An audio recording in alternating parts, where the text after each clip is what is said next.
Okay, so today I'm going to do the level 6 spot yet again, and I had criticized this article. I was just reading, I think last time, how it's sort of, again, looking at women through a different lens. Like, this whole title in the article is a fallacy.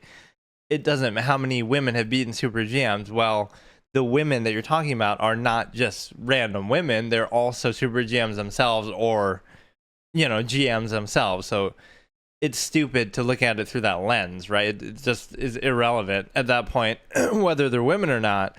How often has a 2600 rated player beaten a 2700, if you want to consider, whatever you want to consider a super GM? So, I mean, some of these aren't really relevant because, well, no, I guess. Like, do you have to be at 2700 at that point to be considered a super GM? Like, you could, I could have been 2750 and I just fell off a bit. Now I'm 2669, and I still am a super GM. I'm just not at that level right now. You know what I mean? There could be some of that. You get a little bit older. There'll be certain people like Anon if Anon keeps playing, he might end up on lists like this, not because he's bad, but because he's getting older. So obviously, that's what happens when you try to keep playing beyond your prime and stuff like that. Obviously that thing became a big meme, the Magnus smashing the table, which is a real gamer moment, like, people smashing their mouse and breaking their keyboard and stuff. But yeah, the thing is, okay, so I kind of changed my setup a bit because I wanted to I've been doing this just because I've only been doing chess, like with my touchpad and all this, so at least I have a mouse and keyboard and stuff set up now, so this should be comfortable to do other things, because I am getting sick of doing this, honestly. I like, this should be the unlock thing. I'll beat it now. Oh, this is supposed to be like blindfold though too. Let me turn that off. How do I do it? Yeah, like, could a grandmaster beat the level 6 bot blindfolded? I don't know, like, how good this really is. It seems it's the perfect, like, streaky good. Like, it's really good for, it's kind of like me, honestly. It'll be good for stretches, but then it won't always punish you for everything. Like, it'll get a really good position, then it'll mess up, then it'll make a mistake, then it won't capitalize fully. And the good way to extrapolate on that is, like, it doesn't know all the answers. So, like, it's doing something solid, like what I'll create a solid position, but then it doesn't know the full implication. It didn't do that because, oh, it knows this 10 move sequence is going to end up winning them a game or winning them material. They didn't know that, just like I wouldn't know that. But they're still doing these solid moves that could lead to, positions like that. Where an advantage could be had, but then it's just not really. Because I swear, that happens with me probably more than maybe it happens with everybody, but it seems to happen with me a lot more. Like, I'll have really good positions against sometimes even very good opponents, people higher rated than me, whatever, but then I never know or even try to really capitalize, like, in terms of, I'll just be lazy and be like, okay, I'm winning, so now I don't have to worry about it. But that's the deceptive part. To be winning in chess is not the point, right? You have to press more, but then I kind of lay off a bit. And so now there's so many weird things. Like, do I really try to push this into something, or do I often will try to keep going and then it could backfire. If I do this, it doesn't seem to really do a whole lot, so I'm happy with the whole closed pawn position. And even if you take, I don't know, like, that's probably the wrong move, but I just like the aesthetic nature. You have one anchor pawn covering all of these. It's those disrupting pawn moves that end up being so complicated. Like, oh, if he does this, then it messes up my pawn. Something that they do to disrupt the structure. It's very hard to figure out, right? Like, that's one of those things you really do have to study. You just have to know how that works, because you're not going to really figure. Okay, so let me just try to trade. I'm comfortable with this. Okay, I'll just do it. See, that's not a move with any deeper deeper thought or meaning to it. It's literally just, I want to trade, so let me just trade. It's just that simple, which philosophically supports my style of play because, again, I'm defensive and whatever, but it doesn't mean that,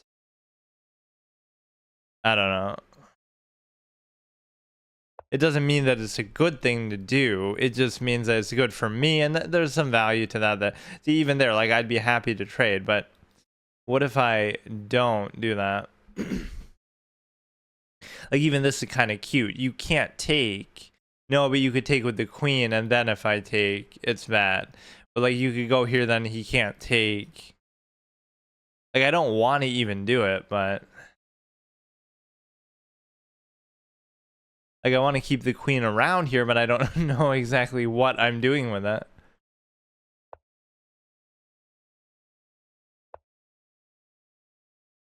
We're really going to bait a threefold repetition. Even getting a draw would be some sort of moral victory against this monster of an engine, even though, again, it's not really that good. Like, okay, what if I did this? Then they would take, I would take, but then they would take, and then I can't take, or I could, see, I could do that sequence, but what's the point? These are the kind of things I do. Oh, they can't take, and then if they take, then I take, and it's pinned. It's pinned, but then you can still take. So it's like, they would take first. They would take, I would take. Then they could either take, or they could do something like this. Now they're putting pressure on the rook. So by doing that, now, instead of taking mine, they're attacking both my rook and my bishop. It's all these weird things that can happen. The problem is that we could keep going back and forth like this, and sometimes that's even the right thing to do, because now, see, I could sack this and take, and take, but you would need more of a sure thing, or I could almost, I could almost just do it there too.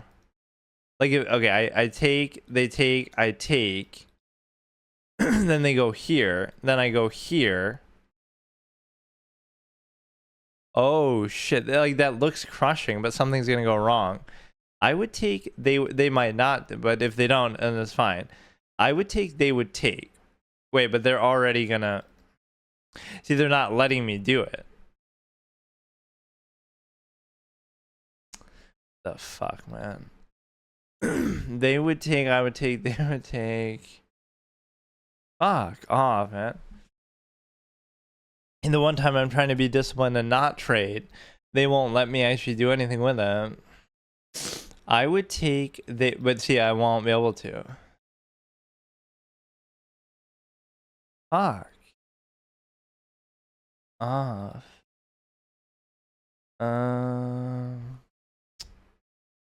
That's so dumb, man.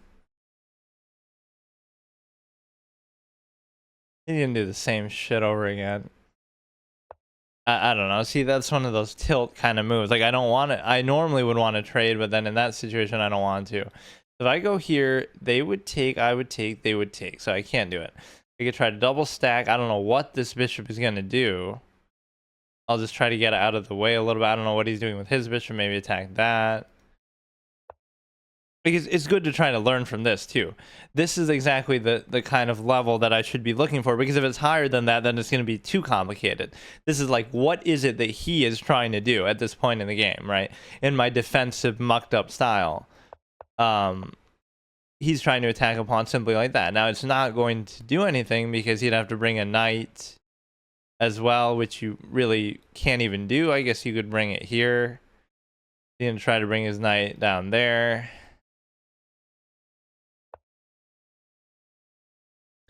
But this pawn seems like it could be strong, but I also don't entirely trust it. Now he's going here, so that he gave up the threat even on that. If I could double stack, everything would be fine to try to... They would take, I would... It still wouldn't be entirely worth it. The big trick with this is, how do you use the light square bishop? And it was almost to the point where I was willing to sack it.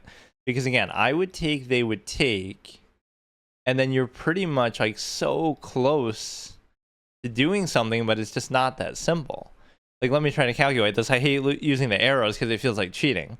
You know, you can't do that in a real over-the-board game or whatever. So I would take, they would take, and then you need like a follow-up, which would be the same thing that the queen would be here, but it's just not, so I can't figure it out. Now, he could keep doing this annoying thing just to bait that movement back, but now what if I, like, okay, I'll go here, and I'm looking for the knight's relevance as well. That seems like a bad move potentially, but this is where you sometimes make moves that are not aesthetically pleasing, but you have to make something happen because everything is so stale. And part of that is even my fault that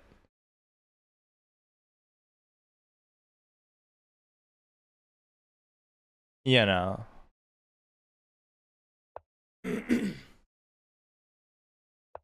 Part of that is my fault because of the simple fact, okay, now I should be able to do it. But I'm so eager to do it, and I know I'll probably lose if I do it, but like I want something to happen. I would take, they would take, I would take and check. Now this is a very strong position where I could almost guarantee a draw from it, right, as far as I could tell. But what is the final move? Right, what is the, you know what? If you had this, it would actually be mate. But there's gonna be like some stupid fork or some shit that he does. I don't care. I just get annoyed. Like, this is where you study. Like, let me, once I win this or lose this or whatever, study this. What are you supposed to do here? Like, I don't care who you are. I could even say, oh, I don't, even if you're Albert Einstein, you wouldn't be able to know entirely always what to do. And the reason why that's true is because, okay, now, in my eyes, I'm seeing a mate, but I guess I can't trust that. I'll take this with the bishop, right? I'll take the pawn with the bishop. They'll take back. I'll take with the queen in check. They could block with the thing, with the knight. If they block with the knight, then I could push that pawn, the pawn on F file, right? And if they don't do that, then they move the king, then I check with the rook, and then he can still sort of escape. But you would think, this is the failure of my whole style, you would think something good would come of that, but I don't know for sure. So this is where you have to calculate to be sure. I mean, this seems crushing, but I just can't figure it out. You need like one more piece to just make this happen. What if I like do this ahead of time then? Like, he seems almost powerless in a way. Like, he's sort of a little desperate, a little bothered. If I did it then, then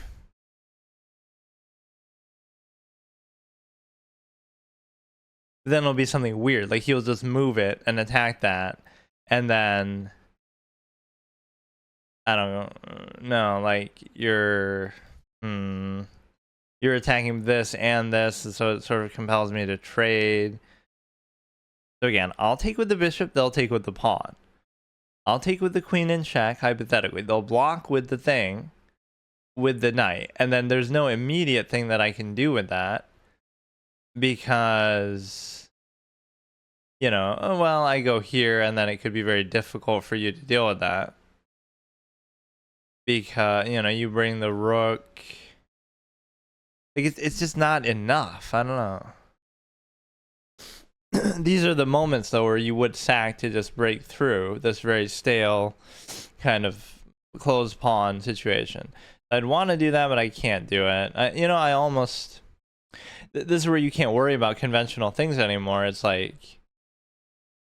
It doesn't matter. You have to make something happen. You're just going to... Unless it's going to be a draw, and you'll sit like this forever. This is the moment where you just lose the game because you want to make an outcome happen. It's so, okay, dude. Yeah, it's too bad. Even there, that seems to benefit me because it would seem that, it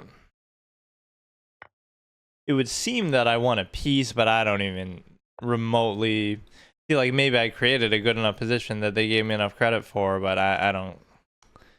I don't know. Like, I just seem to win a piece and I'm not happy about it because it just seems...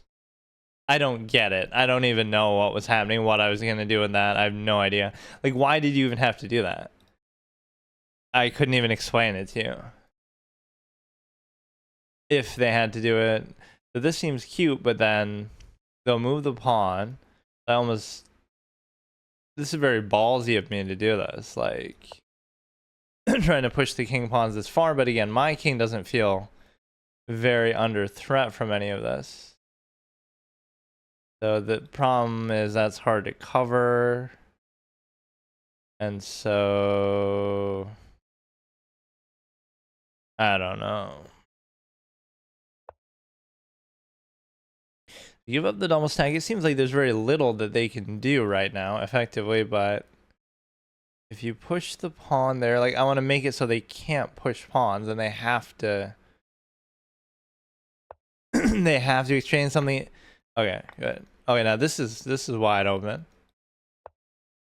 And this leads to potential trade as well. Look at this, dude. Okay, I don't want to get overconfident, but something is... Even this would be so crushing, because think about it. I have a bishop pair and a rook. They would only have one rook and a bishop. There's no way that they should be able to do anything there. And I kind of like this move, actually. Even though... Wait. See, this is where I sometimes get overzealous, too. But I mean, I don't see how you could go wrong in doing this. Like, for me, I can't not do that. Now you'd be looking at like an open file thing, like, okay, let him take an open file. The only problem with that is it's not going to matter much, right? Well, it could have been actually pretty... Yeah, he could have done it, and then he comes here, and then that becomes very difficult to cover. But you know, because this is still sitting on there. That's pretty strong. Like, I almost wanted to sit here. I mean, and this is... Oh, fuck me. There's just a lot of back and forth movement. Like, I don't know. I guess you can get away with doing that, because how is he going to ever target that? So now... It's such a test of patience. Like, I should win this game, but I don't know how, or it takes forever.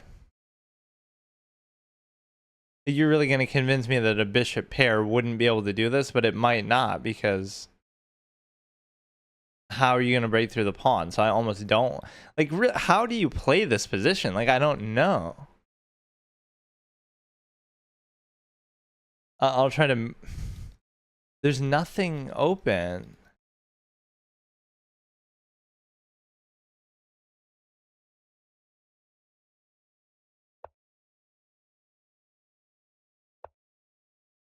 It's just impossible. Like, I am winning. +2 should be enough, but I can't figure out how to... You'd have to sack something at a point to win a couple pawns. You don't really want to let him go behind there, but you could try to trade the bishop there. Some of this problem is by my own creation with the pawns. You would think this should benefit me, but I just can't figure out how to get through. I mean...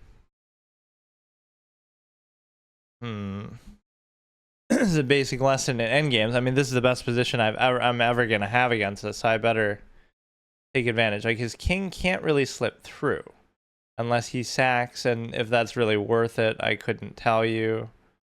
I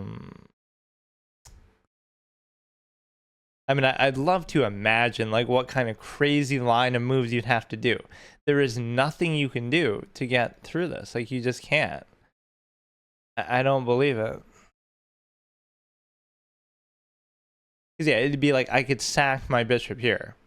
And if they take, then I'm doing this, and there's nothing you can do to stop it. Like, that's literally what I'll do. It's stupid, but I'll do it. It's dumb. Because there's not... Look, watch. If they take it, if they don't take it, I'm going to take it. If they do take it, I'll promote, because they can't get there in time. Or wait. Are you serious? No, but I can still do this. Yeah, I don't see how you stop that, actually. So this is like the craziest thing I've ever seen. Bro, stop doing stuff. Stop doing stuff. Why is he doing so many things? Fucker. Now he's gonna bait me to keep doing this over and over, like... For fuck's sake, man. Let me guess. He's gonna... Let me guess.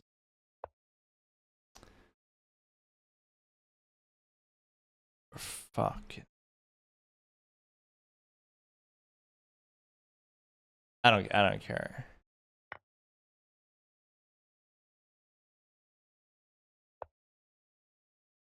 Now, oh, they come up. Come on, dude. If I was playing a player and they did this shit, man. That's impossible, dude. That's impossible. No, dude. You can't do that. That's not even possible. Alright. Alright. I don't have the I can't do it. I mean, I don't have the patience to do end games in chess. I can't do them. It's impossible. You can't. I mean, how the fuck?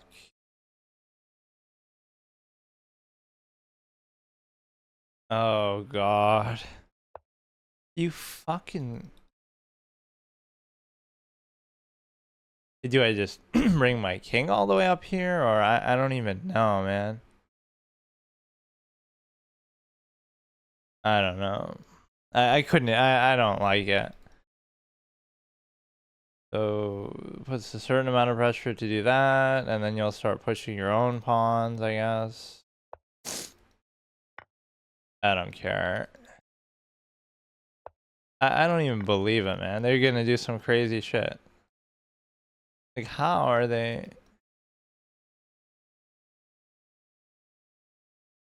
I could do this. I mean...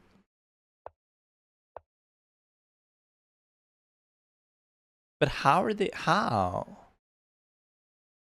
How are they doing this?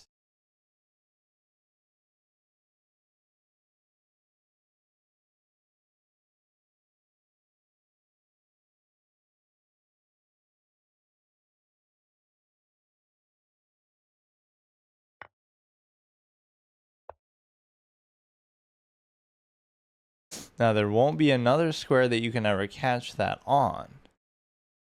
But how? Like, how am I supposed to stop it then?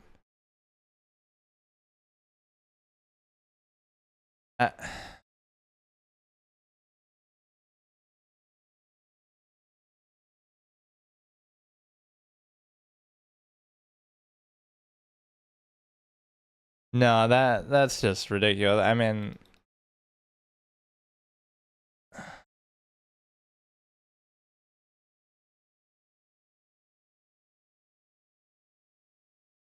Yeah, they're gonna... I don't care.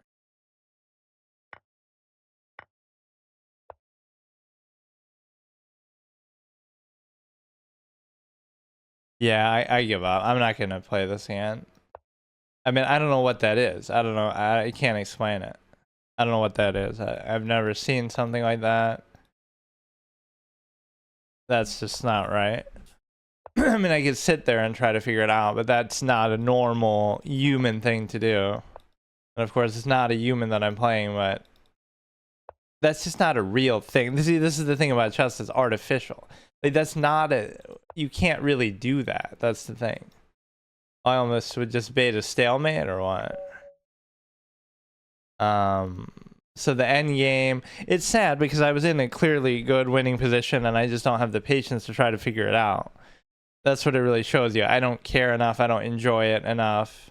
I find it very, very boring. I just want to get it over with. That's just the reality. It might sound like an excuse, but it's just, what is it that you... I'm glad that I at least spot that, but what is it that's happening here at this stage in the game? Because you can't explain it. A normal human being cannot do this. Like, you cannot. There's nothing you can explain with what's happening here.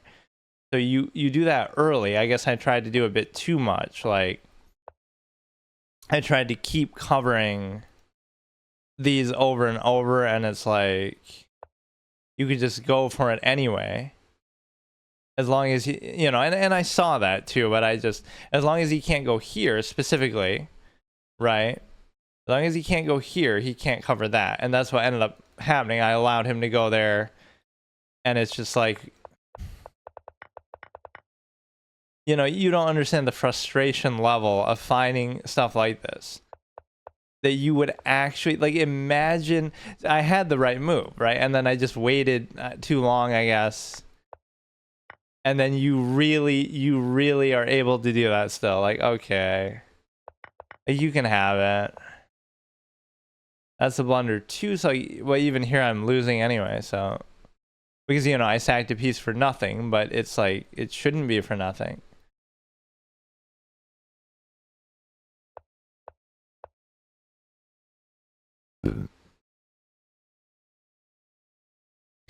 So all you'd have to do is leave that there, and see, I don't have the confidence to just go for it. Because you will just be able to do that, and then you could, this still seems a little bit uncomfortable, but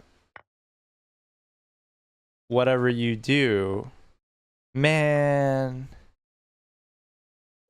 what the fuck is this, dude? And now even here you're baiting for some sort of a, wait, oh, you can't take because look at how complicated it is still is to do this. Like, you know how hard this is the psychology of chess that's actually impressive. You know how hard it is to do all this and think like this when you're winning? Like, you feel like you've already won, so, and now you give up on it, but I guess it served its purpose. Because, you know, you're gonna win a lot of other things.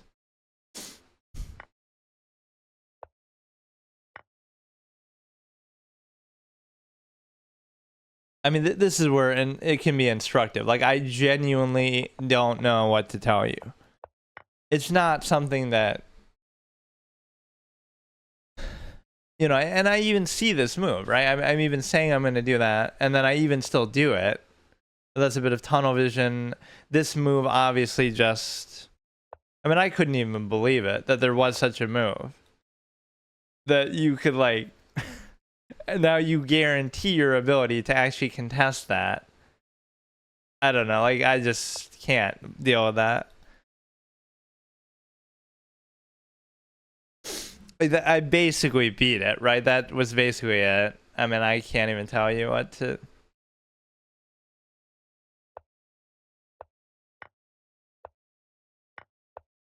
It's like, I'm not even mad. It's just like, you can't tell me the end games are interesting or fun or anything. They're just so horrible that... Oh yeah, you could always do this where you sort of bully it because if... Oh, well. You keep doing that because you... Fuck. This is how you're supposed to play it. Just keep moving back and forth. Isn't this so fun? Isn't this such a test of wits here? Keep moving back and forth. Okay, that's actually good. Then he went out of it there. Why are you moving the king? Why don't they just move the pawns?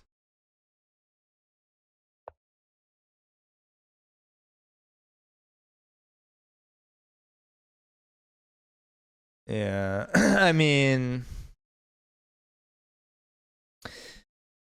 I don't know that I got lucky, but I must have outplayed it a bit in the beginning, and I don't know even how. We created like some sort of attacking position that I didn't even understand there. Like, and we were able to... Like, why did they sack the knight there? I don't even get why. The blunder, I could push there. Okay, let's understand why.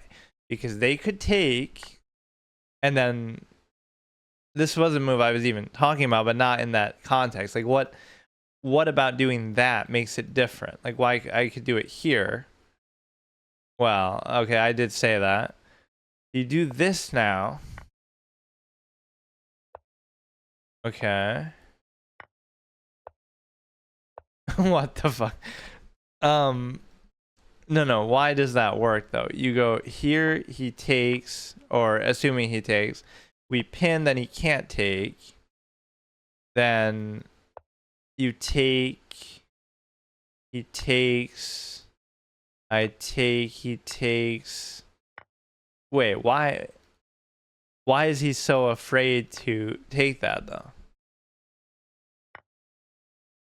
Like, it might lead to something bad, but it's still, you know, many moves down the line that us low rated players wouldn't think about. But yeah, the point is I created some sort of good attack. I like that one actually. We created a good attacking position that the engine is better than me, so it knows the danger, so it wants to sack a piece, even though I don't know exactly how to do that to take advantage of it. So, you know what I mean? Like, you create a good position, but you don't even realize fully what it is or what to do with it.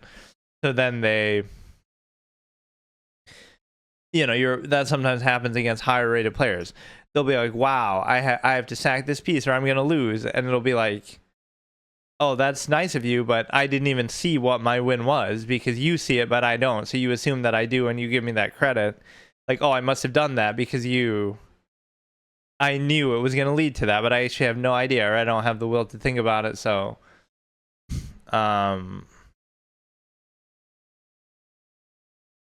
it's very frustrating how this whole experience, like that was it. I mean, I don't know what it is that, and this is as black too, that I'm playing so sort of aggressive a little bit, but this move just doesn't feel intuitive to me. You take with the queen, I take with the rook. You take with the knight, I take with the... You take with the knight, and I pin it with the thing. But even that, I don't get it. So it's like, you let them take a pawn, just so you can take the knight. And then you take a pawn, but then it's such a crushing, you know, mating position potential. So my idea with keeping this elevated was correct. Like, why is this one so hard, man? I've been through you're going through like all the 12 stages of grief in a chess context. Well, I beat him in the opening, and then I lose in the middle game. Then I beat him in the middle game. Then I lose in the end game. Like, every layer, because like you're not putting forth maximum effort until you feel like you really have to. So his blunders was that, and so when it sacked the piece, I have to wonder. See, these were like winning blunders where you're going from a winning position to, not like I'm just hanging a piece. So why did he have to do this? And why does my mouse keep double clicking? I don't even understand. Like, you're doing this. And it's pinned so you can't take. Like, that would be potentially very bad. But you, of course, you wouldn't even do it then, because you get taken by the queen. So what is it that we... Like, he's in a bad position anyway, but that is a bad move. In fact, the amount of difference that makes, you're trying to tell me you go from minus 1.9, which is losing by a little bit, but not guaranteed to lose. You still see those kind of positions end up in a draw, to minus 5.8 or minus 6.34. And that's not a blunder or even a mistake. It's just an inaccuracy. Like, what do you mean? Maybe that position is just so bad that you couldn't help it, but like, it makes that big of a difference. This seems almost like an error by the engine. This should be a blunder or a... and then, of course, you don't even take it. Or, I mean, I take it after, but... Like, why would you do that after there? Why? Oh, because maybe you could, like... take and then... Oh, but you wouldn't even do that. See, sometimes you're ignoring basic things. Like, they're doing that to distract you, but... I mean, taking it isn't even bad. Like, it's really not, so... Here we go, and we...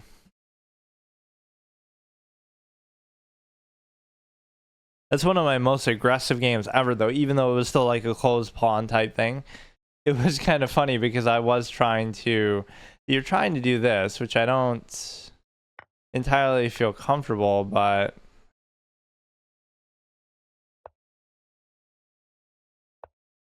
I mean, you should be winning almost no matter what you do here, and I felt comfortable with that. It was fairly obvious, right? That's what I don't like.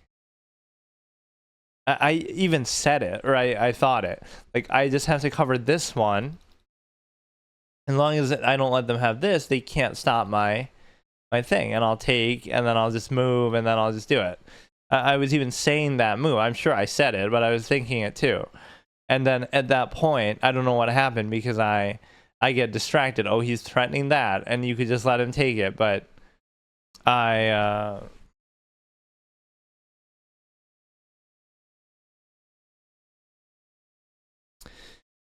get distracted by this, and then I get caught out in a very odd spot because now he can take that. So it's like you had one job if you're the Darkseer Bishop. Just focus on this pawn only.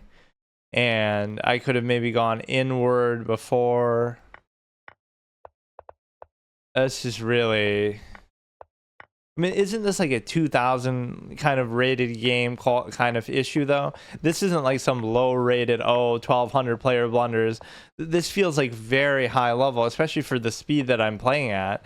That like I should be taking my time more, but this doesn't feel ordinary, like what's happening in this game. I mean, I guess if you look at this, it doesn't look that good, but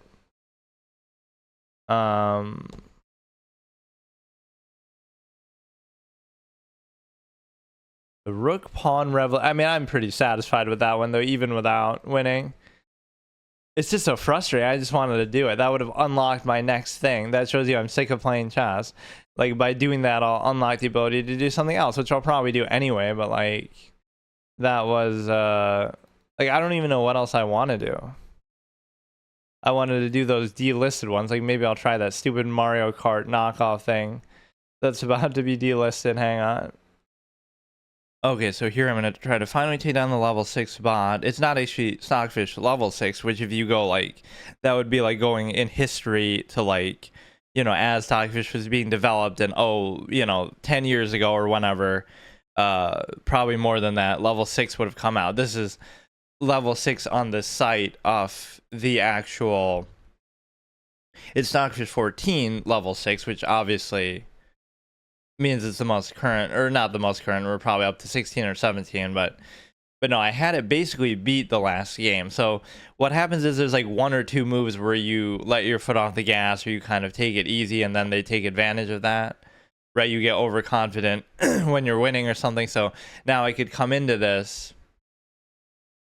overconfident because I almost beat it the last time, or I could try to build on that and actually do better. So it's hard to, you know, I got to institute my 30-second rule at least, even though I have infinite time here, which makes it, you know, that's sort of the farce that I wanted to show. Like, I could beat a grandmaster player, or I could, you know, play at that level and do that against, you know, some crazy, even level 8 bot or something on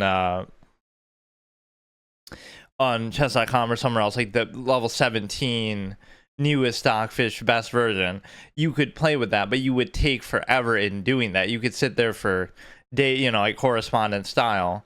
If you don't have a time limit, you could do that. It's just like the fact that it takes you so long is obviously not practical in a real sense. But see, like here, I think you're supposed to go here now, because this is like,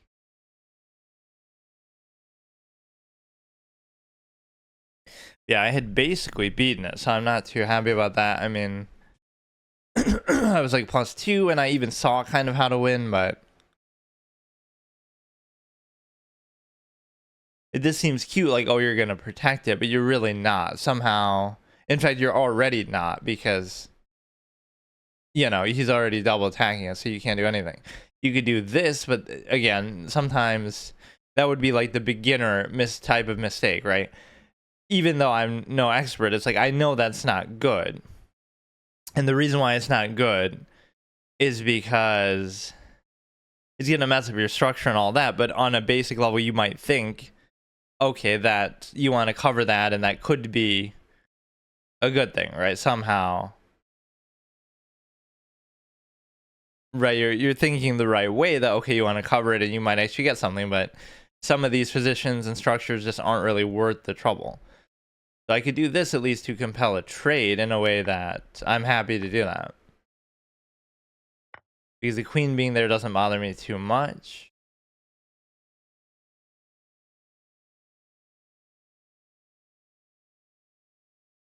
But again, there's always a temptation to move fast, even in the opening at times, like...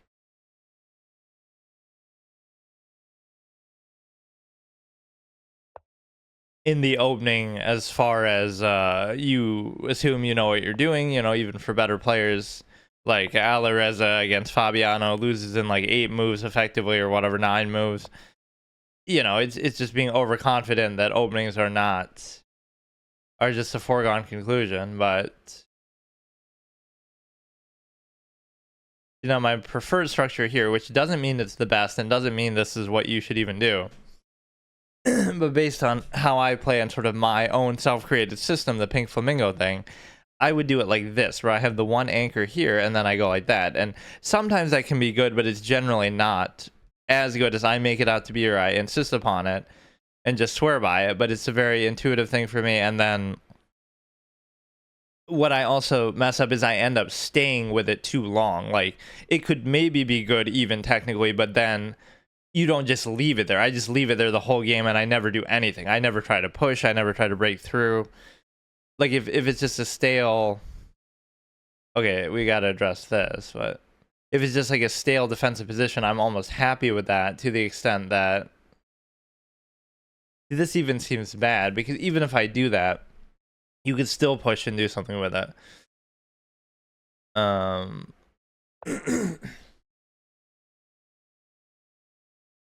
So this should leave them a little bit exposed.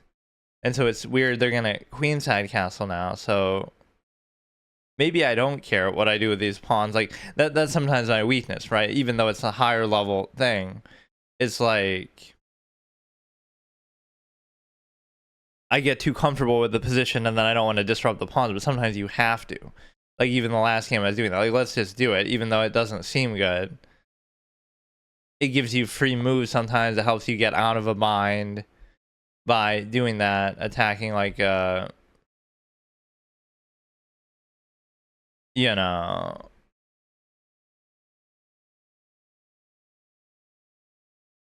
this is like a perfectly tuned bot for my level. Like, this is pushing me a bit while it's not too unfair. Like, I know I can beat it and I've shown some good positions. It's like, it's just borderline. Like, it's better, or no, I wouldn't even say it's better than me. It's like, it's me at my potential if I just take my time and play well.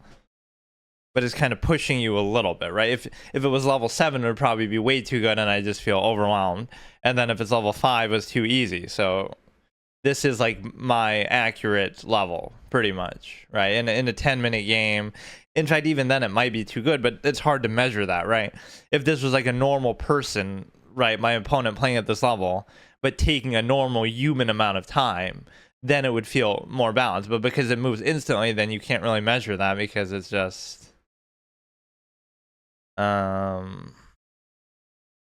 like this. I don't know what it does. I don't. This is this is hilarious. You're threatening a fork in a way that if he takes. This is the kind of shit you got to start to do. That it just creates uncomfortable, unintuitive kind of positions. Like, now it's man, I'm just pushing it. There's gonna be something bad that happens and opens up because of what he's doing, but I would block this and then they could take. Now this attacks the queen. See, I'm not really thinking these moves through, but they can maybe work out. This doesn't feel like it should work, though, is kind of the thing. Or this doesn't feel like it should be good to do. No, I would take, they would take, I would take, they would still take. Or that's the temptation. Like, you'll find something okay, like, okay, maybe that was fine, but you'll do it on a surface level. Like, you find a move that's okay or good, but you got to look a little deeper and find something even better. Don't look for a good move, look for the best move, kind of. Now, you actually fork them. Doesn't matter what that move did, you actually fork them. So I'd love to see it. Like, what just happened? Why should I be able to do what I just did and get away with it? And first of all, I could take this, or no. I could do like this, because if they take, I take the queen. But let's do the fork. Like, I don't see how they escape from this. I don't get it. And I'm almost shocked that I was able to do that. And they just, okay. Ah, yes, of course. The old trick of castling to pin the queen with, like, okay. You know, the kind of things that happen. I'm even in disbelief. I don't care. I don't care. It's fine. Like, at that point, I give up. Like, those kind of moves, like, of course, they knew all along what was going to happen, and you know, like, you think you do something and you can't do anything. That's how the game works. Like, I can't even do anything with that, but this pawn is not really all that threatening. The thing is, I could move the queen in a way that would allow me to, I would take, they would take, I would take. It wouldn't be practical, but like, all I'd have to do is move the queen to like, I have almost a free move with the queen. I could move the queen almost anywhere, and then you're forking, right? But the problem is that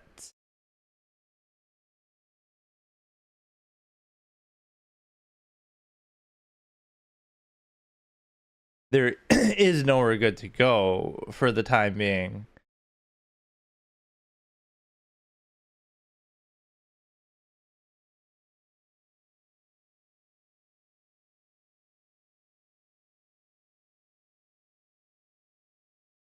And that's the one kind of cop-out thing. They'll create like a threat on the queen, and you know, that allows them to escape from a threat, which is one of my biggest things. Like, when in doubt, just attack the queen or give a check just to try to hold it out. So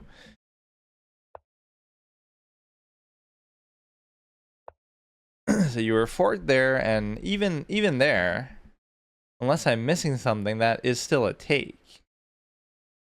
Like, if they make something out of this, I just don't get it. But this is where you can't just be overwhelmed. Like, why not just think it through? Right, I take, they take, and then I can just move. So what's the problem? There's no oh, it's gonna be like, it'll be like they're going threatening here, which could be very difficult to stop. So it'll lead to some sort of mating threat, in the sense that, you know, they'll go here, like with the, I'll take, they'll take, then I have to move the queen, and then by the time I do that, they'll move the queen there, and then I can't protect on the light square. You know, you see how everything it does is with such a sense of purpose that I don't have that. Right, like, I just can't comprehend some of what it's doing, because an ordinary person would not be able to do what it's doing at all. Like, I don't care what anybody says. This is not like a normal... You would have had to study or know kind of what you're doing. It's impossible to play. Even though I can sort of match it somehow, you know, it has a greater sense of certainty with what it's doing. So even the act of, oh, I'll take a knight, it won't actually work. And the reason why it won't work is because, again, they'll put this is what you really rack your brain with, that players are going to struggle with, even at an intermediate level. Like, it seems like you're doing something good, but you have to doubt yourself and then figure, oh no, it's actually bad, and if I do that, I'll get mated somehow. It seems like you fork them and you're winning a piece, but you're not. Right? Anytime it seems good, it's not. Anytime it's, you know, just...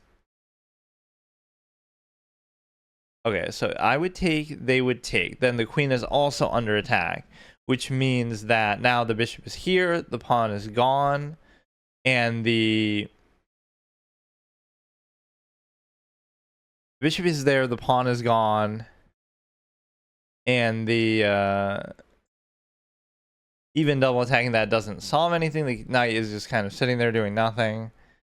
Well, this would make sense actually, because then, well, let me think. Okay, if I did that, what you're baiting to do is now, but now you can move the knight kind of anywhere, though, is the problem, and do sort of an unleash. But then again, the queen kind of accounts for most of that.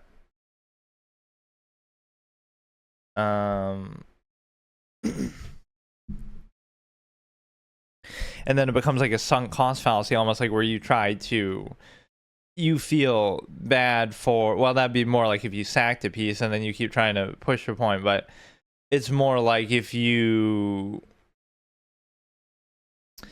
know, you feel like you should have gotten something, so now you'll keep pressing it, but maybe you shouldn't. Like, it's okay, I'm not going to win a piece from that. But if I do this, the knight could go somewhere, right? And the act of the knight going somewhere could lead to all kind of other problems later as well. But what it lets me then do is it allows me to now, well, see, I'm thinking, oh, then I could take, or no, then I'm threatening, double threatening this. But even then, by doing all that, it won't happen because they'll move it specifically here.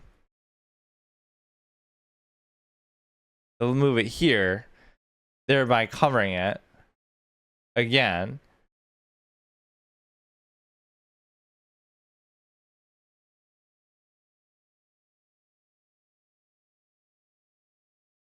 I mean,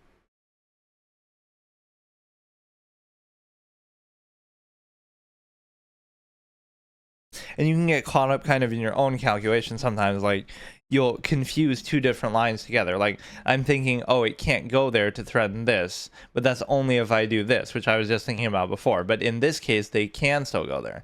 You'll think, oh, I already addressed that, I already thought of that, but then, you know,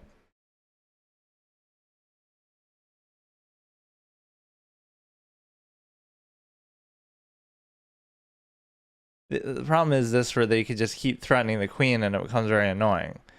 So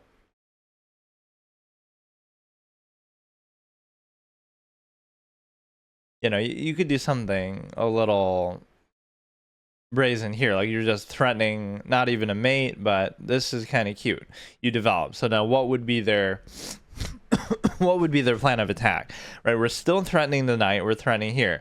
Now if they move the knight, this is a very intuitive kind of move, but it'll still probably, like, I'm good, dude. It's just you don't want to think that hard or have to deal with all this. Like, I can't figure out.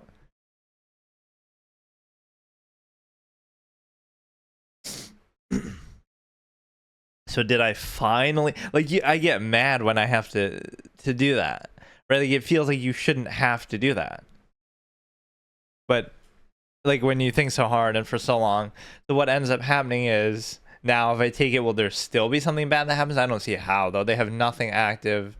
They have 0 active pieces, so even I can figure that out, right? Like, if you do something now, I just give up. Oh, right. I mean, can I, like, take back? Because I mean, I won't even count this if I win. I just want to see how it would have played out.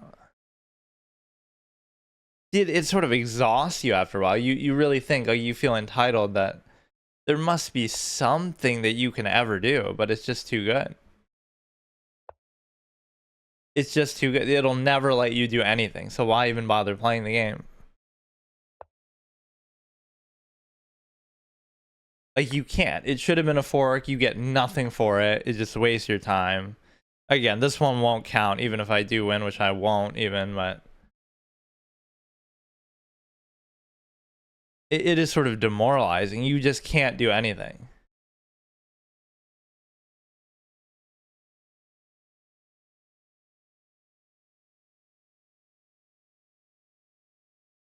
Like, I'll just try to push some pawns up here. Like, I can't.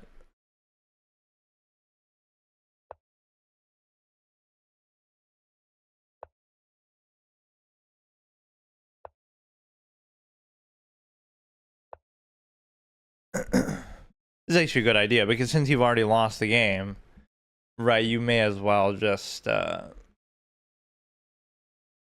you may as well try to. They would take, I would take, they would take, I would take, wait. They would take, I would take, they would take, I would take, and then they can't take.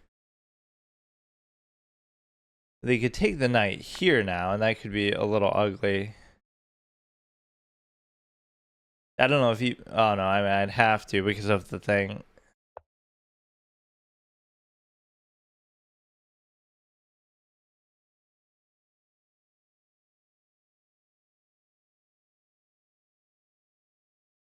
Now, this is a little bit concerning because I feel like you should just stay on the aggressive. And this seems like it's going to be too slow. So they'll take this and then they'll have something wide open to try to mate me here. Right, like it's predictable. I even said that would happen. Now by moving this or doing something else, it could be very problematic.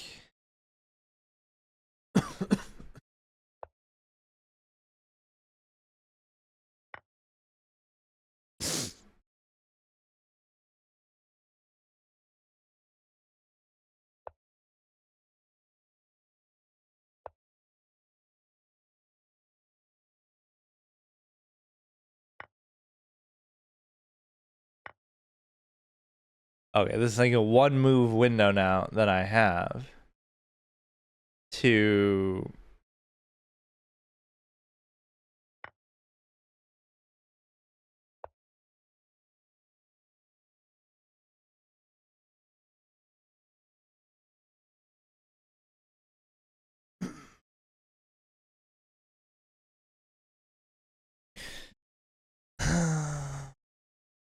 that made like too many aesthetic, just sort of pretty moves there that aren't necessarily that good either. Right, like look how open this is, but yet I still can't do anything.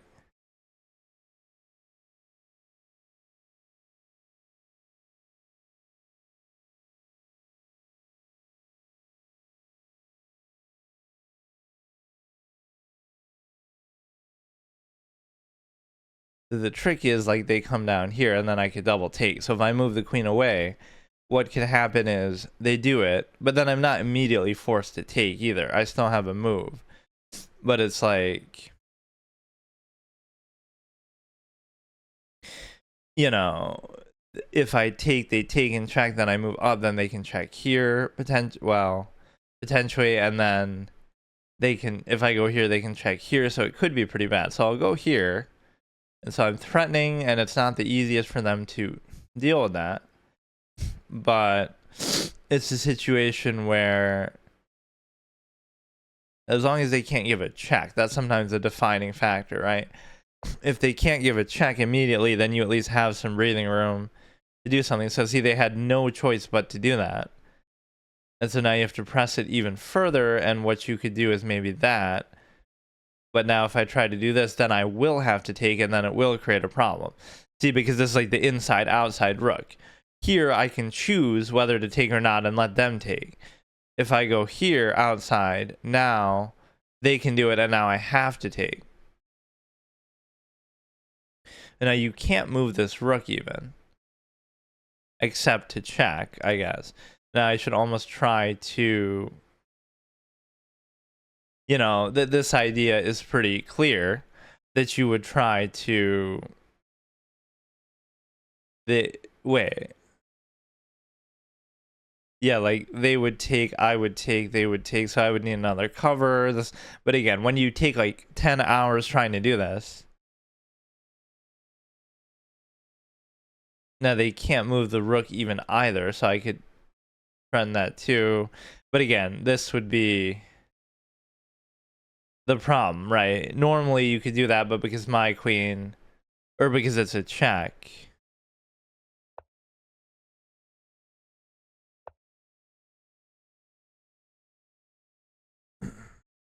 No, that boat stops. Why was I even thinking of going there? Because If I go here now, oh, but I keep ignoring. This is the whole Botez Gambit thing. You're so focused on so many other things that ends up happening. So now they could move the rook. Wait.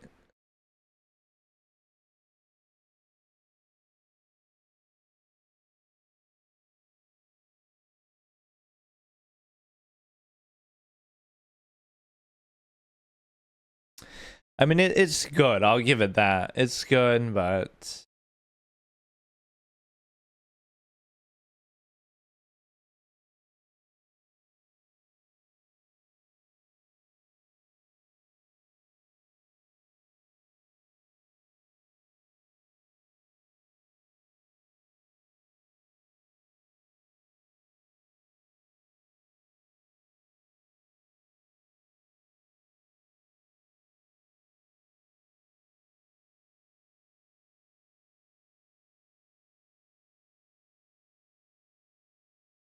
Oh, man.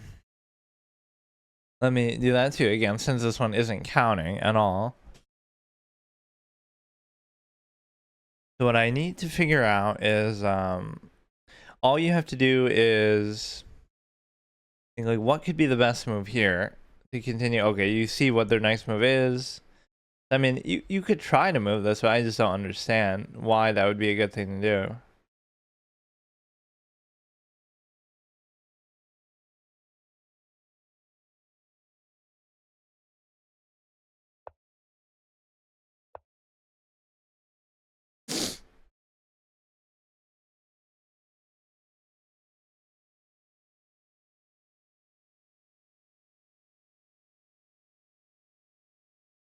You almost should worry about the thing, but...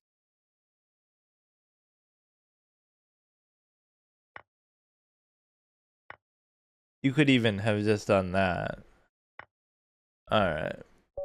So maybe it's really good potentially in openings, which doesn't really bother me too much. It's really good in endgames in ways that, again, would imply some amount of studying that you would have to do to be at that level.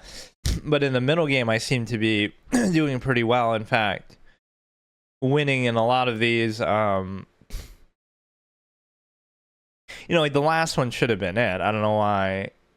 You know, I like how I'm playing against Stockfish 14, but it's using Stockfish 17 to analyze it. Like, why don't they update the actual bots that you're playing against?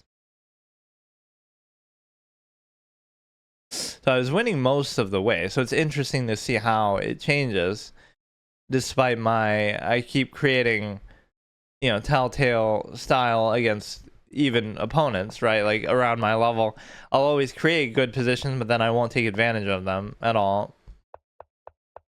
I won't know how to capitalize, or again, I'll get demoralized some way. So you get this forking idea. So this move, yeah, I don't understand that. Like, show me what that move did, right? And so it's like sort of backwards of what I was trying to do.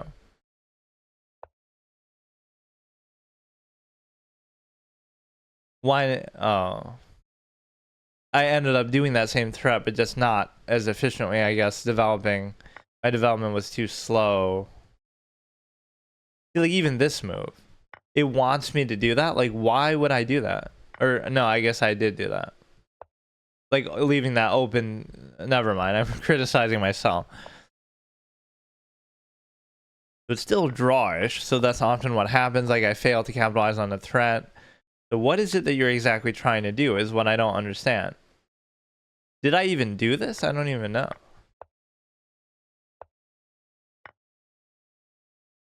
So he makes a blunder there. They do make a couple of blunders, but again, these don't seem like as obvious, like, oh, you're just hanging a piece. It's more, you know, the position's a bit unfamiliar and stuff like that. Like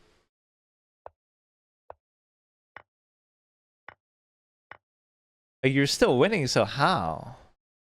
That's the thing, I don't know how. The thing is, you never feel safe. Like I feel like, oh, he's gonna do something, he's gonna mate. So, oh, that actually makes a lot of sense. Even given what position I ended up in later, maybe I could have done that. Like, Like, couldn't I do it now? Because, you know, you can't take because you're taking there, but I guess he doesn't have to address it immediately.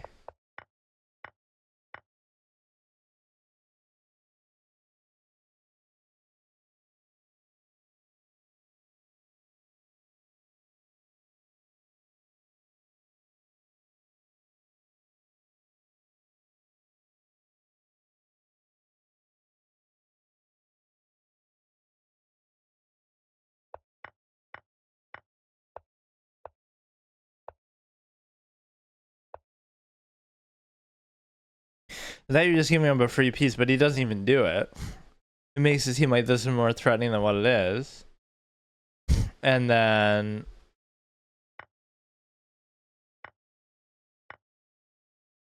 take with the with the bishop, or you're not even supposed to take. So like, what is it that I'm supposed to be doing? I go here, let him take. Double, yeah, of course. Just let him take a piece. Go here, you take. Trade queen. Like, okay, that's just material reduction, simplicity. I can sort of understand that. It sort of exposes certain parts of the game maybe that are your weakness, right? So when you play like an evenly matched opponent or a little better, so you're doing good in certain areas, like especially in the middle game and almost in the opening, just like creating a good attacking threat. And you might say, oh, that's because you're white, but actually the same thing sort of happened in the previous game where I was black, where I created a very strong position, you know, early on. So I'm sort of outplaying it maybe in the opening, but in the early middle game, they're just like I'm putting a certain amount of pressure. So it's making me be a bit more aggressive because I feel like I have to be. But then that's also not my strength, or again, I don't follow it up. I don't have the nerve to finish what I start. Now this pawn becomes potentially very strong, even though it probably typically would want you to take. So that's a blunder. I'm supposed to go here, and it's not immediately easy to understand why. Right, like he's giving up his queen now for this, but why? Why does he have to do that? I go here, you could just take. Why can't you do that? Now you check this. See, like it's this extra move. Like I would assume there's something they can do, right, to stop this. This is where it's very hard. Apparently, there's nothing they can do, right? So you just made them. So it's not that hard to calculate that, but it's the sort of thing you wouldn't look for, right? You wouldn't assume that, oh, it'd be that easy. So that's literally all I had to do. I do this. It's only move what? Like, they have to give up their queen. Now it doesn't matter. Right now I don't care. If you get a material advantage like that, and then it wants to send, like, what is this, dude? What is this? Okay, that kind of makes sense, at least. But no, those were both good positions out of the opening, so you just gotta find that little killer instinct kind of thing where... This one is amazing. See, like, would you really think that you could do that? You do this, and he would rather give up the queen than doing that, because somehow this makes it so that... Like, is this a common position that, okay, now that I see this, I would know that in that position you can't take the... I guess I do tend to keep that pawn alive a lot. You're typically meant to trade it and open a file, but somehow I keep that around and keep doing that. So it's these kind of aimless moves where, like, I have a good position, but I don't know what to do with it, and I don't want to trade for once, even though that's typically my preference and style. I almost thought about doing this, right? But obviously you can't because of the impending queen trade. I also thought about doing this, but of course you take with the queen, thereby removing the pin. So the same sort of idea was in my thing, but I didn't, or like even this, why couldn't you do this? Oh, I guess because he doesn't give me the chance, but like if he left it there, I could do this now, right? For example, let's say I do that, right? Now you can't take because it's pinned, and I would take, they would take, and then it should lead to almost a similar, like, let me try that. It should lead almost to a similar position where I take, they take, I take, they go here, you go here, and you just can't respond, right? Your own pawns are blocking you, and that's it.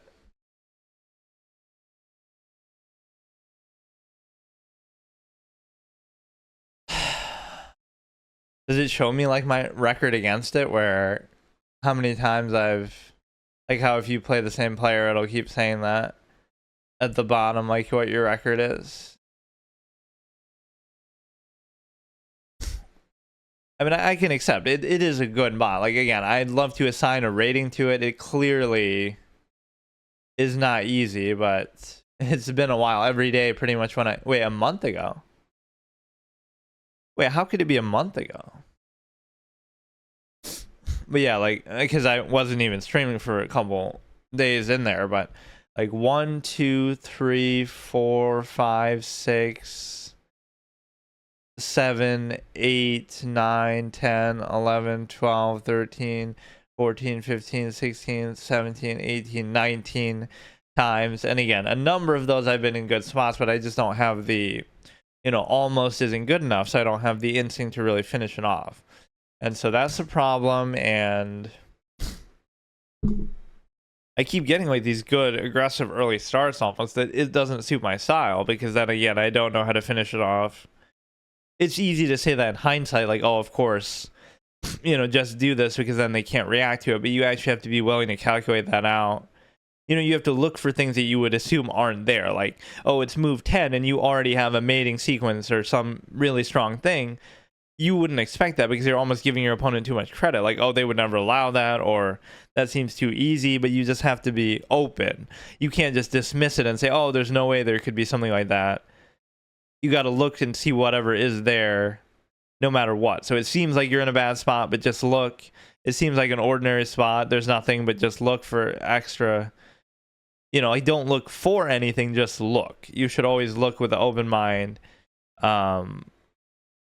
Right at the position, be objective. Okay, so today I'm going to take on the level 6 Chesscapade yet again, which is, we've had a couple really close kind of winning positions where I just can't take advantage of them. So it's interesting that it teaches you in layers. Like, at first, you know, you put as much effort as you feel like you have to. So the bare minimum, right? You want to try to shortcut and cheat it as much as you can. So when you know, when I started, I've done it about 20 times, I think I played against it. So at first I maybe was just taking it too lightly, so made it seem better than what it is, and then over time, you know, now I'm doing better than it throughout, but then I have to put more effort in the end game or something like that. Like, that one was actually one, and I even saw how to do it, but then I just didn't. Like, I even said something with the bishop here, like,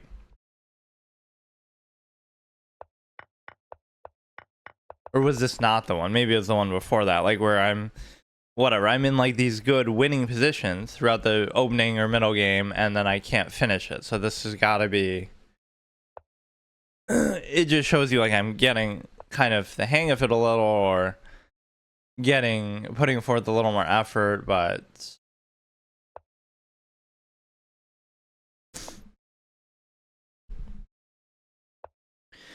you know, you have to be careful not to move too fast in the opening, which I often do. And see, this is almost a temptation to do this, but it's like weird. Like, you know, you're kind of supposed to go here, but then if you do, it can get pushed out. You have to feel comfortable with doing that, but then, you know, then you bring the queen here, then it just creates all kind of problems for you. Right, like, it's uncomfortable. I would rather do this, but there's probably some reason why you wouldn't, or some weakness with that. The pin is actually exactly why I would say that. I mean, you can immediately stop it from being pinned, but like all these little uncomfortable positions that are created by the knight, specifically in the opening. I would take, they would take. But no, I've had a couple good like aggressive moments actually where I tend not to be an aggressive kind of player, but then I've managed to attack pretty well in terms of creating an advantage, but then not pressing it all the way and taking full advantage, because obviously that's not something I'm experienced with doing, or you have to take a bit more time in that case, like try to figure out something a little deeper. This move has been the killer, where it's just, you know, whenever I open this, they would take, I would take, they would take, I would take, and then they could like unleash the knight, but it doesn't matter. So whenever, you know, you open this file, which they already have open, to be fair, or even doing this can sometimes be very good, although I don't think this is one of those cases, but maybe I'll still do it.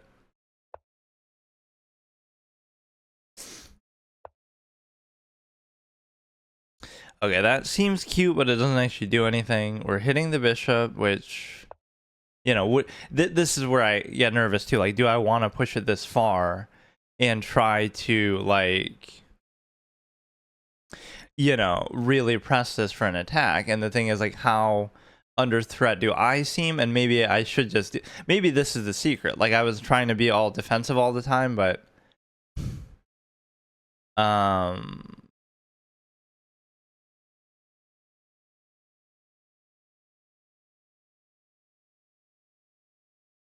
you know, but you have to do it with a bit of a sense of purpose. So if I was to like sack this now, then we check, then they go there, and then if the knight isn't there, then we could do like this, but there's too much. You just got to get used to these as like patterns that you keep seeing over and over. Right, like some of the, this is even a similar position to one of the attacks I was just doing in one of the previous games, like where we have a pawn elevated. I guess I kind of like keeping these around, even though it might not always be the best move. So the problem is you can't be like too overly eager to do this, but also just feels like something good. But see, if they do this now, they'll bring like the bishop behind, and then it just becomes annoying. This, you could bring the knight forward. This, you could push the pawn. Like, that's the problem with using the queen, is you open yourself up to so many threats that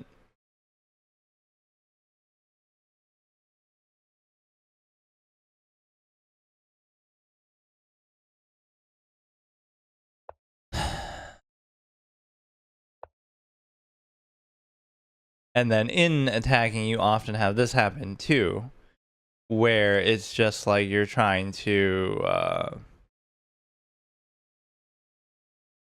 you're trying to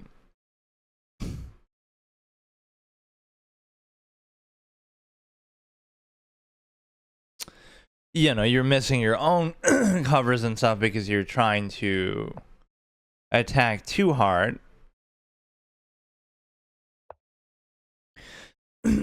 So now if the knight moves, you have an option there. I could do it as if for a trade, but the problem is that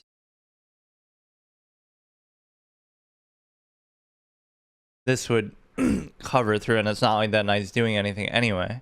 Oh, but you're gonna bring the knight itself there.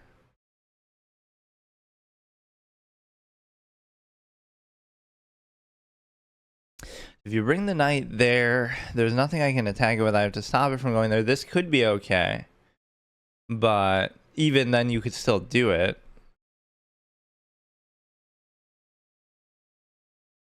It would just be that I can't take. So the real reason for doing that isn't because I can take the knight, it's so that he can't use that then to mate you. The dark square bishop is the one that's sort of horribly developed, and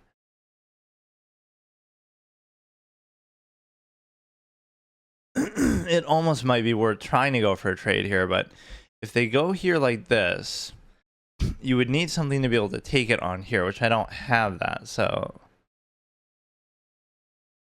And now if you do this, then you'll have this pinned. But it's not really pinned because you'll have this, and then he'll squeeze in there. I feel like moving this is actually the right thing.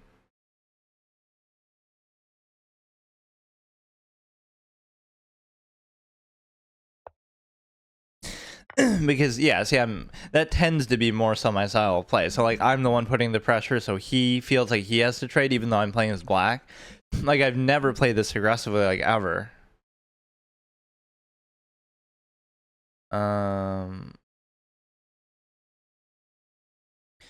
They would take, I would take. Like now the meaning of doing that is much lesser. So it's ironic that I'm kind of going against my tendency, but maybe that's what you have to do sometimes. That you can't just let them be too comfortable.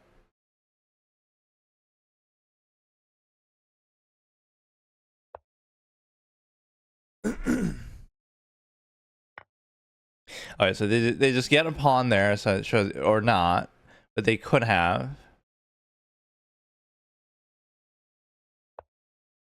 And now, whatever threats you're doing are not going to be that big of a deal because,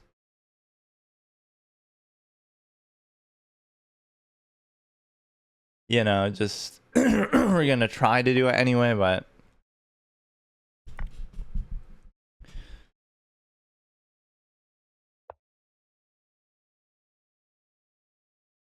it's just, this is the way. Okay, that doesn't matter or really change anything. It's amazing how I'm sort of more dictating the pace of it though, because of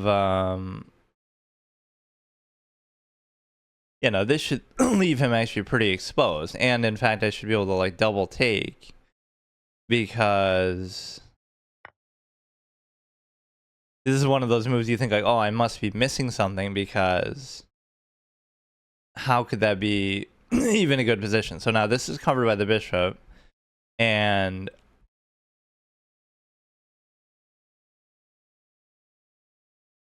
so now the double stack seems imminent. There's really no other active piece. This has really been a disappointment, the dark square bishop, because it's just not active at all.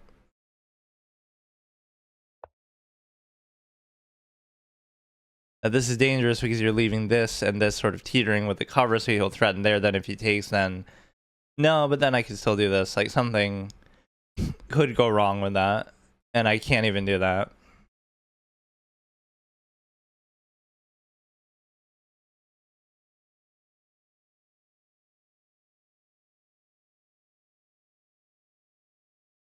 Look at all these pawns that are somehow, or I guess in this case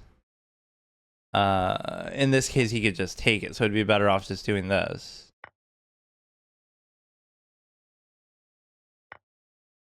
I can't do this move, which I was expecting to do almost, and these are a bit split, so it might not be as strong as what it looked like, but yeah, this is the most aggressive I've probably played like ever.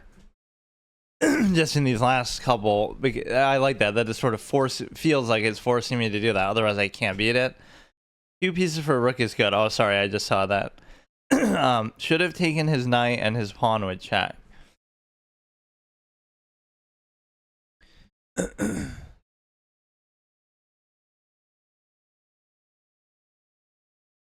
Oh, did I have the chance to do that? When could I have checked?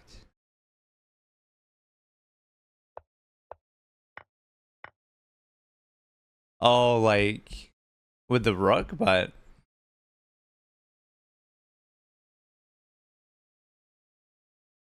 oh, did my thing even crash? Instead of rook lift.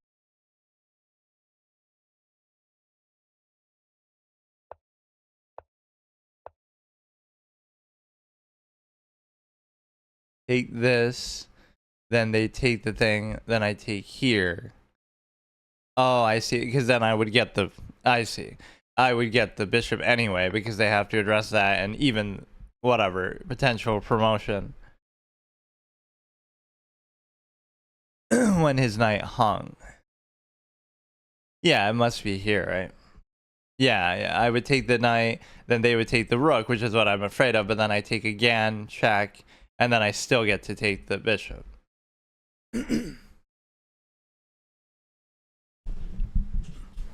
Yeah, this is the kind of stuff you have to start doing at this level. I still think it's a good position, but this thing has a way of like wearing on you that it won't it just won't let it be easy for you. It always, it doesn't get demoralized the way a player would, right? Even if you're winning, even if you're at +2 like I was in that one game, it'll just keep going on and on. The thing that's annoying me is this light square bishop, because I want a double stack, and it's hard to find a... I'll try not to read his thing until I make a move, just in case it does help me, just so it's fair, but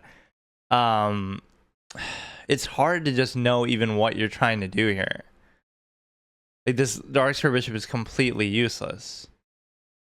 I don't know. This is where you get like a little impatient. Like, you could try to keep pushing this, it doesn't really do anything. Computers are tricky because they never give up. This is a perfectly at least even or winnable position. That would be the real buzzkill if I finally have a decent game and then I end up drawing it instead of winning, because then I'm trying to play each level until I win. So I've done 1 through 5, which none of those were really that hard. Although apparently I struggled against 4 just because I was trying to do it too fast and wasn't taking it seriously enough. Okay. See, this move is like wide open. This would be the move in a classical game that you take like 10 minutes on or more. Because it's not that you're in a bad spot. It's just that there's so many things you can do, but nothing seems clear, or the only thing I want to do is like double stack, but it's just not happening because even moving this seems like everything's on pins and needles. He'll come here and then I don't know. I really don't know how to incorporate the other rook at all.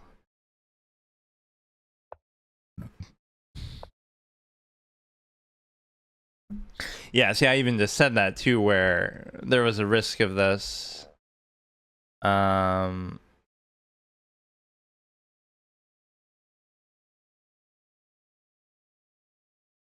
So what if I do something crazy like...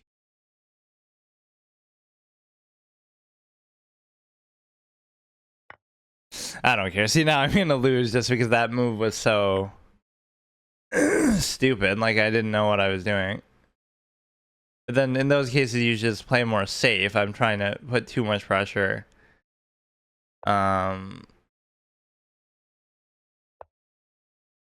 This is exactly the same pace of the other game. Like, I'll do well, and then I don't know how to finish it off. You really have to either study or have some other knowledge that you would bring. You can't just... Or you have to be more patient. Like, why is that acceptable? Because now he'll take here. Like, there's always something that he's doing. And you won't be able to do this either. Like the promotion,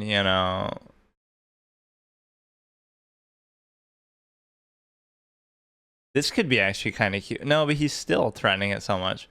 He would take, I would take, he would take, I would take. He could almost go here. Because if I took, then he can take here. Like, that bishop is in such an unbelievable expert position because I can't do anything with it. Right, like it's stopping the double stack. This is kind of cute that you have this bishop. I don't know. You'd almost have to bring in a knight here in a way that could be effective. It still doesn't feel like a bad position, but then when you're -2 against this kind of opponent, I don't know. Oh, I'm not even paying attention to what he's doing either. I don't even want to take that.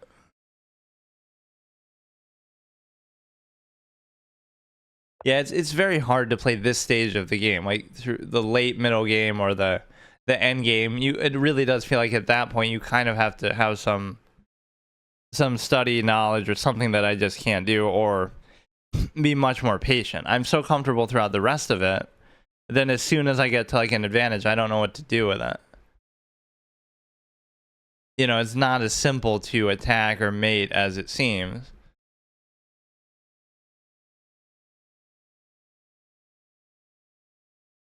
Hmm.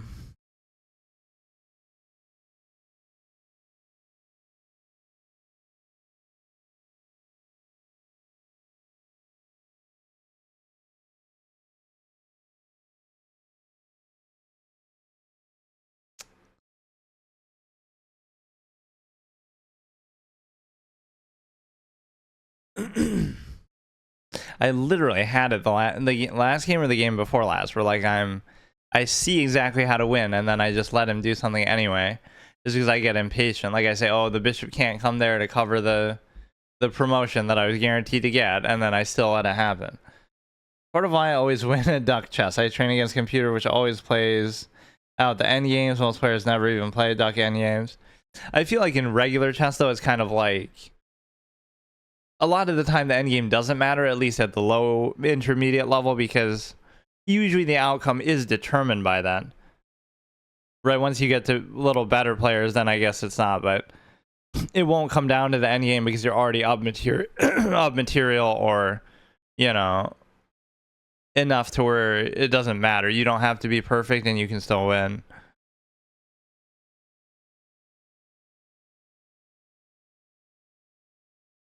I don't know. It's always a knight that messes me up too somehow. I just can't even figure out what to do with this. Like, even if I was to do something, I just don't even know.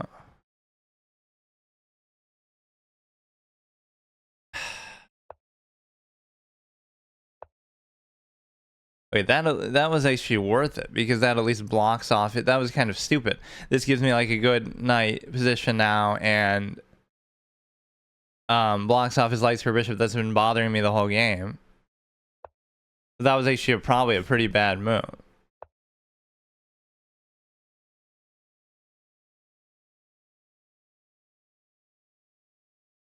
As he doesn't this create a tremendous amount of pressure, even though the knight is of course going to get in the way. Because now you can't move. Oh, forget it. See, this is where it doesn't work, because like I'm thinking about what I'm trying to do, but it doesn't matter. Like they already have something else. Yeah, see, that's why attacking is deceptive, especially when you're not really taking your time. Is the fact that, wait, why can't I even still do this? Because they'll always have some idea, and then you don't. You're not paying attention to that.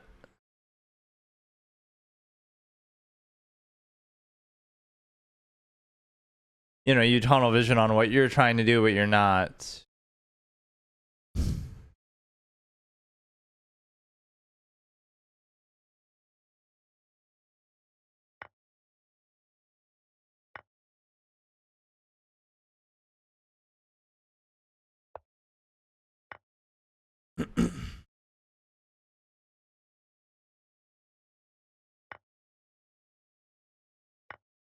Yeah, it's stupid because I'm playing well to a certain stage in the game, so, and it's not quite the end game, but it almost is. Like the late middle game, I was probably winning earlier, or maybe at least it was even.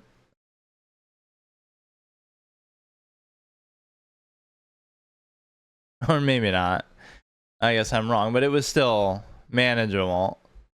And it will make mistakes too, but yeah, making blunders even in the opening. But all of this seems fine, and then even I seem like I'm in an aggressive kind of position that could lead to certain things, and even trading the queens would generally be some. See, I don't feel that intimidated even by this. Like, it's not really up material or anything, so I could still deal with this. It's not guaranteed that it's going to beat you, although it's surprising that it's that big of an advantage, even again in what seems like a very ordinary position. So what was I supposed to do there? Was I supposed to take it? Like, let's try to see what we could do to oppress this a little more. Now you take this. See, like, why does that make sense? Because now they're on top of each other. This. Like, look at the kind of moves it's making, though. Okay.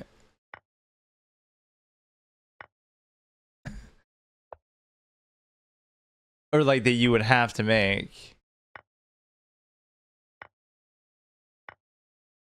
Look at how ugly his pawns are now. Okay, that at least I had the right idea to go there. Who was winning at the rook? I think he was winning the whole way, actually, though. No matter what I did. Even if I did that, I'd probably...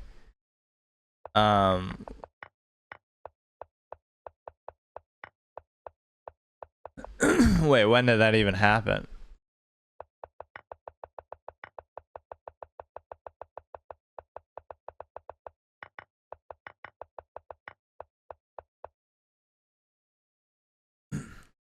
So yeah, you are. It would keep it more even, though, I'm sure. So he's only plus 1.6. Wait. Oh, no, I guess maybe that's wrong, though. I mean, it ended up being the same thing, but that actually made it worse. Right, you're like -3. So no, somehow that's actually kind of a bad thing. Although what I did ended up being kind of just as bad. No, I guess this is still better. 1.7, and then it starts to snowball. There should be like this thing I'm sure they have in other engines or tools, like where it's going to show you the general position that you're trying to do too. Like regardless of move by move, it's like what is really the, like, just jump ahead to the mate or the thing that's going to happen, right? Like how does this turn into something good? Because you can't double stack, so like let's see what it would do. You let it take there to take there, and I love that you're just leaving the knight to... Oh wow. Play hippo against AI. Yeah, you want to play a game? What? Let's do a variant that we haven't done yet, I guess. His duck chess must be on there, right? Since he's the master of duck chess, he'll destroy me. I think I've only played it like maybe once or twice. No, I've probably played it in other forms though. It's not called duck chess, but it'll be like with a rock or something. There's like other interpretations on it. So which ones have I done though? Just so I can't play the same one if I lost, which I lost most of them. So we lost in regular chess. We won in 960. Wait, we won again in 960 though. So maybe that's the one that I'm the champion in. I lost regular chess. I won 960. I lost Chaturanga, which that one kind of hurt because I think I was winning that, and that should have been a win. And I won 960. Horde, I had no idea really how to do it. Anti-chess he won, and placement, which is different than the setup that we're supposedly thinking about. This would have so much potential as a site if it was actually active. 2427 Duck Grandmaster. Duck is almost pointless. I've been world number 3. Well, it wasn't really dirty. I just kind of messed up, I guess. Okay, we can do... Which one do you want? Let's do 960, I guess, since I'm apparently... That's the one I have a good chance in. 960, 10... And of course, you don't have to worry about somebody else getting it because I'm already... Nobody is on the site.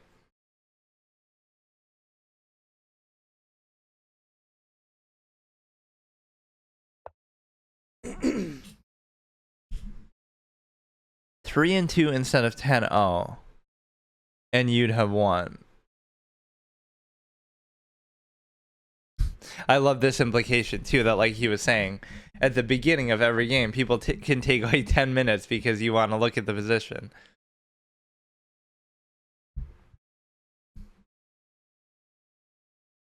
Which, sure, that should be allowed, but then that should come out of your clock, I guess. But then again, if one player is doing it, then both players, the other player sort of benefits. This is very scary already, so let's just not even indulge that.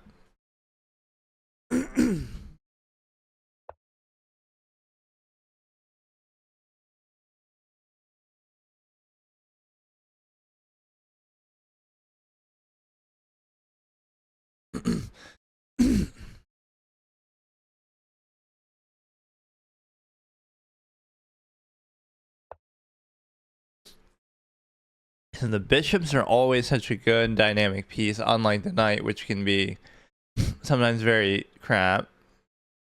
I'm going to deliberately double stack my pawn here, which is maybe not the best idea. Especially that I'm opening the king. That was not really a good...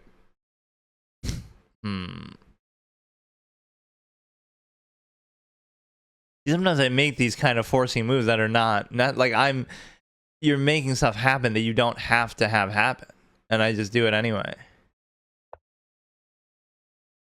It's sort of like you're trying to make something interesting happen, I guess, but or aggressive or whatever, kind of make the game move along.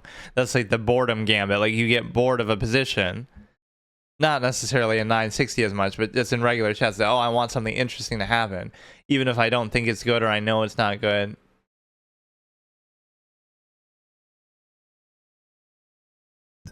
So the king is in a really odd spot.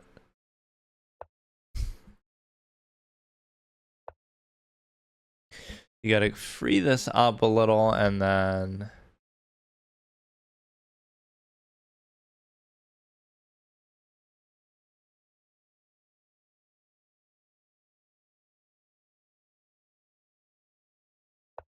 See, now I'm making sort of just tedious, repetitive kind of moves back and forth. This is not a good thing, and apparently I can castle there, but I almost protest that as a rule. Like, I don't want to castle unless it's something that in normal chess you would ordinarily be able to castle, like the exact right position, the starting positions and everything, which happens actually a fair amount. Like, you just need a rook here and the king there, or either side, like. And actually, this mode makes queenside castling potentially good. I had no idea where my king was gonna go. Yeah, this position had a weird king start. Like, it didn't feel very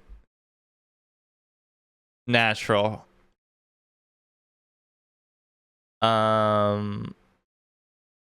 think the one thing I've gotten better at doing is like pushing the pawns in an aggressive way that I normally don't try to do. You see, this is my problem. I'll just kind of sit here and wait. But like, what's the point when...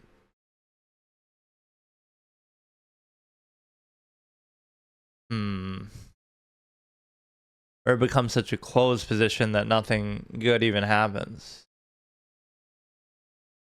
This is an open file, so just in principle, that could be fine. See, the way to play against the knight is always like just counter its space a little. Like, you should always have something stopping it from coming in, which I guess here I could just take with the bishop, and then he would still be able to come in with the other one. Like, the knight should be able to do something here, but I just don't know what. It almost feels like this into that, this into this, then they take, then take. You got to create a square where there's like a real battle going on. So if you put enough on there, then you can kind of break through.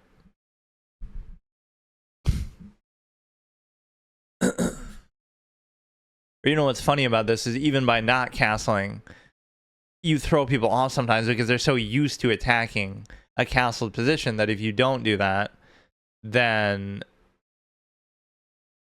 Okay, let's just ignore what he's doing completely.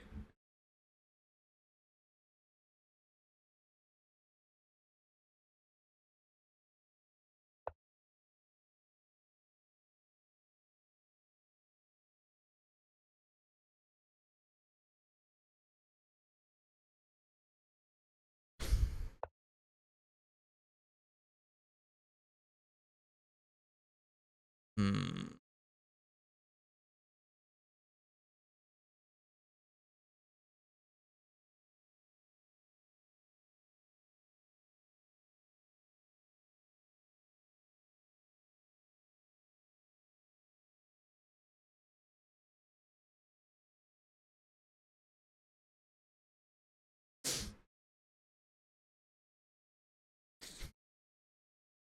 So the thing is, okay, if he raises this, I can't take. The knight is just in the way as usual.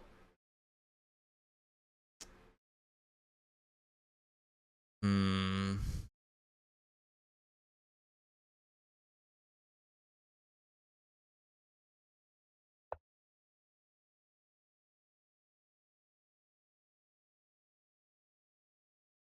I mean, it's just annoying. Like, the knight is just getting in the way. It's not covering anything. Can't go anywhere good. Like, just every single time, I swear, I can blame the majority of my losses on the knight.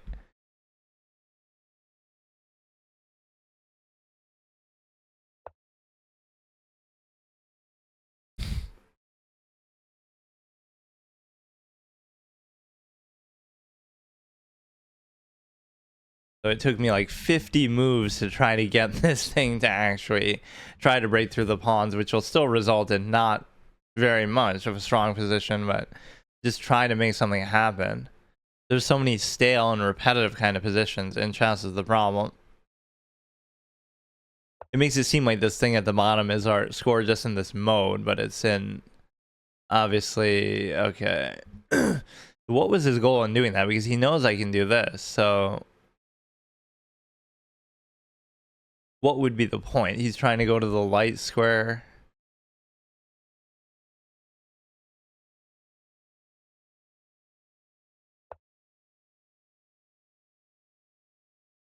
Or he could put the bishop there.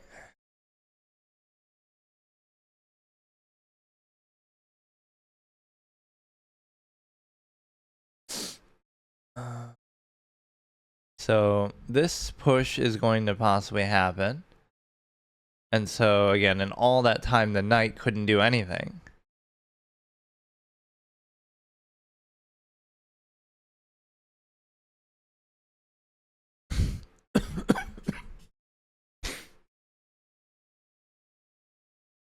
You push the pawn. I'm surprised even he waited that long. He could have done it before because I didn't have anything attacking it. So it's like I'm almost trapped my own queen just in my own pieces. That's cute, I guess. The king really doesn't have to stay there though.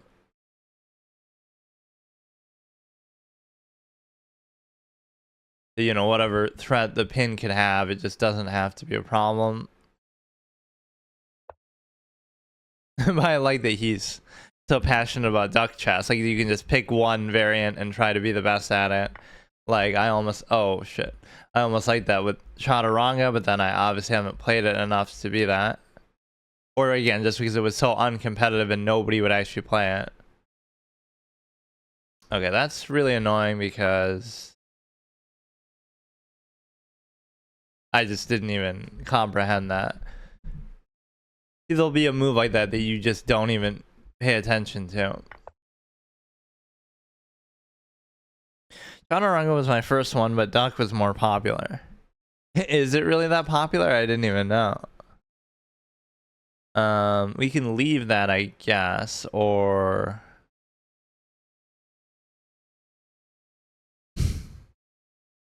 I go here. Let's just do it. I've been waiting on this for a while. So they would take, or this might have even, they would take, I would take, they would take, I would still take. I don't know why I'm so obsessed with this pawn position. So you can check there, which still doesn't do a whole lot. The knights have to come in. This is a bit of a nightmare endgame because it's going to be, it's not even really an endgame yet. But like the fact that we both have two knights. You could easily do that. But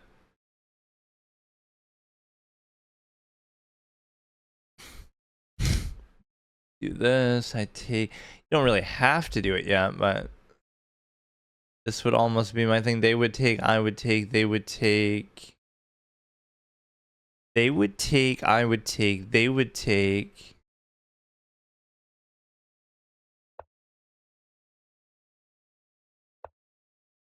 Okay.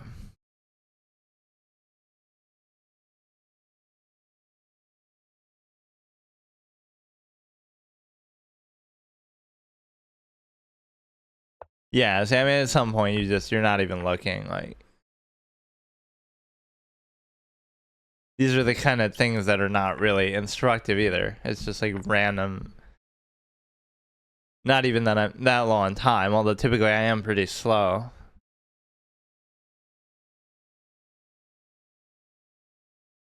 Like, it's very hard in chess sometimes to lose to something that's actually like, that's sort of what that bot, I guess, is doing. Losing to something that, like, wow, I actually wouldn't have seen that or couldn't see that. So many games come down to just, oh, I just wasn't paying attention or something to do with time. Not that that's really an excuse, but it's just like very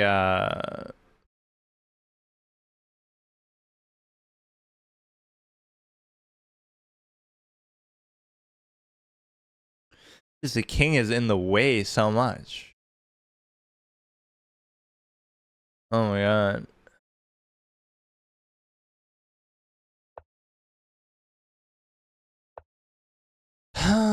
Okay.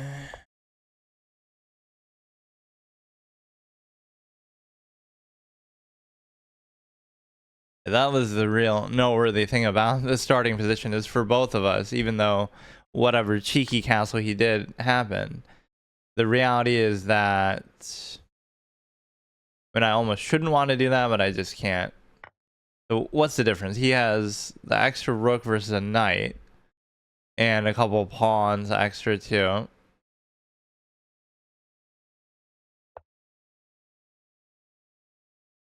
Your queen kind of got trapped on. Yeah. I feel like the king was more of a problem though. It just kept getting in the way. The knights were kind of inactive. I'm not even somebody who uses the queen really a lot.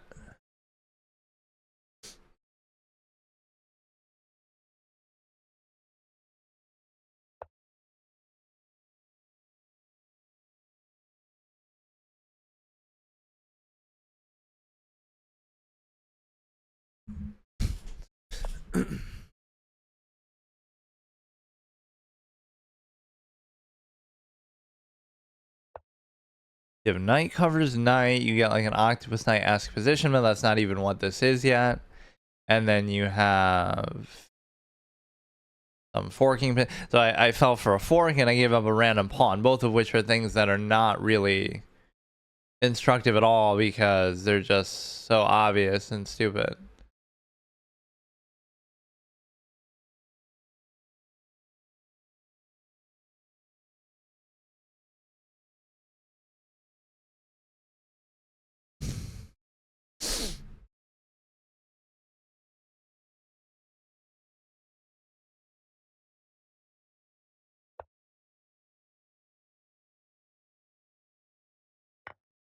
And now it would come down to time. So he's doing the right thing by trying to trade so much, but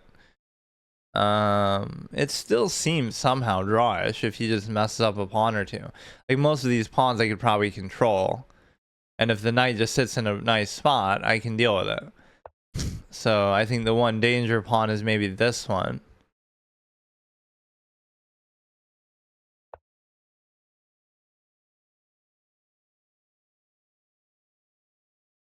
Which thankfully he can't actually cover, it seems like, any which way. We're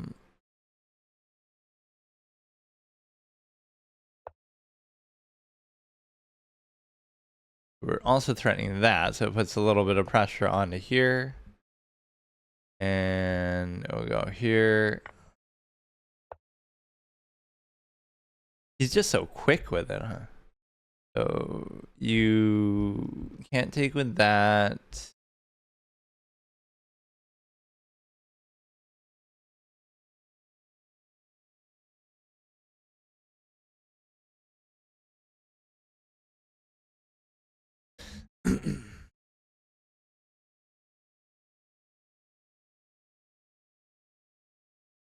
These pawns seem kind of ugly, but there's maybe some rhyme and reason to it.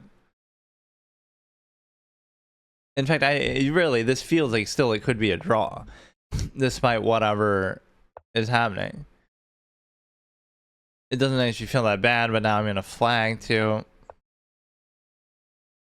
He's going to keep checking like crazy.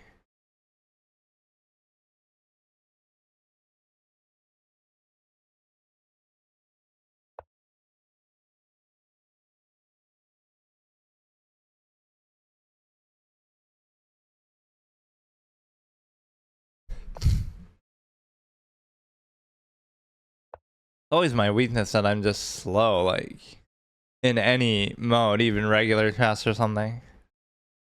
But then again, on the flip side, I sometimes don't take my time enough, so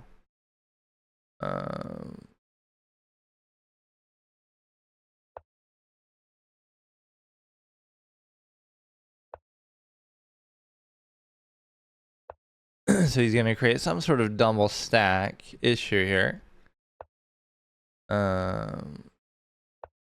I can just kind of be annoying and try to drag it out. Like, even when you're winning in chess, that's the thing. It makes it hard to actually win. Like, it still takes forever.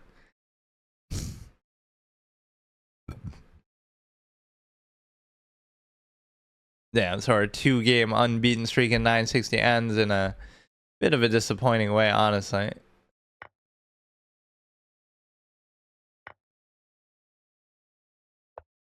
That might have not even been a good score to go to. Like, even when the knight does something good, now it's gonna trap itself. Like,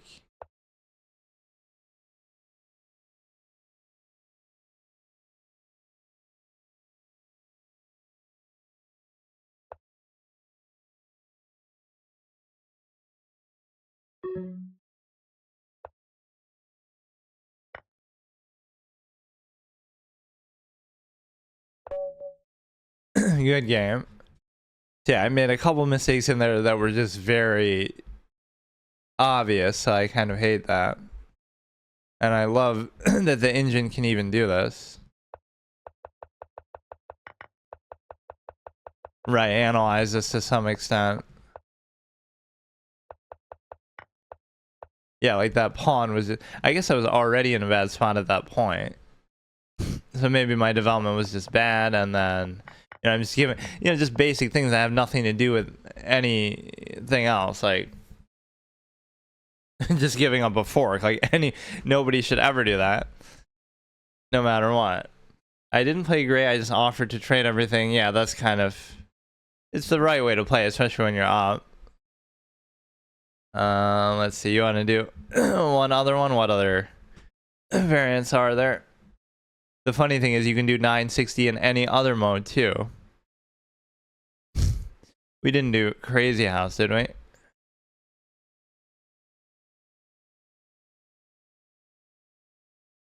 Atomic, okay. This one I always forget exactly how it works. Like, obviously everything blows up around something when it's captured, so you can just sack a piece to kill the king. Fog of War. So you wouldn't want to play this necessarily the same way as a... This one can just end like in 3 moves sometimes in like a very stupid way. Like, you should have a buffer zone where you don't let the king get taken there. There's a lot of piece sacking that can go on where, yeah, see, like that.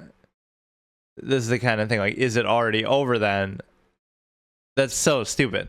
Like, this is why it's one of those flawed ones that's like very theory based. You have to know that, otherwise it's just already over.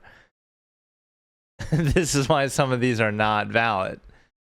Does it know to do that though? Like would the engine say that?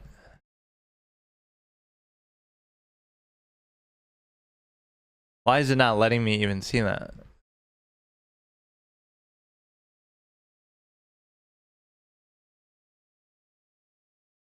Atomic's worse than duck. It doesn't even really mean it's bad. It just means that you have to know how something works. That's so amazing. I like that the engine can even do that. Okay, we can do another. Let's try Crazy House.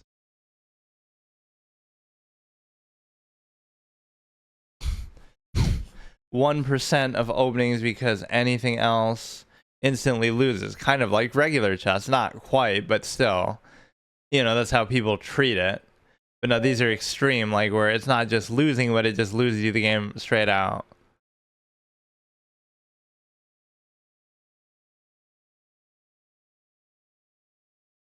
Atomic and anti-chess are very forced. So Crazy House is pretty simple. It's basically like regular chess, just if you capture, you get to place down a piece. So maybe it discourages trading or encourages trading to that extent, depending on how you look at it.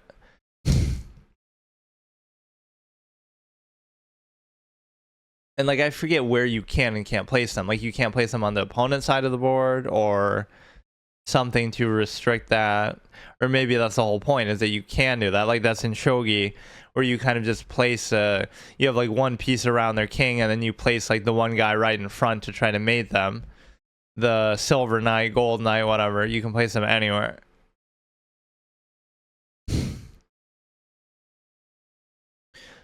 Except pawns can't. Oh yeah, because then they'd instantly promote. It's almost like they should be allowed to go there, but then they just don't promote. If that somehow would, but it wouldn't even be attacking anything then.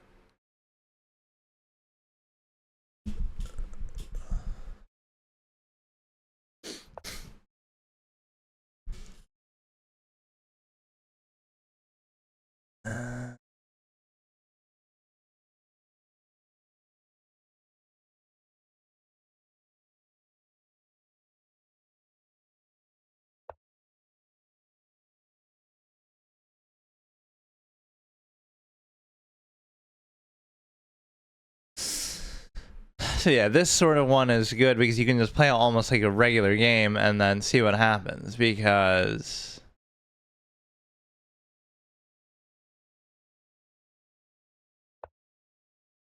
it shouldn't really matter come into play until later, by which point you could already be up. But there'll be like one crazy position that they can put their pawn in that would make the difference.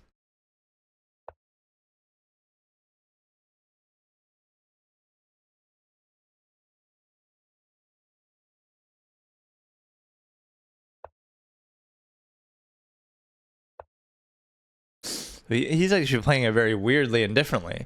Like, both of his castling positions are kind of messed up, so he's getting, maybe has some idea of how to play it within the variant. Take, take, take, take, take.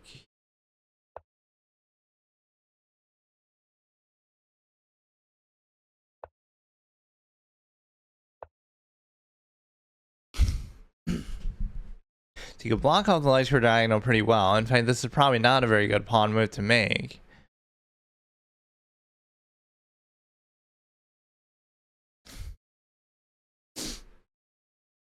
Well, where do you even play duck chess? Probably on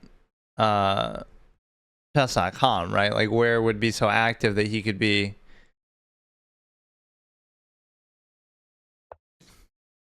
You know, I could do this, which creates the structure yet again. Yeah, chess.com. I feel like it wasn't even on there for a long time, and then they added it. Okay. This is the kind of thing that you get, dude.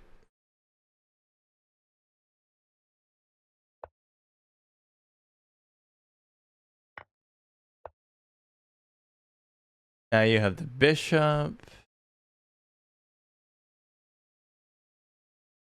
Yeah, it's very hard to account for these things, right? It almost just becomes random because, yeah, they added it like 1 to 2. I feel like it was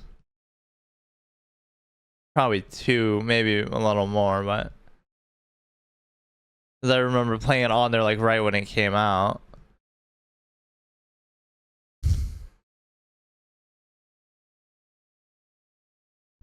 Yeah, you could put the bishop here, and then you're covering that, and it could become a problem.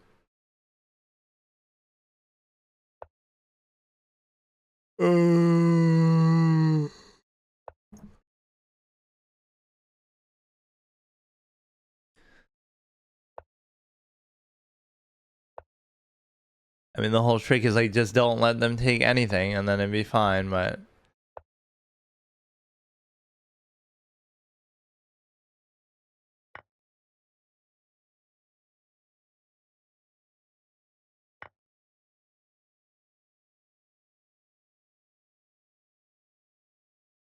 it's just very hard, like if you don't know what you're doing, to you know, just suddenly you could put the knight here. I mean, even I'm seeing such good moves. He could put the knight here and then the thing can't go anywhere.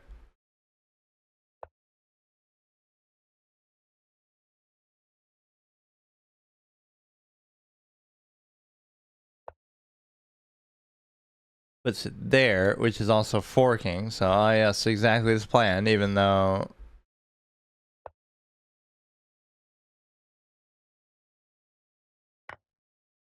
alright, so we have the knight. You could make some crazy comebacks with this. It's just not super obvious sometimes how to do it.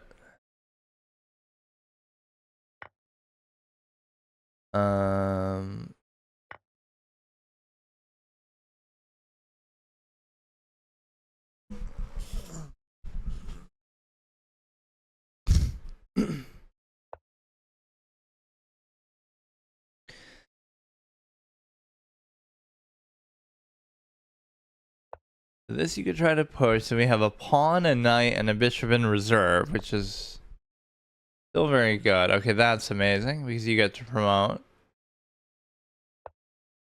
if I take, and then you go there, and then I can do like this.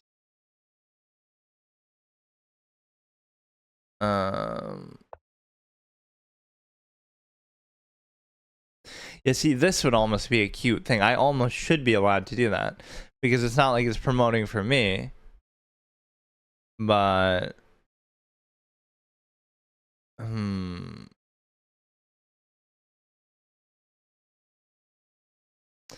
damn.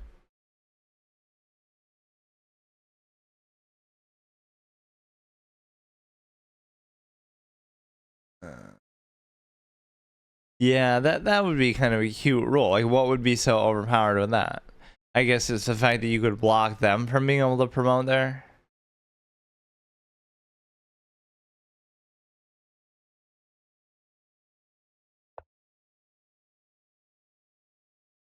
The taxis in Bughouse are crazy. I'm not that good.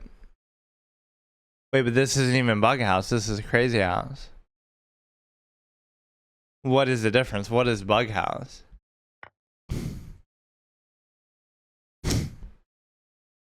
Exchange chess, not to be confused with Thai chess, transfer chess. Crazy House is just 1v1. Oh.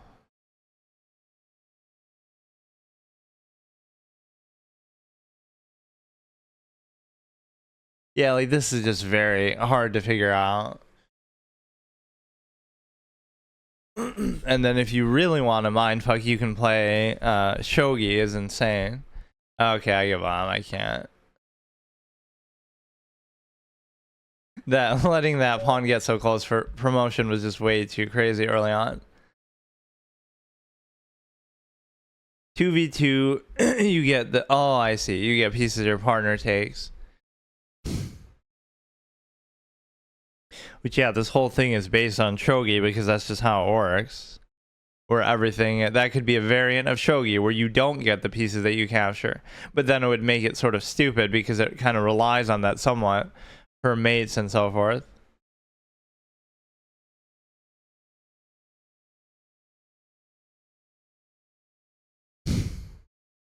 He's just cleaning me out of all these variants, but it's no real loss because nobody plays on the site anyway. So it's like even if I wanted to play them, I can't find anybody to play against.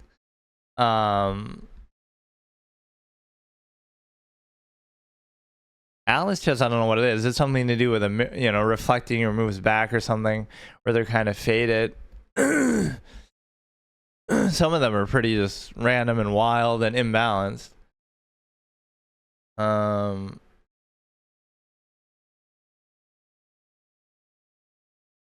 Yeah, this level 6 thing is giving me a real hard time. Even though I mean, it clearly isn't easy for me to beat it. But it's like I have to kind of maximize play my best, kind of where I had it be, but then I don't fully take advantage. Just like variant section is where most people play, which yeah, unfortunately I'm not going to do that. But there are a lot on here that wouldn't be on there, I don't think. Or some of these are completely different. Jiangxi, which I played for that one session. I was on that kick like it was probably 2023. Or like I was on this variant, or maybe it was 24. I can't remember.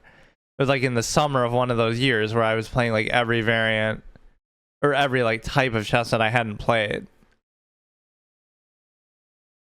So one of them was Chinese chess. I don't know what this actually is. Mac Ruck.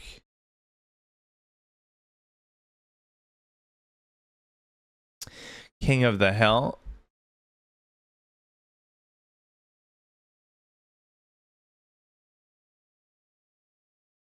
Which is what you're trying to get a piece to the. Oh, this one was a pain too. Okay, last one. Or look at this guy trying to make 4 challenges at once. How do you even do that? He's just desperate to find somebody to play against. But oh, it ended up being him. I guess I'll indulge it though, since I'm complaining that nobody's active here. So the king has to reach the middle of the board. Like here or here. I don't know if your own can get to there. And like that's what makes it stupid too. Like what if a piece is on there and then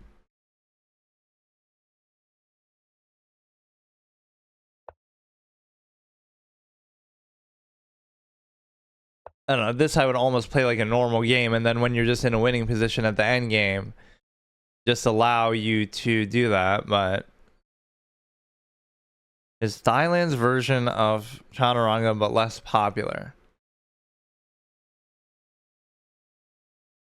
Yeah, see, I don't feel comfortable with this because what if they just march for that? Does that count? I forget that. Does that count if he gets to this one, or does he have to get to this one and I have to get to that one? You can just do a normal checkmate.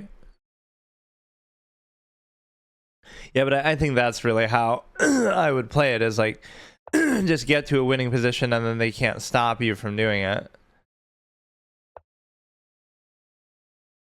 From just taking the middle. He can't walk on the spot your pawn is attacking.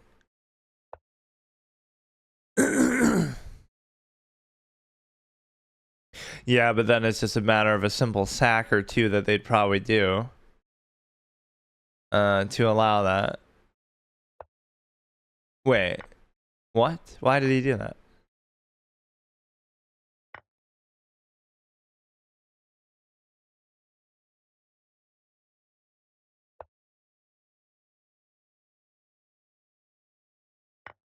What?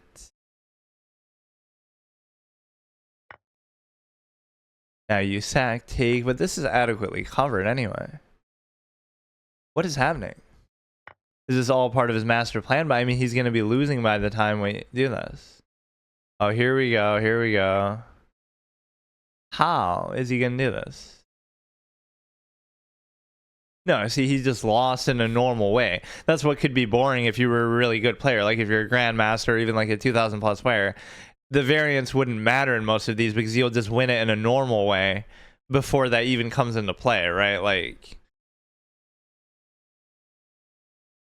so it's just like an excuse to just show off your regular, how good you are at regular chess. I mean, you could just do this and then just come back and it's covered by the knight too. Unless you're going to tell me that,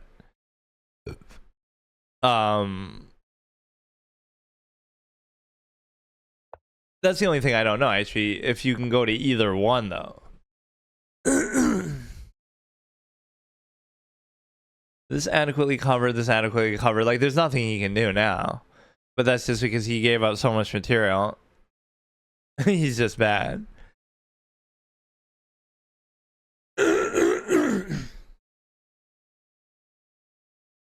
Anything in the 4? Wait, the 4? Wait, really? Oh, I didn't even know these two then. Oh, he could have done something then, because then if I take here... No, I guess not. Why can't I just do this and like just escort the king? I'll just walk it up.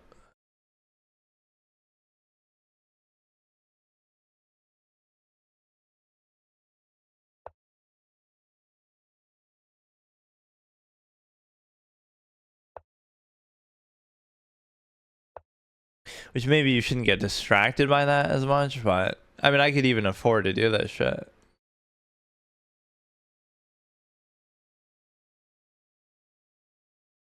Maybe that's getting cocky, but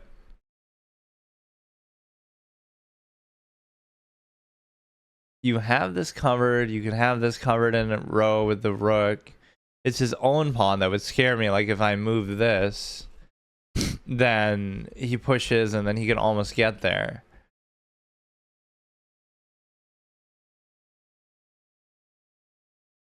So it's all four. Yeah, I don't know why I thought it was just these two. Because, I mean, they are lit up.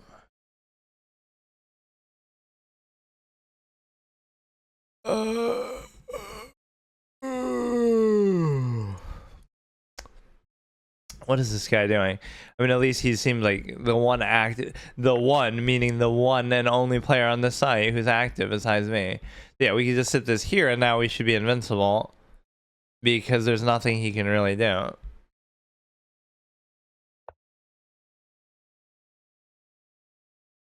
You're almost gonna get mated here. Not really, but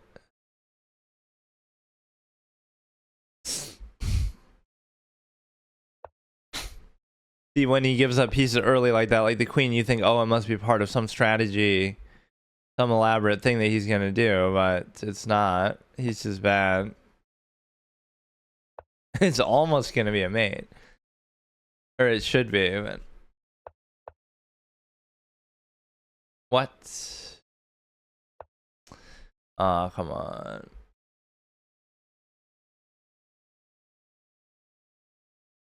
At least his king is out of the way enough. I should have maybe done this so that he can't even move the bishop at all for a while.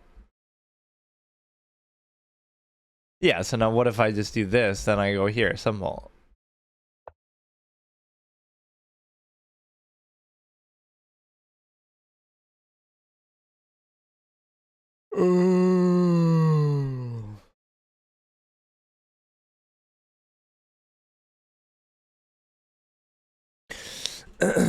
Then when you finally do find a player to play against, oh, then they're not good enough.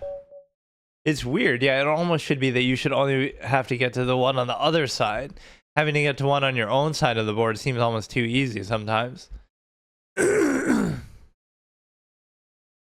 Okay, see you later. Good games. Oh yeah, this is the one I was making fun of. No buts to shogi. For like little kids.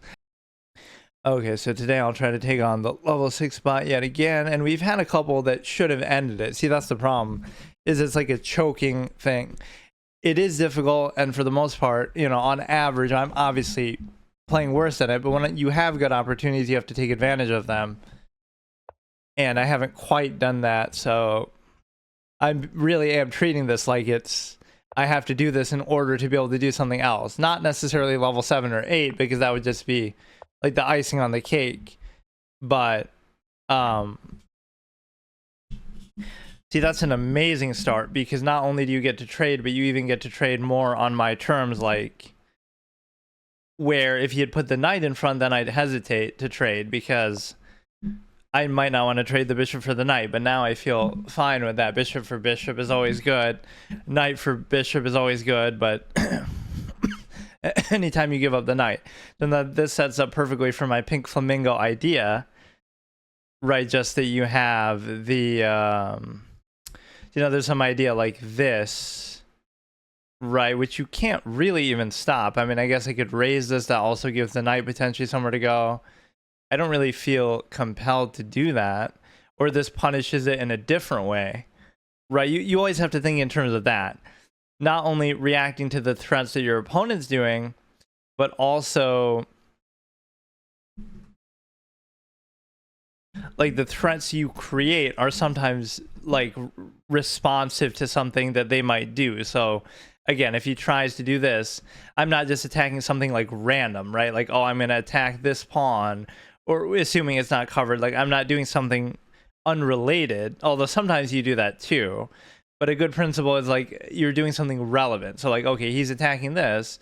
Now I don't want to move that pawn because that's actually my anchor pawn that I do with the pink flamingo structure like this, right? So I don't want to actually move that, but how else could he even attack it? And the answer is he could attack it actually with the queen. So like you go here to cover that, but then he could take and then still take. Really what you want is the rook. What you want is for the rook to end up there. So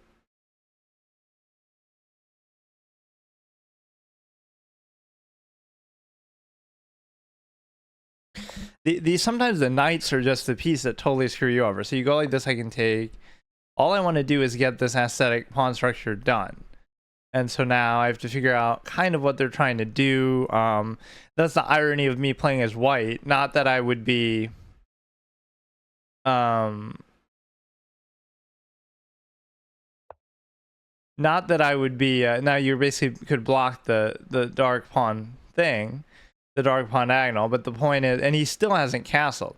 But no, I don't use it to so much do a really good attack or put pressure. I do it more so to why couldn't I still do... Oh, because he's doubling that. Okay. Wait a second. And then this would be theoretically okay, but then the pin idea is happening. So then, oh, wow. Again, you're sort of tunnel visioning on something in a way that... You know, it might actually almost be better to take with the rook first, because then take. Or no, I guess you can't do that, because then I could take. So actually... Okay, dude.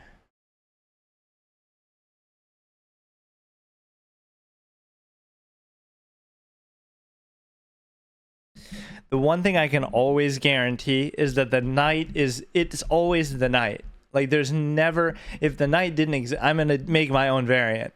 Just get rid of the knight. It'll just be an empty square. Right? And just let me do it like that because it's just not right. Every single time, any complication. Right? It's not my attempt to do something with it, to attack. It's just literally, there's nothing I can even do. I mean, I'll just let him do it. I don't care.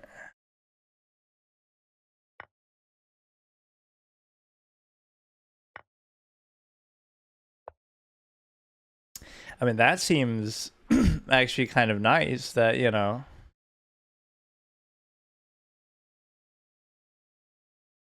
If you could like unleash this into a check, then he'd be forced to take it. Or even, yeah, no, I don't know. You're going to lose this, and it seems just incomprehensible to me that I have to deal with that. I could go for some crazy attack instead and just let it be. Oh wow.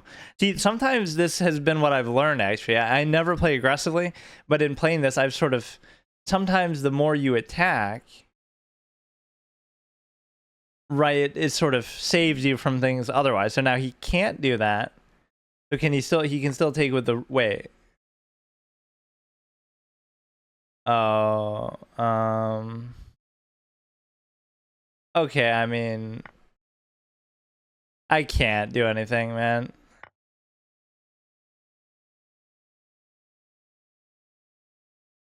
Now, wouldn't this be potentially good? Because if he takes, he'll take the rook, but then I take the queen. If he takes the pawn, I take the rook, and I'm double taking. I'm just kind of grasping at straw. I can't even. Oh, I thought that might have been a back. Wait, how did that even benefit me, though? I don't even understand, man. I'm just at a loss. This seems like a good position, but it's probably somehow not that good because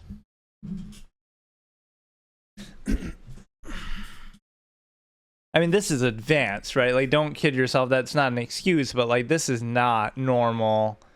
I don't know. Wait, let's remove the back rank possibility, but that's fine. To try to eat up some of his pawns here. We're double covering. We have a check possibility there. See, this is where you got to really turn the calculation on. This is perfectly fine, even though it didn't seem that way throughout. I can do this, and then I can like choose as if I want to take. The real question being, well, what if I don't do that? I mean, this seems like a very crushing kind of move, because if he raises it, I take. If he double raise, like, what can he do with this? He can just try to cover, but he can't even cover. That seems like a tough pawn to cover. Like, let's see how it solves this. Okay, it just does that. Okay. No, it makes like these demoralizing, annoying moves when you think there's nothing they can do, and then they still do something. It's very, very frustrating. I can't even explain it. It's not things that you would expect a person to do, right? At a moderate level, even like 17, it's just not. And I guess the speed with which it does it is artificial too, because, you know, normally, even if a player was doing it, it wouldn't be that fast and stuff. So I could check and I could take. Now, I don't want to do that because there's a certain strength in, there's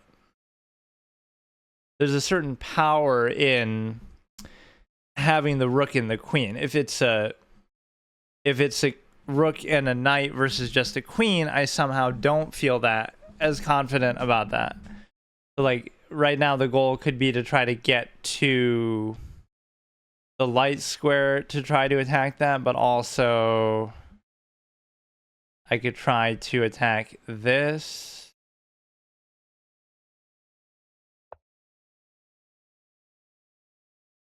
I'm watching the knight very carefully. That is still covered, so he's giving that up. As far as I can tell, he's giving that up. There's no recourse, there's nothing.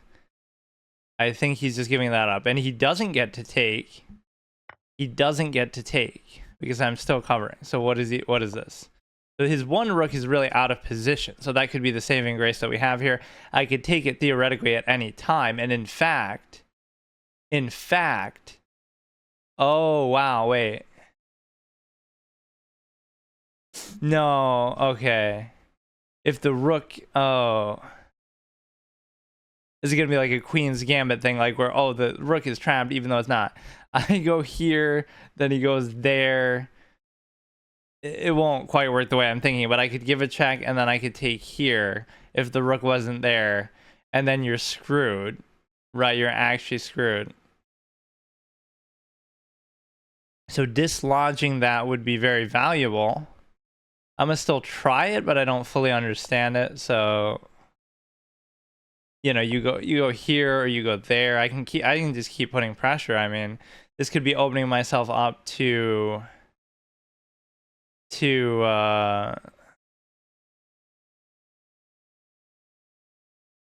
somehow doesn't seem good, and then some possibility will open up with that. That's the thing you have to stop doing, right? When you get to a moderate, intermediate kind of level, is stop guessing and start calculating. Like, don't think, oh, this could happen, this might not happen. Like, you can just think about it. Like, just actually do it. Now, you can check them. You can check them, but it's not a very useful check. But I do get a pawn out of it. And I don't see, you know, you got to look for these small things, too, because better players aren't going to give you something good. I'm putting so much pressure that way that now I can get away with doing this. And the reason why, or he could block there, but he's not. I could check here, and then what happens, though? What happens with that? I don't understand. You check, and then you move, and then I could take... There's got to be another step to it. That's not enough, right? You check. So now he's forced to move there or there. Then I have to give another check with the queen. Doing this isn't bad. Oh, but they'll get this, so I'm wrong. I mean, it might still be worth it, but What if I go aggressively like this? So now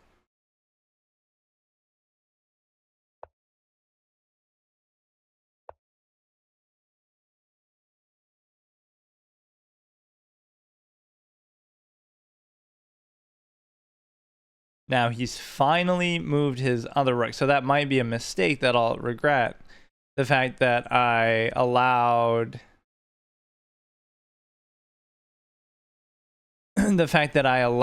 the other rook to survive. I could have guaranteed the trade before. Now I can't. And this is an interesting diagonal because I feel like it's go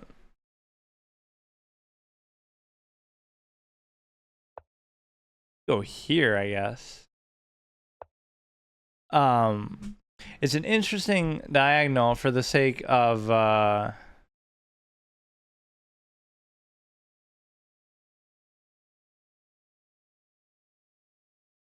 is there something he could do to force the queen's movement?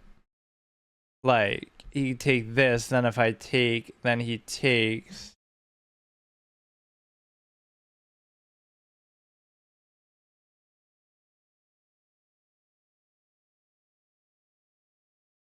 You have like a free unleash sort of move here, but you can't do a lot with it.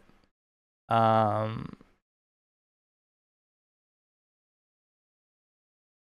+2, and again, I have infinite time, and the position doesn't seem bad. Like, I won't say it's a great position, but now I could have taken that almost for. Oh, this is what I was trying to do. It was like this, but now he's gonna bring the other rook, and it's actually gonna be trouble. Or he could even just like bring this to here. That would allow something. If he raises the pawn there, then I could keep going. So I feel okay with this, but this is like a first defensive type of move that I'm making that I don't need to be doing.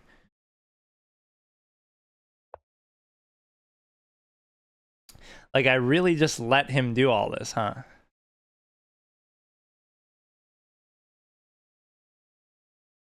Like, why am I playing like this? I don't know. You go here and you take this. Then if I take with the queen, if I take with the queen, then you take the rook. So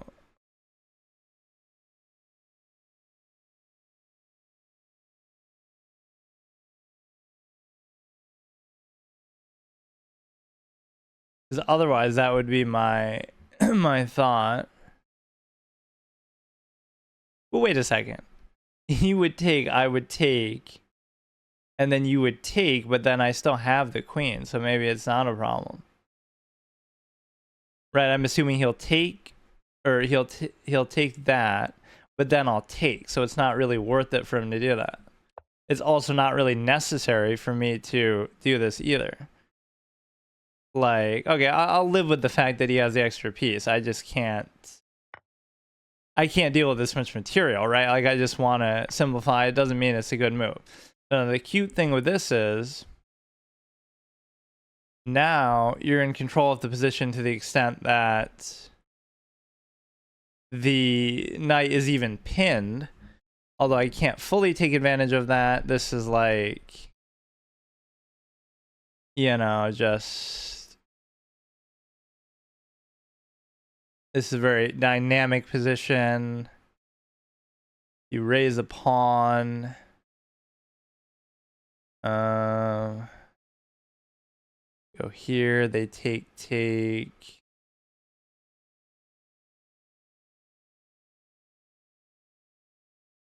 Like, that rook almost has nowhere to go, is the point.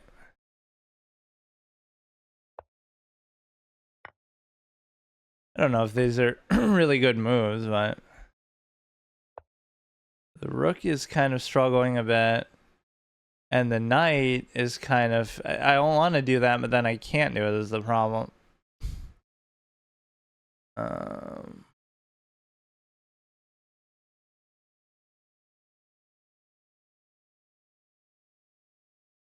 now that would free up the knight, and I'm kind of enjoying having it pinned. but I'm also kind of stuck. Oh, you know, I could do like that, and then I guess I don't know. I'm letting him have a free pawn, but like, look at that move, right? Explain that one to me. What is that? You have the choice of two different pawns to take, but you instead choose to cover that. Like, why? Why would you do that?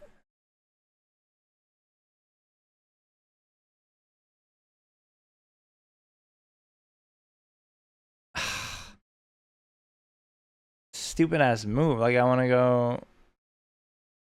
to do that, but then I don't want to give up the pin either. So what am I supposed to do? Then that knight's gonna cause all kind of problems too. He's not attacking one of my pawns anymore.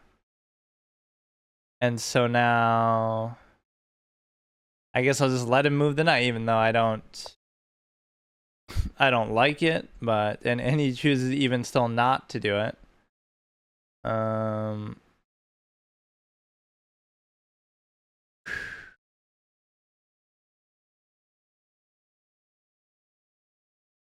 Oh, you know what he's got is this too.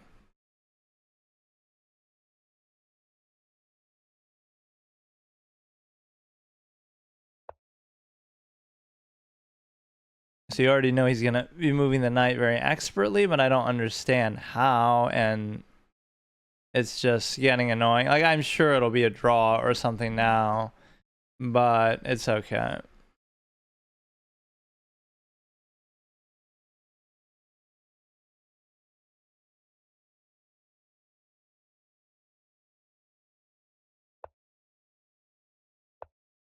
I mean, I see that, but I don't get it. Like, what does that do? Now he can take this pawn, and then I don't know.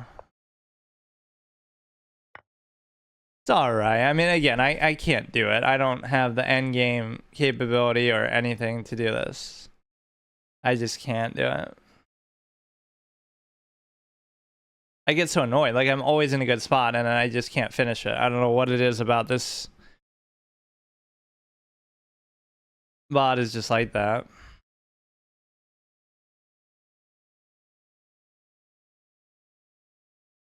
I don't know how it becomes that good at that stage in the game, or I just become bad or lazy or impatient. It's just too good. I can't do anything.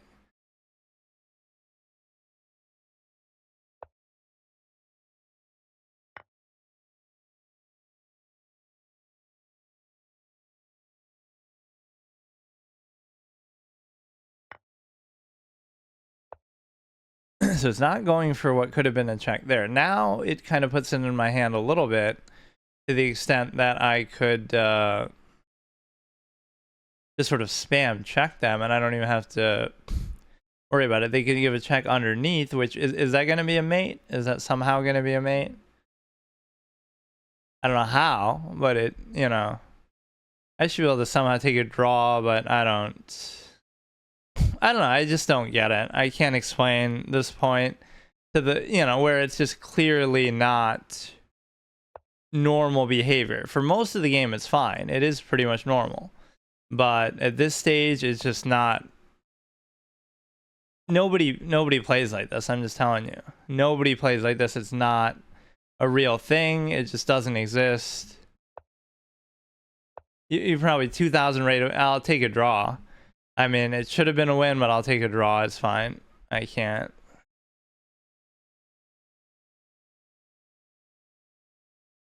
It's just, there's nothing you can say about that. Like, unless I sit here for an extremely long amount of time, which I don't ever have the patience to do, there's nothing you can do. Like, there's no human being. I don't care if you're Paul Morphy. I don't care if you're Magnus.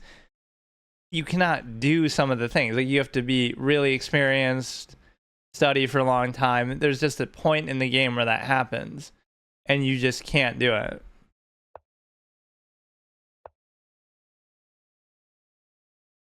I don't think he can really evade my my checks too well though. But it is mate. He's actually threatening mate with a knight and a fucking rook. Like, I don't even care. Give a check from here, and then where does he go?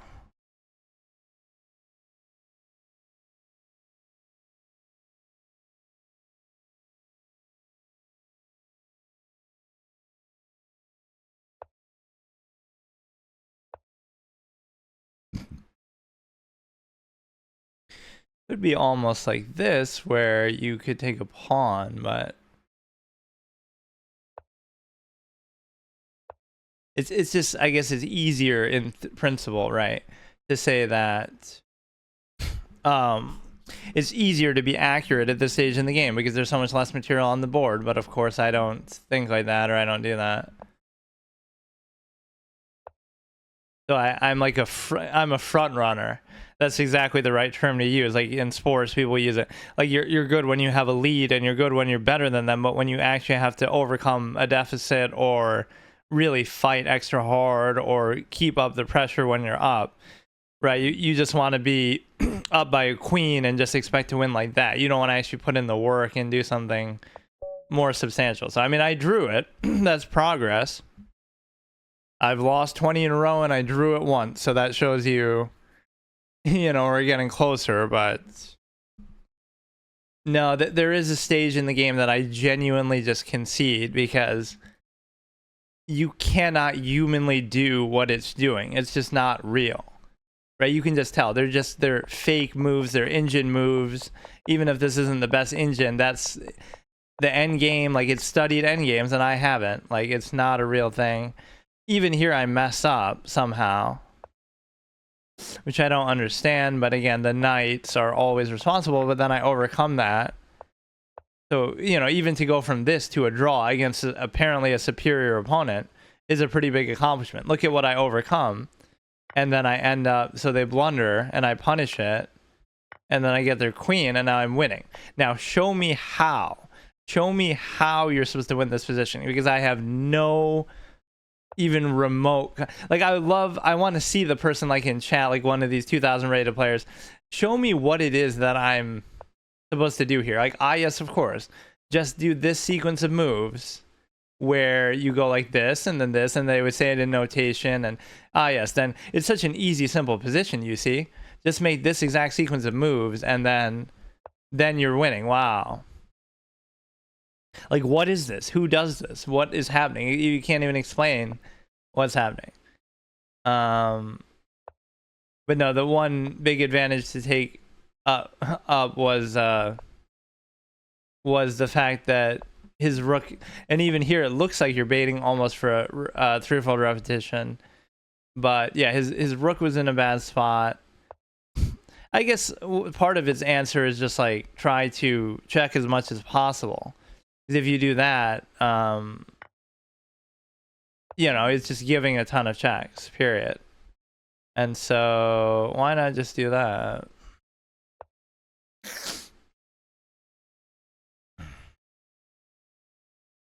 So I was actually doing quite well, and then I don't, even up to here, I don't understand. So you go like that, move the king down. Sometimes it's something as simple as that. But then, like, okay, what if you check? I keep going. Sometimes I'm too careful with the king. Like, I feel, like, what would be the sequence? What is it that we're doing? It feels like you forked that. Okay. Sometimes that actually does work, though. You can kind of fork the knight and something else with the king, which is how shitty the king is. So they actually have a bit more pawn dominance here in terms of the, well, not really, but they have some decent pawns there for sure. Like, look how hard it is to do this, though. I don't know. You know, I don't have any problem with saying that. Like,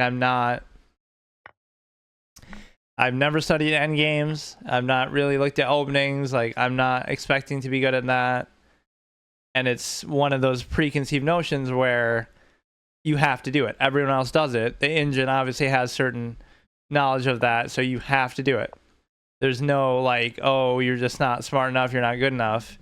You have to study them. I don't care if you're Fabiano, I don't care who you are. Like, you have to study them. Otherwise, why even bother doing it? Right, it's just that simple. You're dealing with people who have studied it at a certain level, which clearly, once you get to even 17, 18, close to 2000, like, people have studied them. So if you're not doing it, what do you expect to happen? So I've always acknowledged that, but I just doesn't mean I want to actually do it. And see, there's still a lot of baiting repetition. So am I actually supposed to do this, or is it just doing this for flavor? It's baiting out, but for what? Like, I don't get it. Why is it doing that? Why is it letting me have that? Probably because you could have checked and took the rook, I would assume. And then he's still very close to promoting, so does that mean I'm going to give up the thing to do it? Why is it even that I'm winning that much here when he's so close to promoting? Like, he's covering that square, so...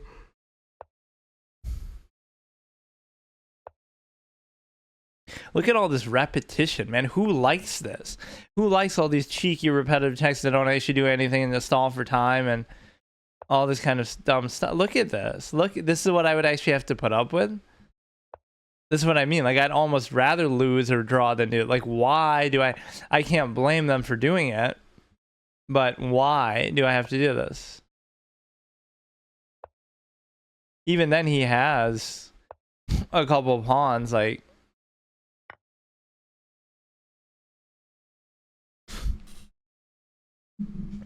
I mean, I drew it. That should almost count for something, but yeah, that is one of the hardest things in the universe, I guess, apparently. Winning a chess game is impossible. Like, because that's why there's so many draws, right? How do you win at a moderate to intermediate level? It actually isn't clear at all, ever. Because you're not going to be up by a big amount, right? You're not going to be up by +7 or +5. So it's literally impossible. Let's see what people speculate on. Stockfish 14 level 6 rating. What?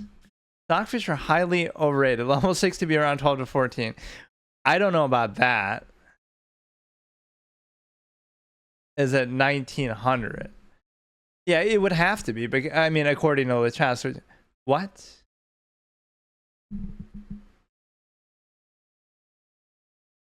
Skill level of 12. It's definitely not 2363. So I just drew a 2363. Even in inflated chess terms, like, what is the approximate thing of each? 5 is listed as 2000. I mean, I would say it's around 19 would be fair, because like I'm a 1700, so if I really focus, I could maybe beat a 19. Much lower in the mid 1990s, 2600. Approximate elo of each Stockfish bot.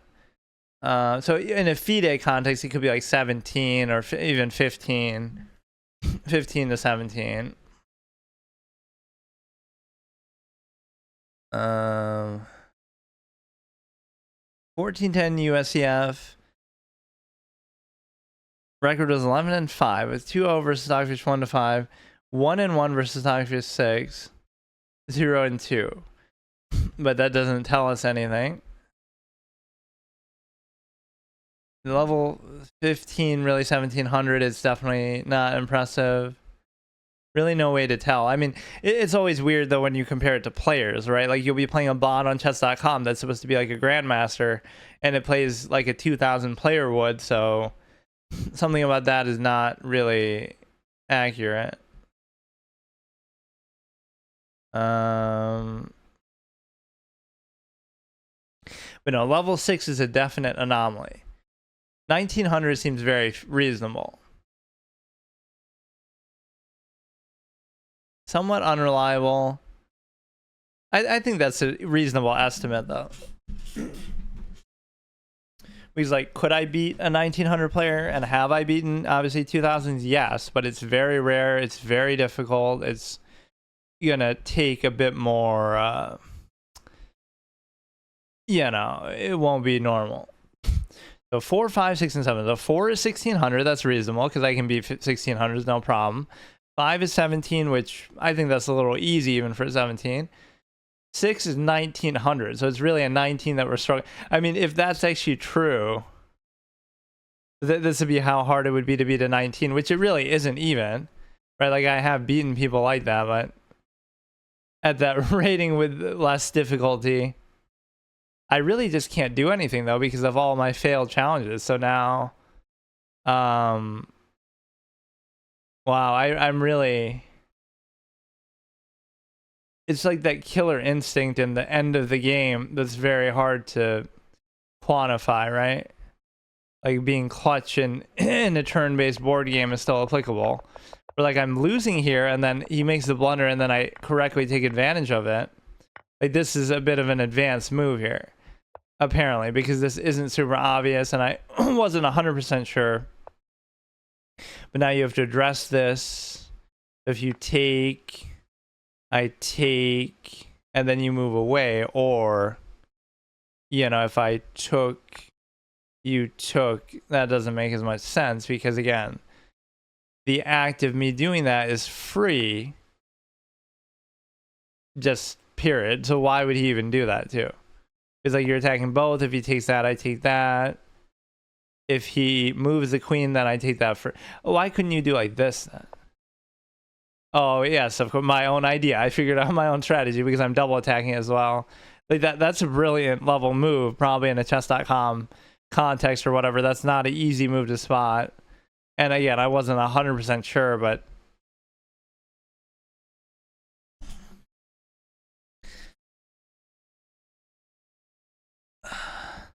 yeah, there's nowhere I can really like ladder or do anything because I can't I don't know. I wouldn't mind doing 9. I almost wanted to do chess.com for variants. Like, I should almost be allowed to do that. But since I failed that challenge, I haven't felt the need to do it as much. I'll consider that like a minor victory, but... Or the best way to tell is just look at the accuracy and stuff. That would tell you kind of... I can't be mad at that. See, like, if I just draw... It doesn't even seem that good. You made 2 blunders. Like, I'm winning most of the way. I just can't figure out what to do.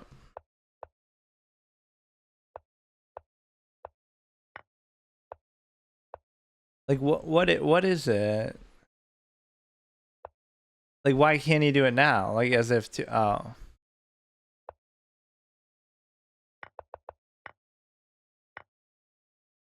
That's a blunder, but again, it still doesn't cause me to lose. It's just kind of...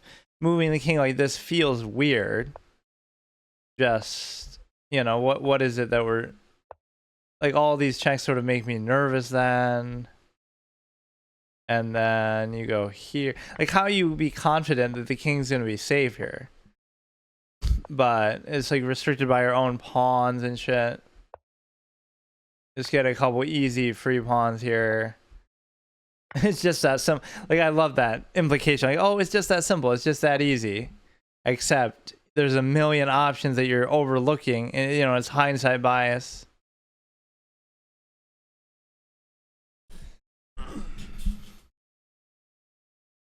So I wanted to look at some of those delisted things. Just because I don't know what else to really play. I don't really want it to only be chess here, but that was... Blindfold chat. That's kind of what I was trying to do, actually, with this whole account, as the name would suggest, but it's very frustrating to... I guess I could do a variant series on here. I never said I couldn't do that. Because I was trying to use Pi Chess, and that's fine. Any other site besides... These two, like, there's got to be a big up-and-comer site. Like, I'll literally have to wait for one because it's, you know, best chess. because I've exhausted the other ones. Or I could do another rotation permadeath. I was waiting for like 6 months since the last one I did, which I forget now when that was.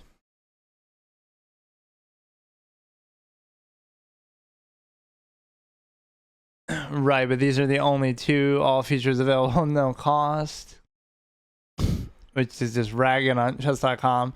But yeah, the pie chess thing isn't very active at all. 100% safe and free. Well, apparently it's not safe from adults like me, because I that would be a good excuse. Like, I'm just kind of want to do something other than what I'm doing here. But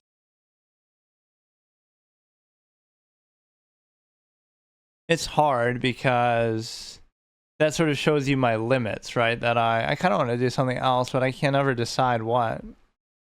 Let me look at one of those delisted things, I guess. So I actually checked like my YouTube uploads to see when the last time I did it was. I tried to make like a 6-month buffer between formats like that, which is a long time, but it was only in February apparently that I did it last, the Permadeath website gauntlet. And then the other thing I could do is maybe Permadeath variants like on the chess itself, and I could also do the like Roblox chess, like the video game anthology that I was doing. You know, Permadeath chess game anthology. Let's just do this for a minute though.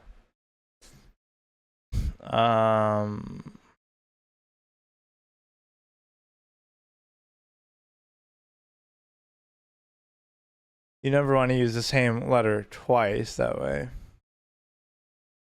That might not be the most common letters, but there's an R and an A in there, so sometimes you almost don't want to use those then. But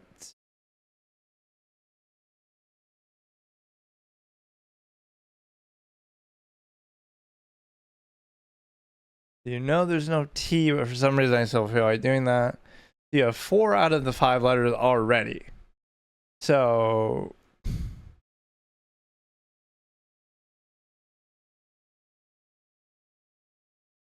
could be like apron or acorn.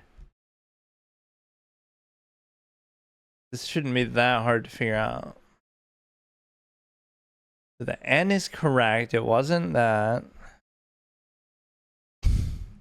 So A is one of the middle 2 letters. So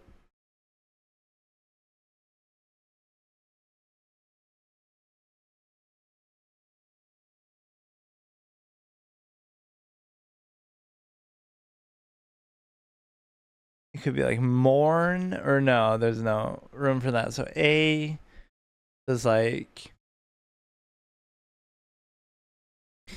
ARN. So it could start with the R or the O or something else.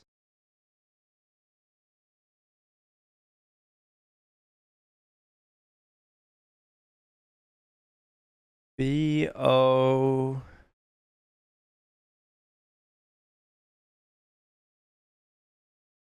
Love all these stupid ads you get. GTA 6. They'll have all these, you know, click this to play GTA 6 for free.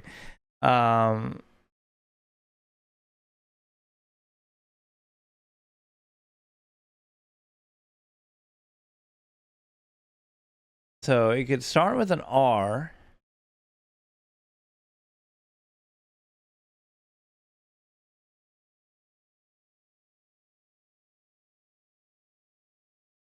It's really tough. Let's just do something. I don't know why I feel like it could be a B in there. This seems kind of wasteful, but it is. So it's a B. So it's B and then BRAON or BOARN. Is that, again, the A has to be one of those middle 2. So you already know it could be BARO, oh, like Baron. That's it. I like how confident I am once I do figure it out. Some of the words they use are pretty uncommon, so yeah, I could try some of those delisted games. I could try I almost want to do Roblox chess. I should check when the last time I did that one was too, but no, there was like this Mario Kart knockoff that I was gonna do because, you know, we have Mario Kart at home since they have, obviously, part 2 just came out, or on the Switch too, I mean. But the problem with that is, you know, I just do a bootleg one, not even because of that, but it's just interesting timing because that one's about to be delisted and it might already have happened because that was a few days ago I looked at it. So that'd be a good excuse to do stuff. So otherwise, I have no idea really what I want to do. And I almost wanted to wait till I beat that bot, but I don't think I will beat it because I drew it, so that'll be like a moral victory. Okay, so today I'll play the level 6 bot yet again, and hopefully this will be the last time. I've lost to it maybe like 20 times in a row-ish, even though I was in a winning position a couple times. And so then we finally drew it for the first time, so now we just have to beat it. I mean, even drawing it is somewhat of an accomplishment. Again, I would estimate it's about, you know, based on players' ratings on here, probably like a 1900 to 2000. But the difference is you'd have to see like how long would it actually be taking to make these moves, because obviously it's instant. So you might think, even if a real person was to play at the level that this is playing at, they might flag or they might struggle on time, right? And you might have openings there. Whereas here, it's just perfect in the end game in a way that's just not human-like at all. You notice some drop-off with people, like, they'll get overconfident or they'll, you know, whatever it is. So it's not always the same. Yeah,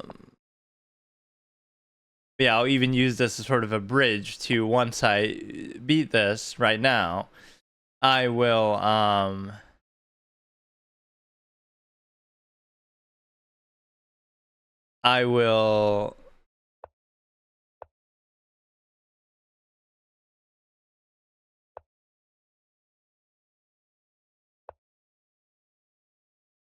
oh, here we go. Now he'll go there.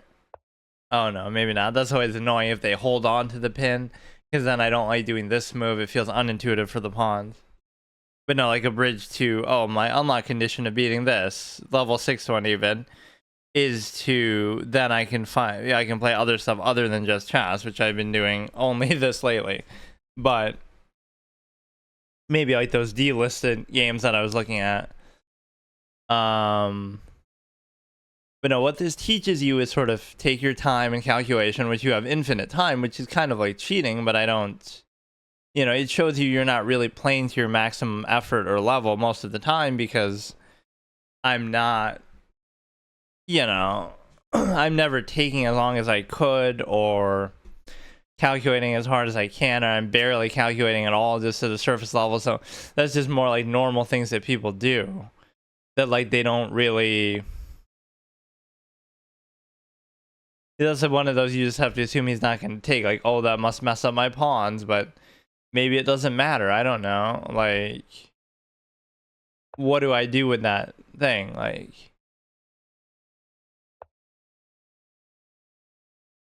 this seems so awkward, but,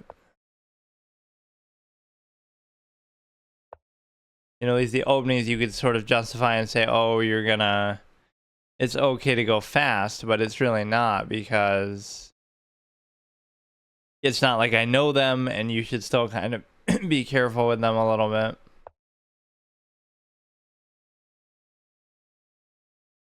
So I've been outplaying it, I think, mostly in the opening, or at least evenly, and then in the middle game I start to outplay it a bit. And so the thing is that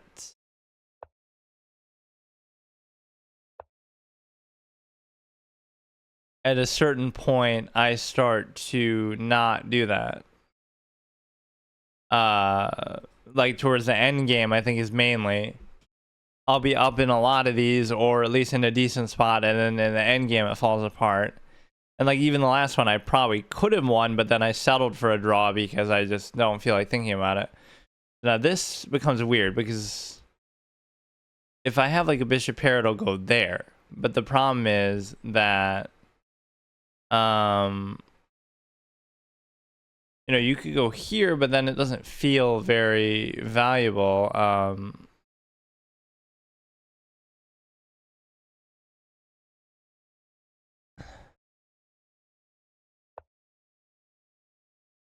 It feels like something you normally like to do, but I don't know if this, yeah, see, like, I don't know. I don't know if this is really the position to do it, basically. If I let them keep going, it'll probably only be worse, or maybe I let them take, and then they can take again. I don't know. It's always the nice that sort of confuse me in development, too. Now you're double covering.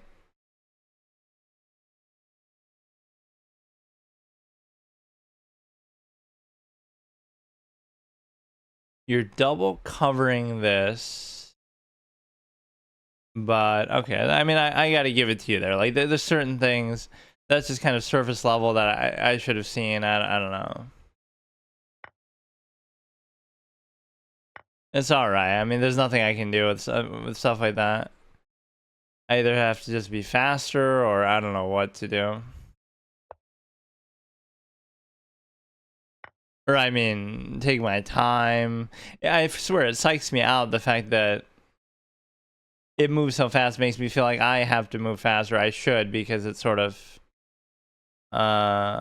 you know, it feels almost like dishonorable not to, but.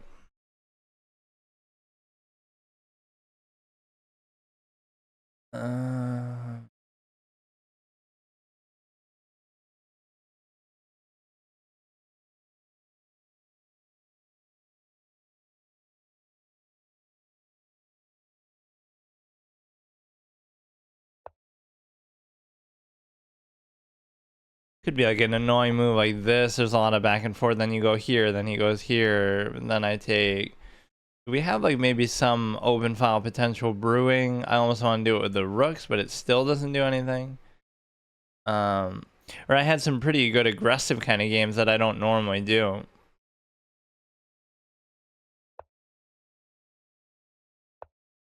Okay.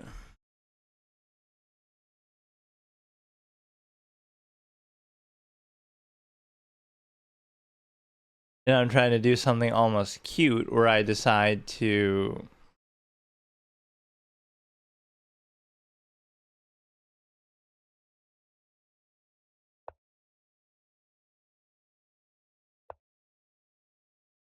Where I decide to try to maintain a double stack kind of thing. This, like, he's just gonna keep doing this back and forth like all day. Then he could bring the other knight, like okay, let's get a draw right now then, if you're gonna keep doing that. Sometimes there are times where you're supposed to do that because it's beneficial to watch. He'll do it again, or they'll sort of bait it like as many times as you normally could, but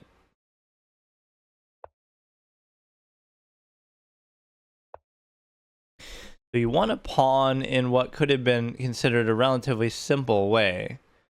And so now he keeps doing that shit over and over, and it's like,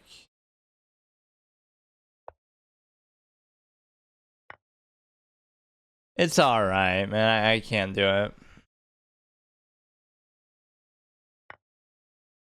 Yeah, I can't do it.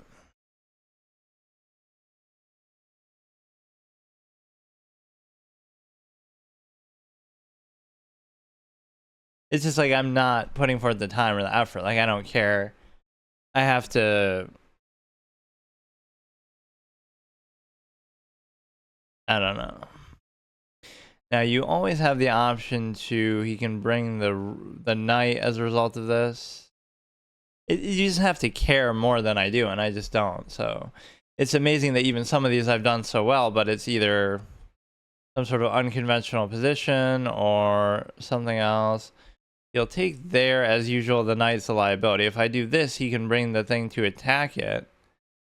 He can attack, like, the bishop. Or, I mean, I don't know what he can do. So you'll take there, I'll take.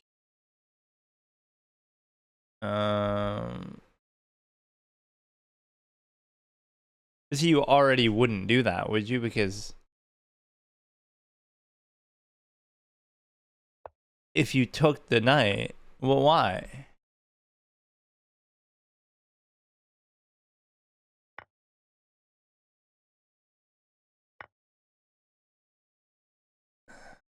Like, even in pretense like that, I can't stand the idea of trading a knight for the rook. Like,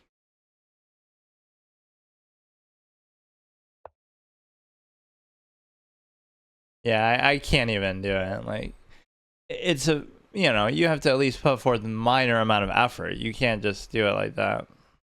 I mean, I drew it. That should count. I don't think I'll beat it like the way that I'm playing. So I have to kind of max out to my potential, but it feels like if this was a, you know, online game against an opponent where I actually feel like taking time, I would probably do better. You know, actually putting forth even 1% effort. That's not, so I'll just give up. Then I won't even try to say that I'll do it until I'll do something else. Like, the draw should count as some sort of moral victory because I can't do it. It's just stupid. Like, if you're not trying, you're not interested. It's not really an excuse. It's just like, what do you expect is going to happen? You're not playing to your potential. You're not even really playing at all. Like, this move is odd, but it's apparently not even bad. In fact, I even made the right move. I just don't get it. So he's not even supposed to take there.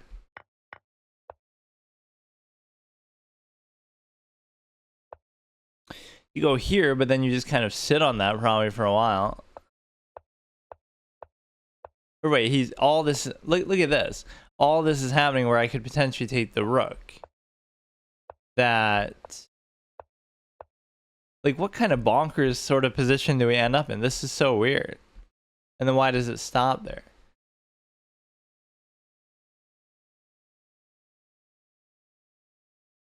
I love that this rook is just being ghosted by both of us. Like, how many moves can you leave it there that, well, I guess obviously it didn't happen in our game anyway, but okay, so I give up. I can't do it. And I always try to only do it like once per session, so I can't play it again. I wanted that to sort of be the bridge, but clearly this is sort of showing you what your ultimate weakness is in the long term. That if you're just too impatient, you're never going to be, you know, one thing if I don't want to study, it's one thing if I want to casually, but you can't. You're just not interested enough. Like, it's something about it is boring. Something about it is just sort of tedious. I had a couple good chances in a lot of these. See, now I'm almost getting overconfident.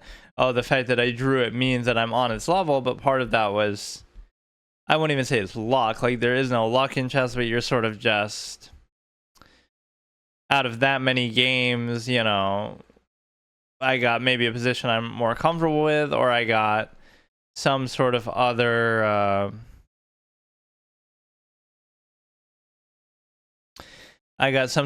position where I'm able to, whatever. It's just not necessary, really. Right, like, I had winning positions against it, and then I can't finish it, or I get overconfident at that point. I stop taking even what time I was taking up to there. It's just like all these sort of bad habits that have nothing to do with the game itself, and chess has a real problem with that, right? Where either most of the time you don't win because it's a draw anyway, or you're basically put in a position where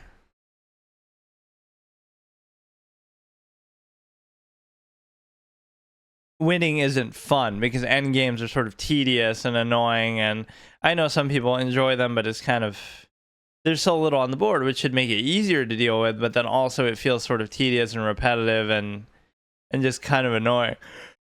And openings are obviously such borrowed knowledge trash too, so it's really only the end game that you start to enjoy. Like, I just can't take my time. I don't, you know, it's a sign that you ultimately don't enjoy it. So you can't force yourself to do that.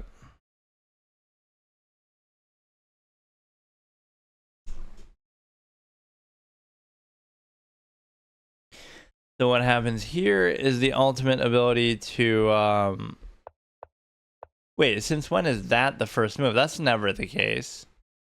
What? It never tells you to do that.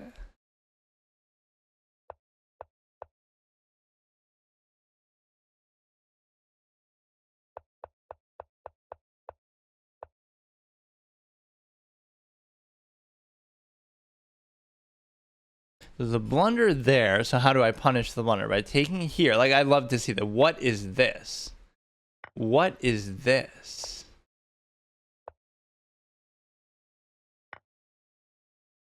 Wow. You know, this is a basic opening thing I guess I should know. So in that exact position, if they do that, you know, even though I was uncomfortable with the pin,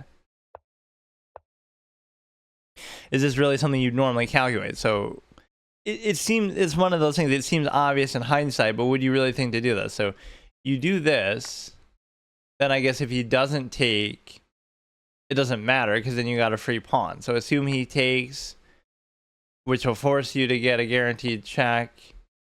So now why can't he do like that?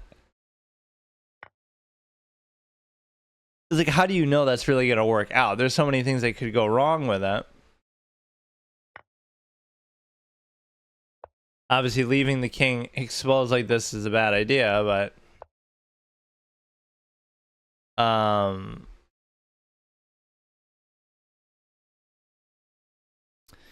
yeah, I mean, like, what is it that, okay, we make a blunder there, but again, it's one of those winning blunders that you're not losing because of it. It wants me to do this, which I don't understand sometimes, these center pawn things, or even if you claim to, you know, the way that I do it with the pawns is just my style. So even him getting that pawn there wasn't really all that valuable. There's a lot of emphasis on just getting the bishop towards the king, which again, I don't know how long it would take before you really took advantage of that. Like, I guarantee you that bishop's probably not going to come into play still for a while. You go here, sort of pinning it. Like, the queen is just crawling up one square diagonally at a time. I don't know why or what it's doing. And I never like having two knights on the board. There is no such thing as a knight pair. He just lets me do that, which I don't know why.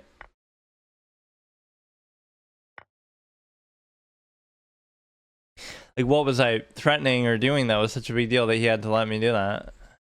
Why does the queen just keep moving like one square randomly?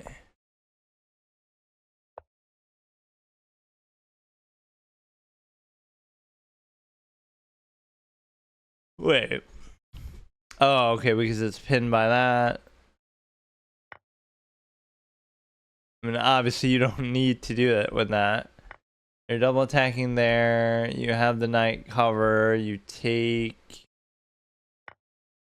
Okay. It's sometimes just like a move order issue too. Like, why can't he do it now? What did that change?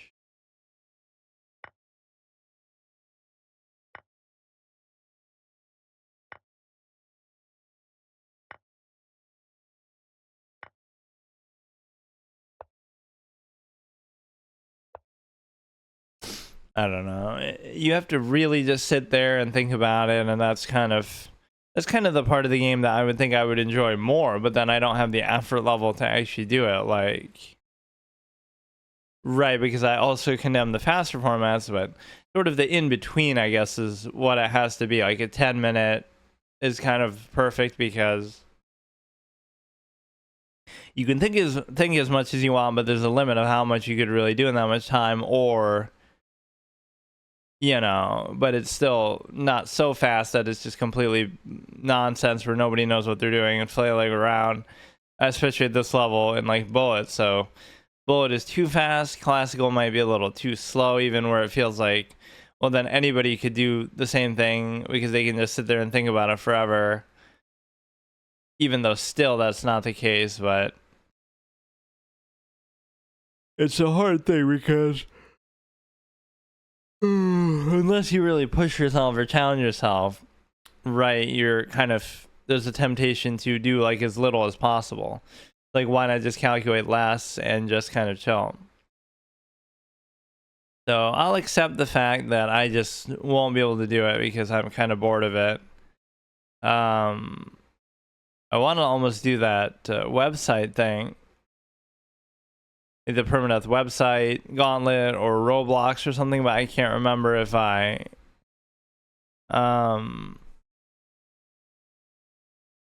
could just do a series on Roblox chess, period, where it wouldn't have to be Permadeath. That could be kind of fun. Because since let me just see, at least as it's been 6 months since I did it.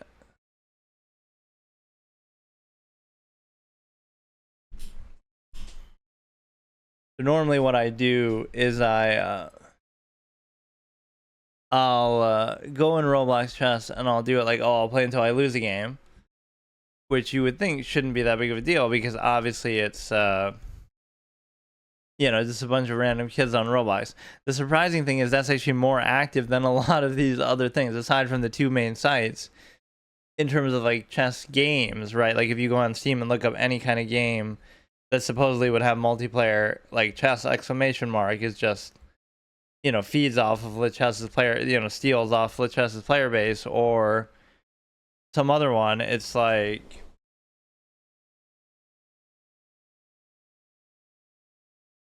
none of them are very active at all. It's like Chess Ultra is a good example. You'll pay for that and then you'll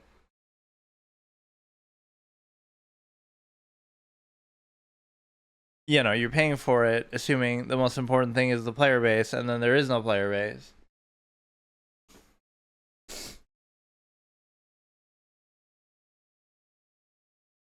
Let me look on my YouTube. I'll look up the thing, like when the last time I played Roblox chess was, and I always tend to upload stuff like that. It might have been along with that other thing though. I've lost like 4 subscribers on my second channel just because I keep uploading old stuff, whether it's because, oh, my voice is like more whispery there, or whether just the spam uploads. I don't know what it is, but you know, I'm finally catching up with the end of 2021 uploads because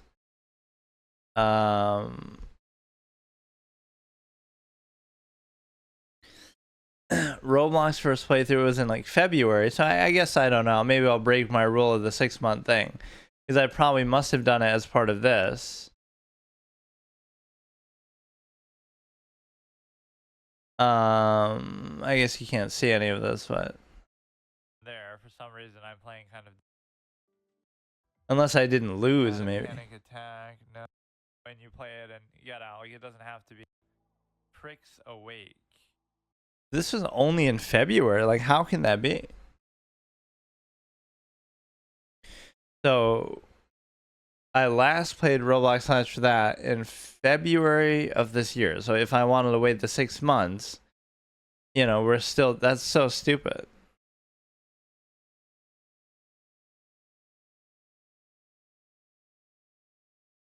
Imagine having to take refuge in that, or I could find just like other chess-related games, I guess, but. Or it doesn't even have to be. Like I said, I can just kind of do anything now. Let me see if that stupid cart thing was still there. The one that was about to be delisted.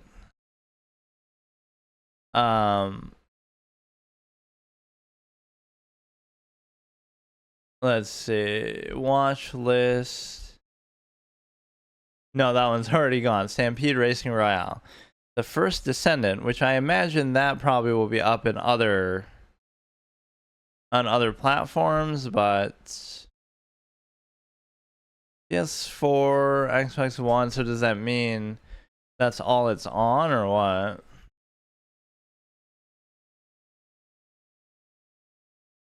Oh yeah, it's on Steam, so it doesn't matter then. I don't imagine it would be going offline there. I guess I could show this part. This is such a good thing because like I could just do it, you know, with no reservation because there's no problem. But like, oh, I'm gonna save it for when I can really get immersed, like I would do with other things or big series. But with this, there's no point because, you know, you won't be able to do it at all. Upcoming closure of the respective games on Steam. The ones I try to avoid are the ones that Abyss Dungeon. I don't know what any of these are, but or are these even somehow safe to stream, or is it even something I care about? Space. Oh god, this might be too overwhelming though. Yeah, you would think if there's a category for it, English language not supported. It's free anyway, so I can still try to figure it. That'll be part of the challenge. Like if there's a category for it on Twitch, you have to assume that it's safe to do. And they even have that thing where it auto does it, like it'll auto flag it as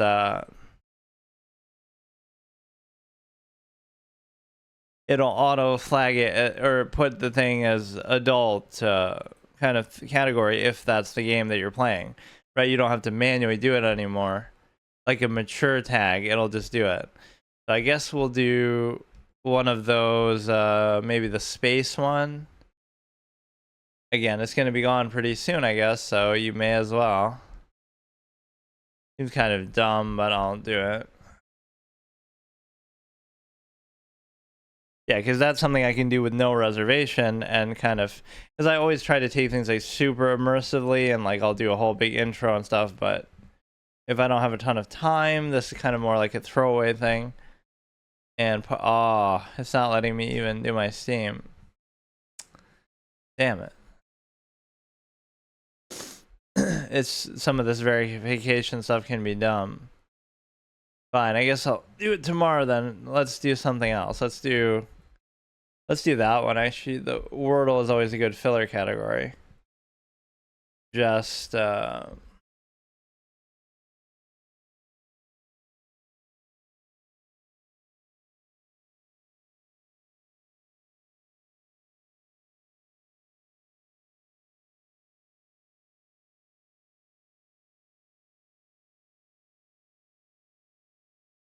okay, here. Do you have the ability to, you know, just try to get in as few. Oh, wow. Wow. Try to get in as few as possible.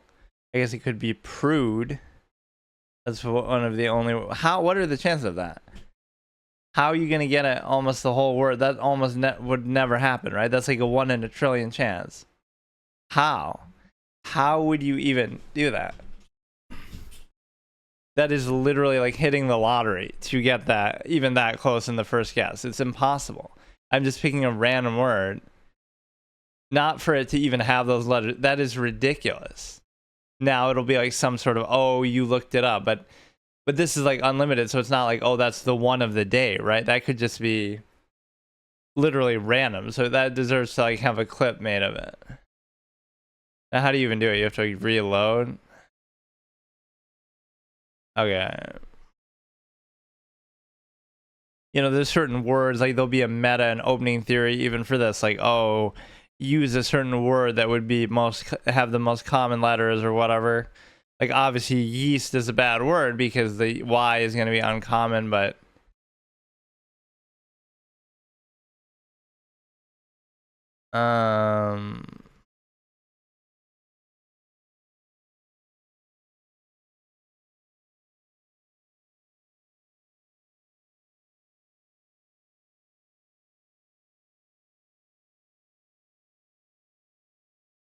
let me see what we can do here.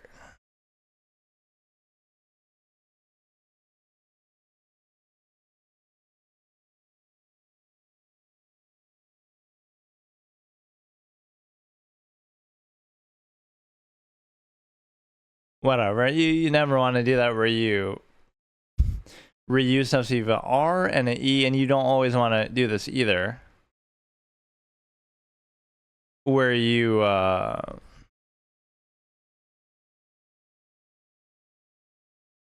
use letters that are already in there. We have an I and E, but that's the same E, I guess. So it's R. Oh god. Um,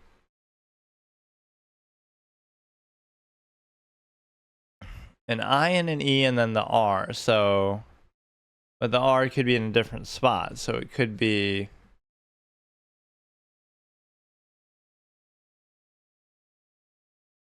either end in an R or begin in an R.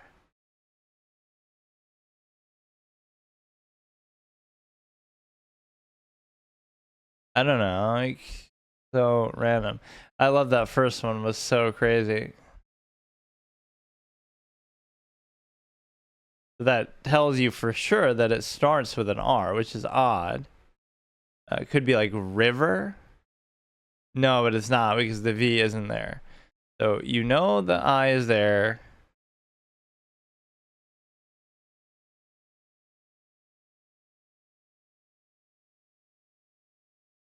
I honestly don't know what could go in there. Like riper? Or no, it won't be.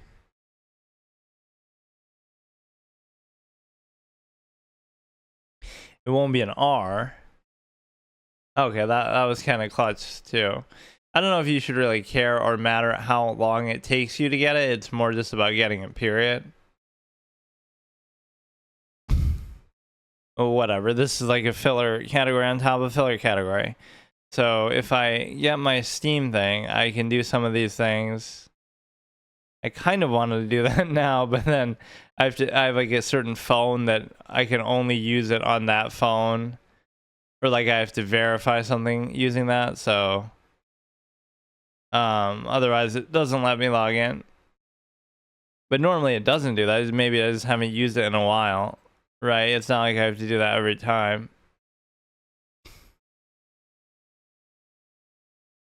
That was kind of clutch. Some of these words are so uncommon and weird though. Oh my god. Or maybe that could actually be a challenge. The Wordle challenge. You have to use, not that it's even necessarily a bad thing. You have to use the last word that you just did. Right, the correct word as the first word. But that removes some of the stupid meta that you would have, like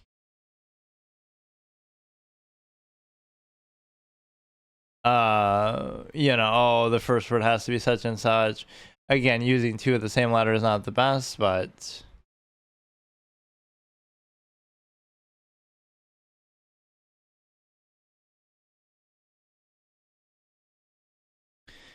Abehold. Okay, A and E are in there.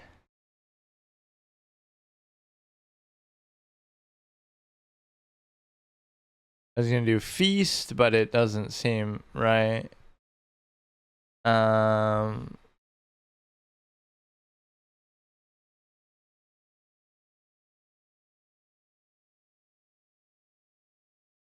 We could do faker. Let's do fakes.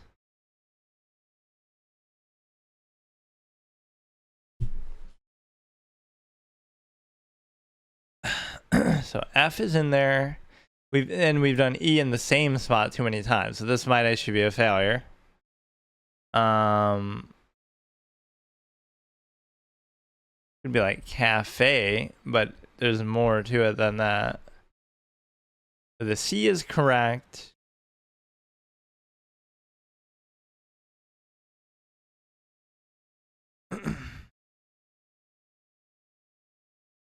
The E, you know, is definitely not there.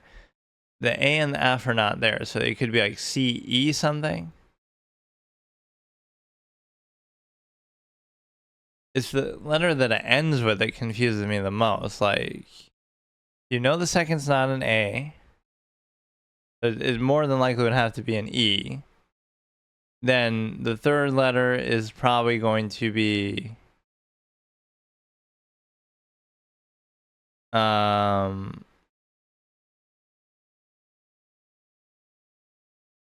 this one's really hard actually. This one, the third letter could be either, I don't think it's gonna be that.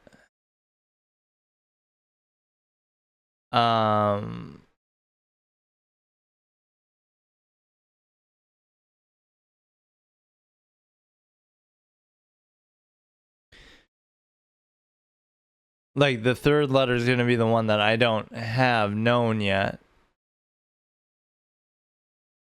So CE is probably a pretty safe bet. But I can't figure out like AF. It's an AF.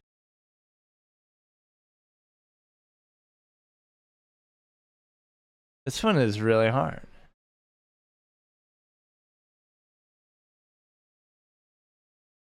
It might not be that, but then it would have to be. I can't even guess. No, it can't be that.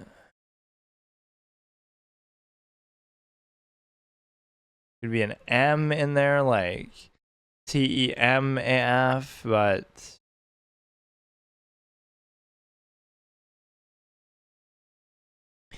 I cannot even think of a word that would potentially fit with this. Even as an incorrect guess, like I cannot come up with an incorrect guess. CEAF.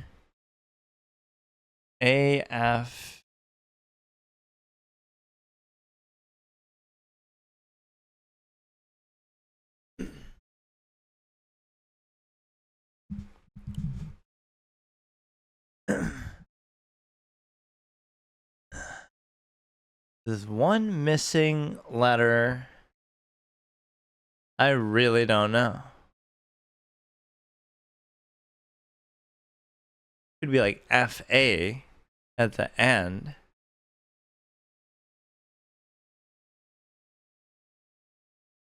I really don't know. I can't even come up with a potential guess that would be wrong that would meet all the criteria. Right? I can't even come up with a word like that. I give up. I hate doing that, but whatever the word is, I can't even figure it out. Chafe. Okay, that's not a word that you're really gonna think of, but it does a good job of using sort of uncommon weird words like that. That could be like a little mini permanent thing we do each time, or if we ever do it, like just you do it until you lose. So yeah, the Steam thing I kind of want to try. For the delisted thing, that would be one of the best formats I could do right now because I don't have anything else really that I'm planning. So between trying to continue to beat that bot and doing, I could try to do it now actually. Hang on, I'll be back. Okay, let me try, and hopefully once again the final time we do this, if I just take my time I can do it. But I don't know, I just play very impatiently. Sometimes I played better even as black, you know, because I play defensively anyway. Like I got these aggressive kind of positions later on. I don't know if you're even really supposed to do that.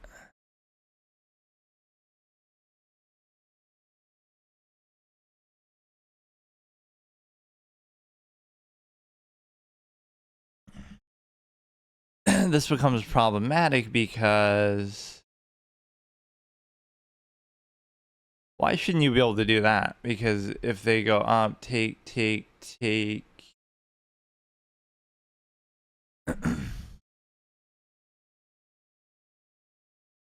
This almost seems like what I would do, even though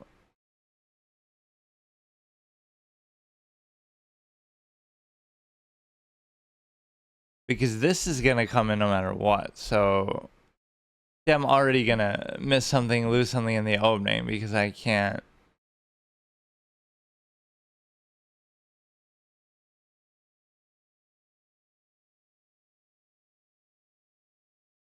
Or sometimes you're meant to do stuff like this.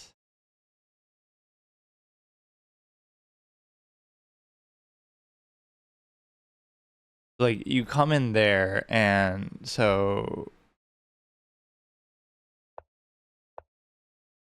not even doing it, and now that pin idea won't even work.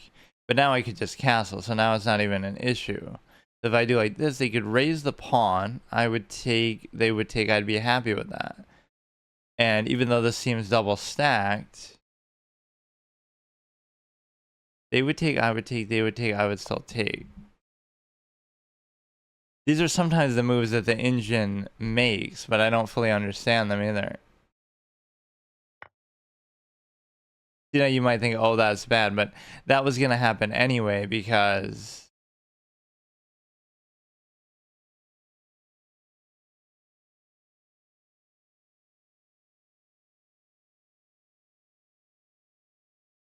that was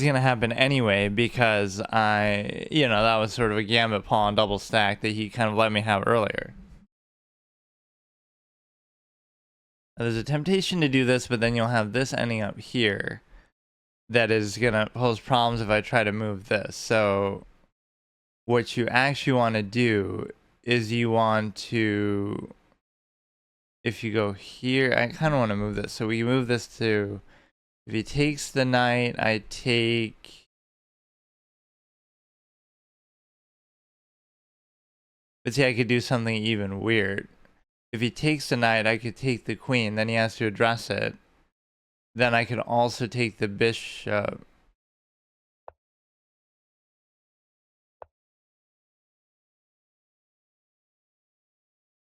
You know, it makes these sort of very impressive moves that are like,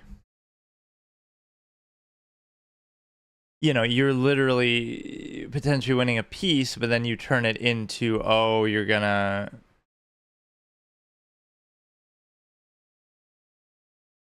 And I just have taken too long to castle, but if he takes, I take. If he takes, I take.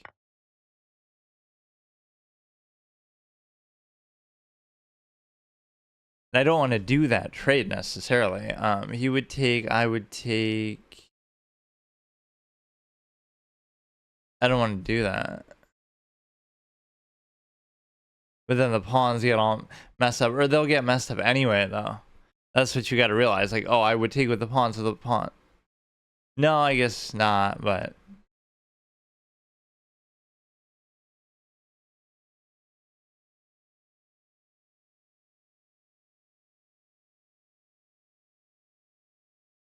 Like, I want to somehow preserve the bishop, and then this position is going to get weird with the pawns. Like, you have to have a plan of how you want to. You know what? I'll figure it out because I think even having those pawns awkwardly like that is better than giving up the bishop for is better than giving up the bishop for that. And so this sort of stops me from castling. They would take, I would take, they would take, I would still take. So you could do this, but then they push the pawn there. You kind of need a rook to come in and cover this. Now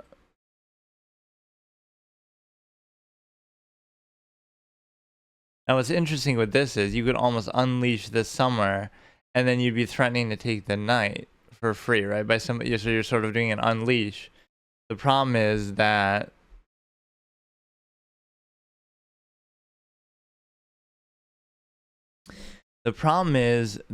there's nowhere that great to unleash into, and you can also still do that and cover it, and you could also have to account for this.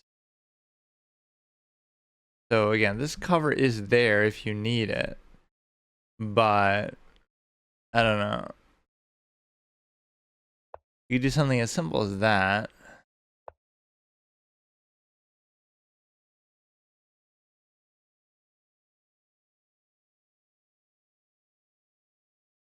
Okay, so nothing's changing with the position. So you have like a potential fork here that I could draw him away in exactly the manner that I was talking about.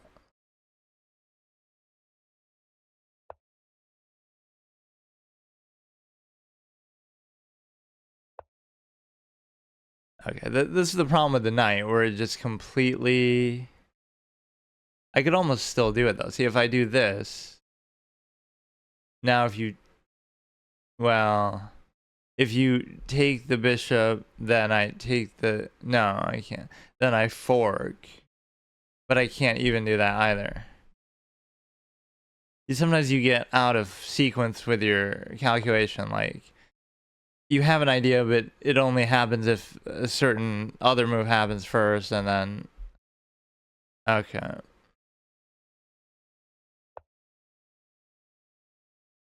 I mean, I just can't even... Like, I can't even move that. So, like, you'd be better off doing it like this and this or something, even though that would get potentially pinned as well.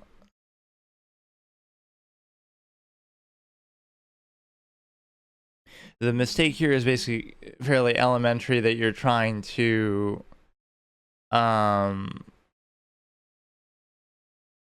castle for so long that, like, what other attacks could he possibly come up with?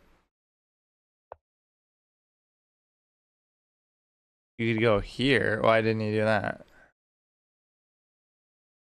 And why is he letting me do this?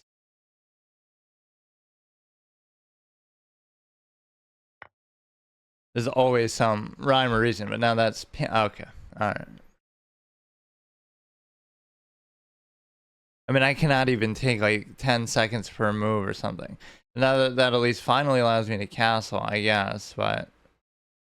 This is like so vulnerable that I don't understand why... Like, why shouldn't that do something? I don't...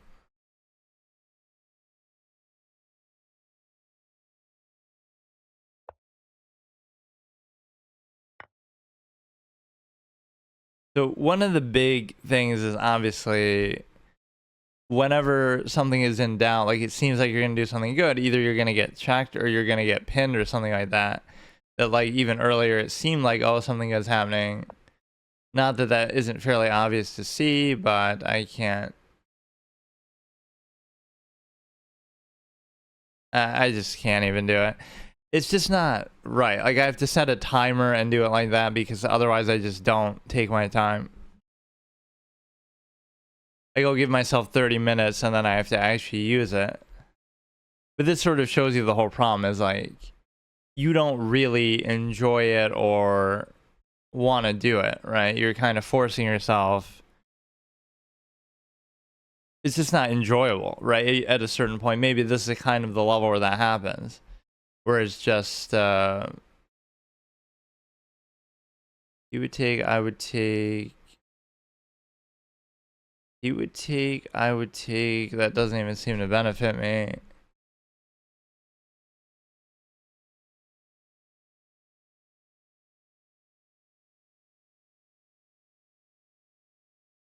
And this is almost like, oh, you're losing in the opening because, you know, I'm not even castling, so the point of whatever's happening is very like, he would take, I would take, he would take, I could take the bishop, he would take, I would take, he would take, I would take, he would take, I would take, he would take, I would take. I don't care.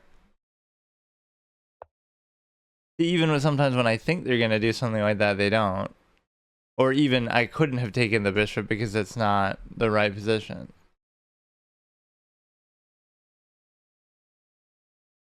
He's not gonna let me castle ever, that's for sure.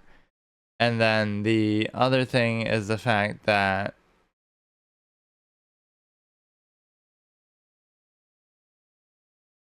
okay. There's no point. I may as well just do it like this then.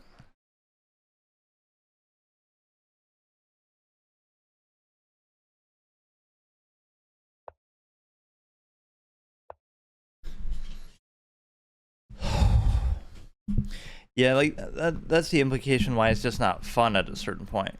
Because yes, you can take your time and think and calculate, but also it's a situation where you would feel like you have to study. I mean, there's nothing that's happening. Either take a long time that can be boring and repetitive, we got the draw the one time, or we could study. You know, those are the only things, so it doesn't feel like really that rewarding. Or it feels like, oh, anybody could do that to a degree. I'm not saying all the time, but I don't care.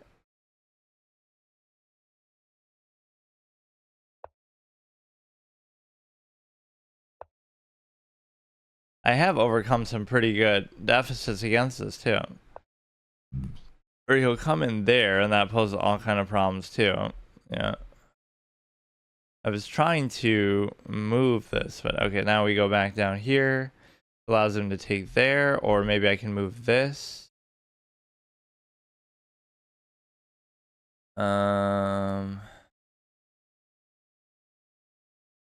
I mean, again, a lot of things in chess come just from the opening. Or I mean from the king. So to leave your king like this is pretty hard to believe. And sometimes it can work to your favor in the sense that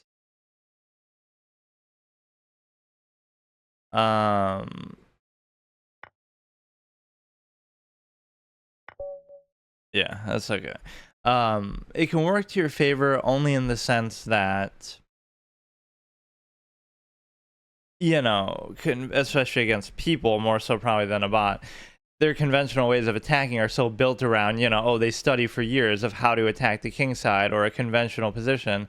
If you have an unconventional position, even if the king is in the middle of the board, or even if you queenside castle or just something's weird, because you play unconventionally, that can throw people off, even at a moderate to high level, because yeah, I feel like this one is very inconsistent, which is kind of good in a way because it mirrors, you know, human-like behavior to an extent, but these last two have just shown like a lack of interest. See, isn't there something to that? Like, I'm able to draw it. I mean, it was just once, but still. Is it really like an ability thing, or is it just interest? Like, I don't care enough to do it, right? I don't want to take the time. I don't want to sit there forever and do this. So you're not really maxing out your ability. It's just like, what could we learn from that? The fact that, and that's where learning comes in. So you don't have to take as long, you don't have to think as hard, but that's kind of the nature of the game. Then why bother doing it? Right, and obviously at the higher level, you combine both of those things, but that's the blunder. There's so many times where it does make moves like that, though. So, like, how does that... Okay... What? Like, what are these moves? These are just engine line opening moves that... Nobody's doing this, right? Nobody's calculating and saying, oh, if I do... Nobody's doing that. It's not how the openings work. Everybody's just, oh, we've studied them, we know they're good, we think they're good. This is such an awkward kind of position that I just don't like it.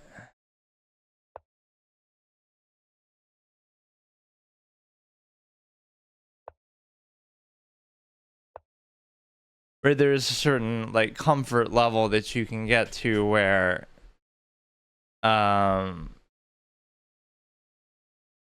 like, let me play against myself, but that sometimes gets boring because,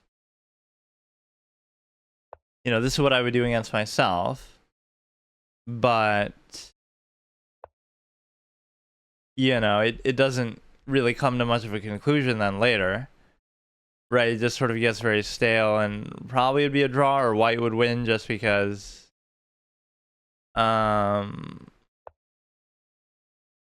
yeah, we always would get that Gucci piano one. For some reason, even though I don't still fully know what it means. Theory table.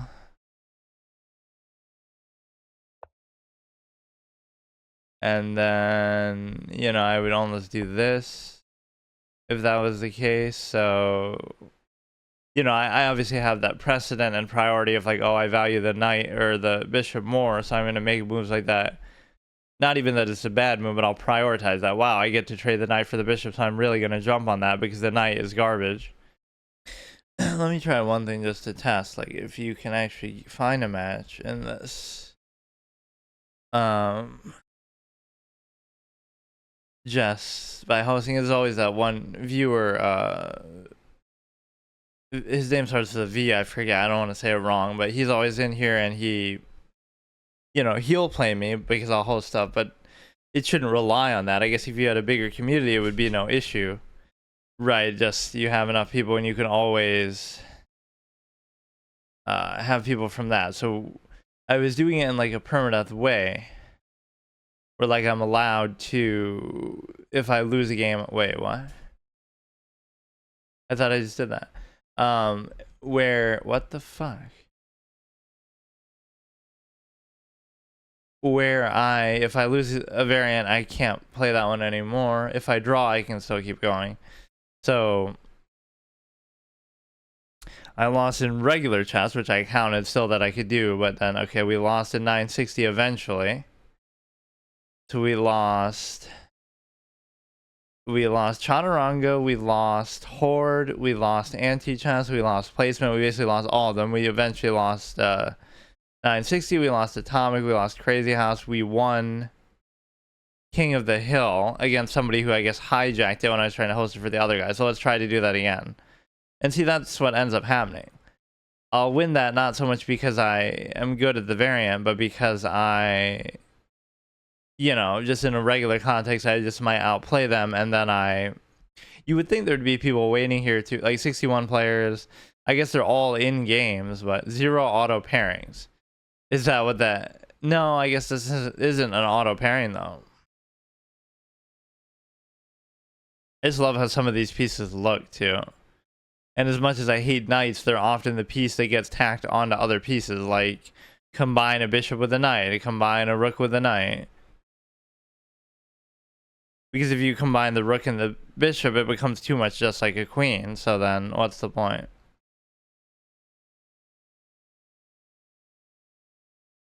This site is so dead.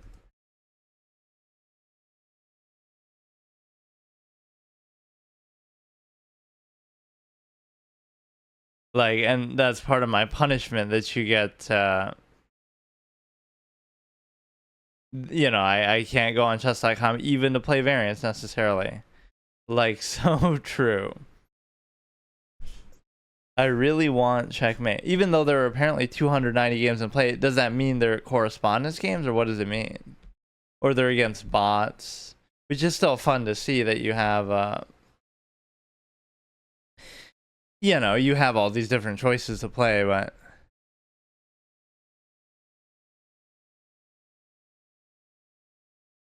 And then you go on a variant site to play just regular chess, so then why not go on...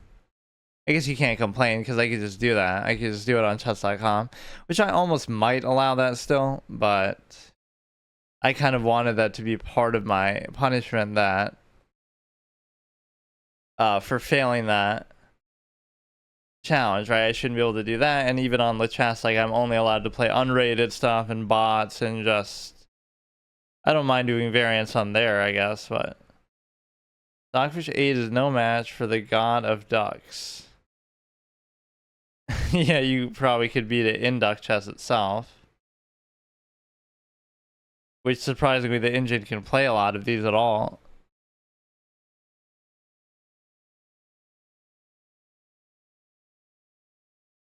This site is so trash, man. Come on. Like, it has the right variants, but nobody is on here.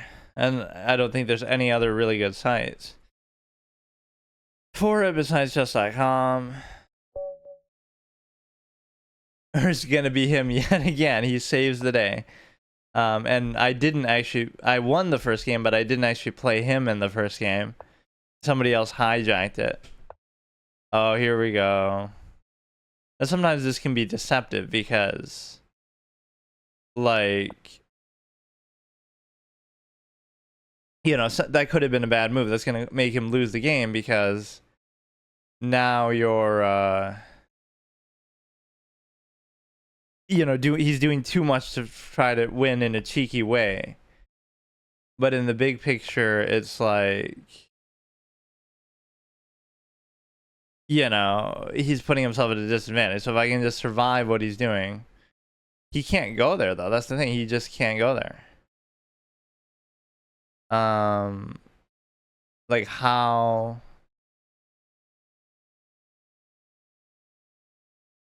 does he expect to do it? I don't get it.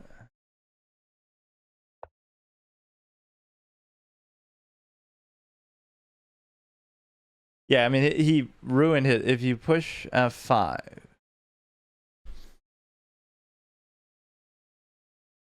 But yeah, if he trying to lock you a bit. Yeah, but his position is horrible. Like, I probably should win now in a normal way. Like, there's no way. Even this shouldn't matter.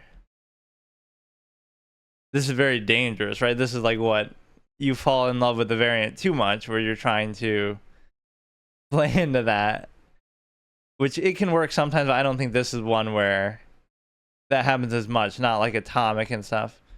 So he's going to try to get his own pawn to move here, but the problem is, by the time he does all this, it should be very, very hard for him to do anything. No, he's sort of overdoing it too. Like, he's just, everything is purely for the... I mean, even that would be fine, because then that's still covered by something.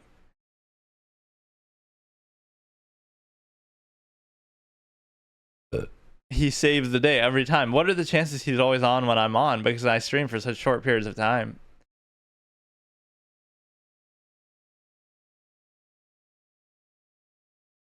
But yeah, that's awesome that you actually bring life to otherwise a dead site. So even now, I don't see what is going to happen. He'll go like this, I guess, is his whole idea. But this is still covered. This is still covered. This is still covered. This is still covered. It's almost like he'd be willing to sack the queen now to try to do something. And the reason why it still wouldn't stop it, though.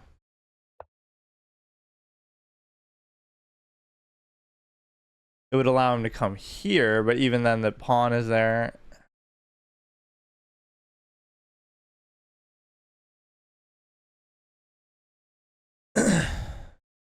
So again, positionally he's screwed, but if maybe with the win condition, I can't really give a check to push him out of there still.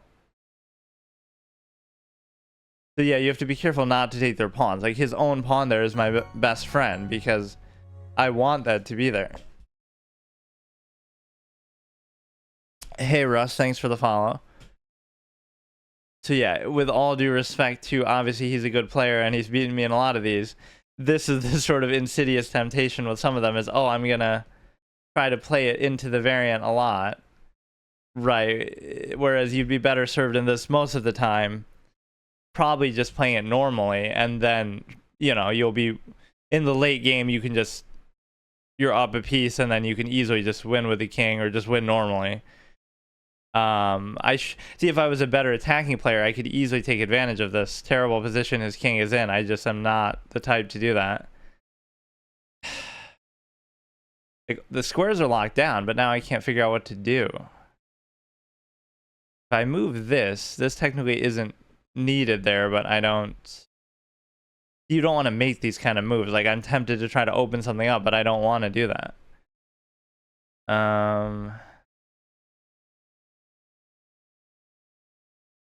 I don't know what I'm doing.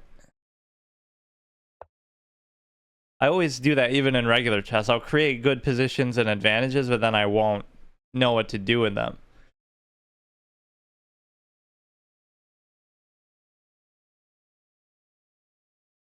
Oh god, that seems like a bot message where they tell you to add them on Discord, but maybe it's not. But so many people do that, like, uniformly.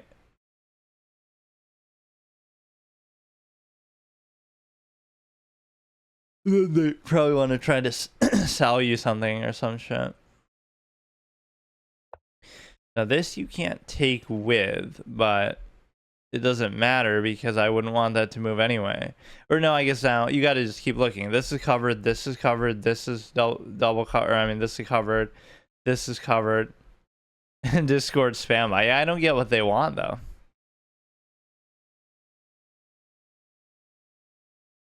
Like, okay, I'll add the guy on Discord, then what? He'll try to sell me some chess lessons or, I don't know, viewers and stuff, I guess. Buy 100 followers for whatever.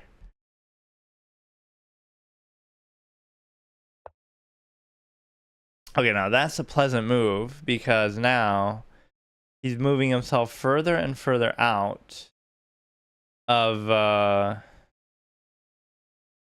Oh yeah, give me money for channel art. I think I almost fell for one of those once. Not that because it seemed like someone who was genuinely doing art, but yeah, you have to be careful. So this one is fine. It's kind of annoying actually because it's just so tempting, but it's like fool's gold, right? You're not going to be able to necessarily do it. He's going to come into there, take. As long as you have covers, I don't care. We can try to double stack this here.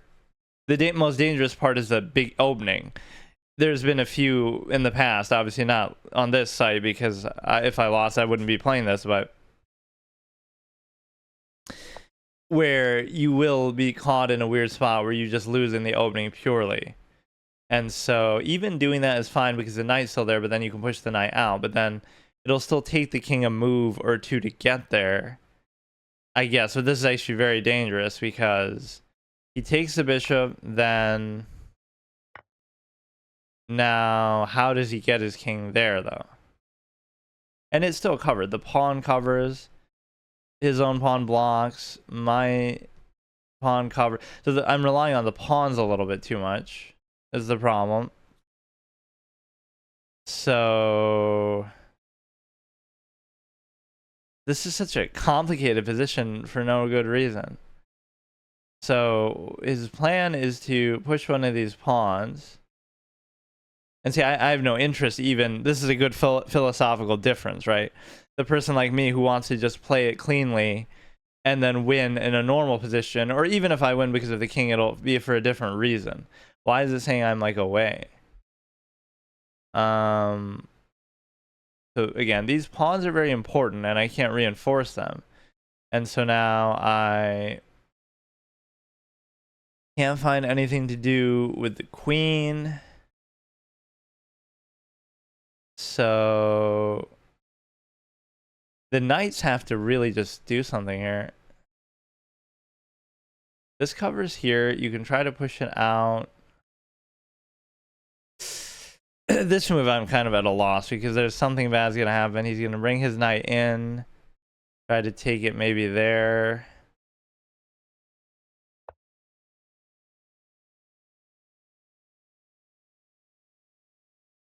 This is going to be like a sack play where he can sack for the thing. For a pawn and then, you know, open a path for the king. And so... Oh my god. That's still covered. I don't know, I actually even know what he's doing, but...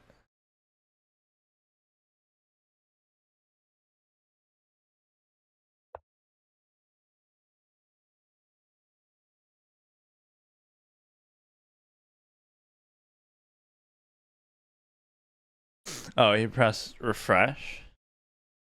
Oh, that should fix it, I guess. Maybe just because I was taking so long on one of those moves.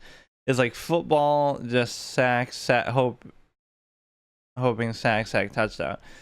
Or yeah, one of my friend viewers, right, Wormius made that one that's like soccer chess, where it's like you have a, it's sort of like duck chess, but if you get it to the back rank, you win too. So like you kick the soccer ball every time you move and it blocks a square, but then if you get it to your opponent's back rank, that's a win condition too. Which maybe that's a form of duck chess now too, that they have like that, but wait, what did I do? I did move, didn't I? Okay, if you do this, I don't want to do it. This is so hard actually, I'm having trouble. If I just put the rooks on these two, it should almost...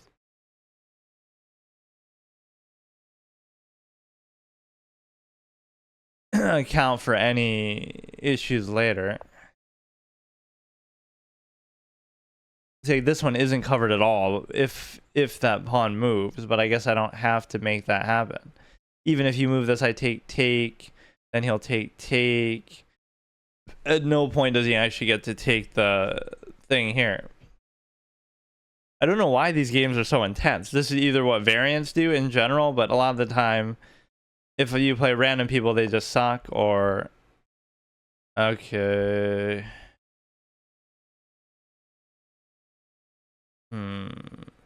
I don't really want this to be open either, but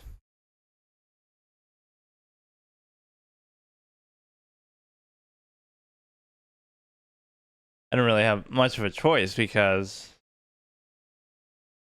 either way, he's going to, if I raise it, he'll take as well.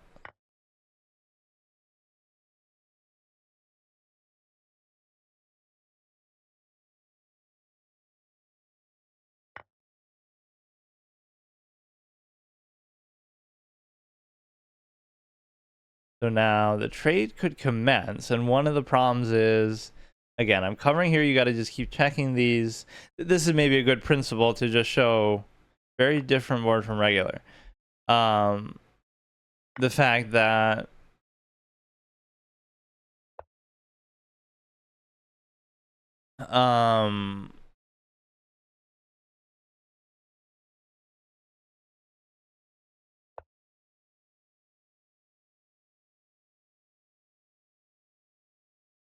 like, oh, the center is important, and center pawns are a big part of, you know, studying chess, and it's an important instructive tool. And so the point is that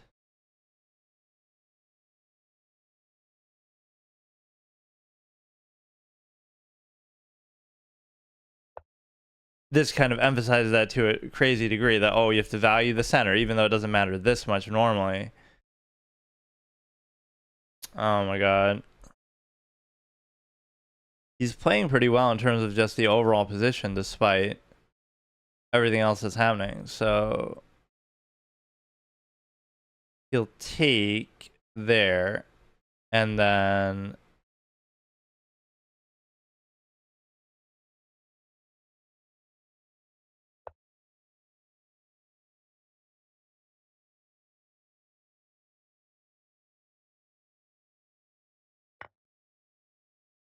now I'm getting my king within reach and also double attacking that. So now if he addresses the double attack, I'm very close to doing something. You can give a stupid check, which I'm sure is what's going to happen. But look how close I am. So now if the pawns move, my king is in a better spot to address this. I move up, take. You know, my own pawn is still my worst enemy there. Okay. Just get a draw, I guess. He'll just, you know, you just keep doing the same thing. This is one of those stupid moments, right, that can happen in regular chess too. Oh, you know, his best move might be to go to g5, because otherwise he'll lose the knight. And then my best move might be to go to f6. So that's almost one of those that you just don't do out of principle, that is just because it's boring. Right, you want something different to happen. So now he has to do it, because otherwise you lose the knight. And then even if you do it, he might still lose the knight, because it's just a garbage piece and it'll get trapped. Or that's a good move too. So, oh god.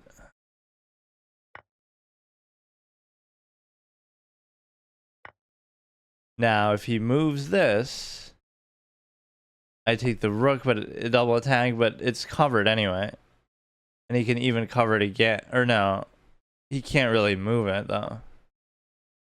Okay, I'm happy with that, just because, again, the king is very, very close to what we need. This I might have trouble addressing with the stupid knight. You would think it should be so easy now, but my own pawns are in the way is the problem. Like, if I just do this now, what's to hold back? He takes, I move the pawn, and it should be over. He's very, very unlikely to be able to take.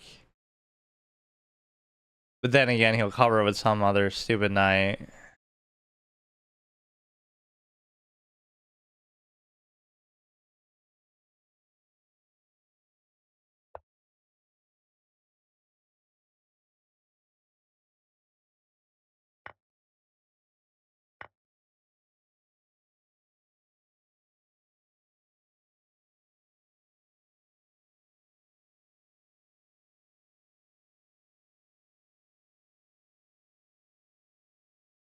Now if I if I move this, he's thinking that, okay, he's gonna sneak in there, but it still doesn't immediately work. So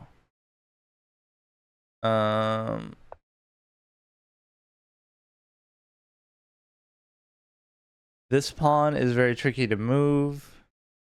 So this is covered. This, if he takes, I take. These two pawns are gonna save me on his side. For some reason, I thought, like when we played it last time, because I hadn't played it in a while, that it was like, okay, or this is fine too.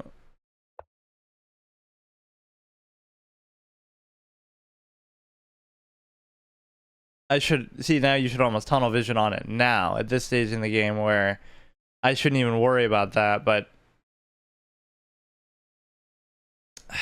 I don't know. I would take it. Wouldn't do anything. Like, how is this possible?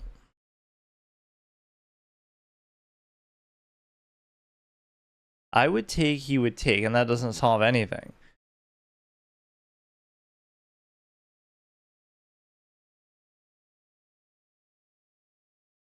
Oh, I'm gonna lose on time.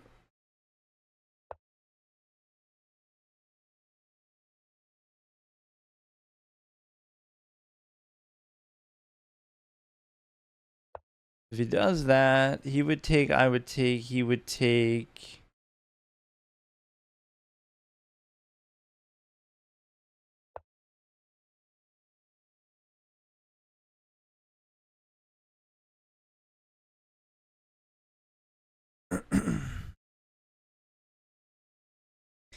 It's very tricky. He would take, I would take.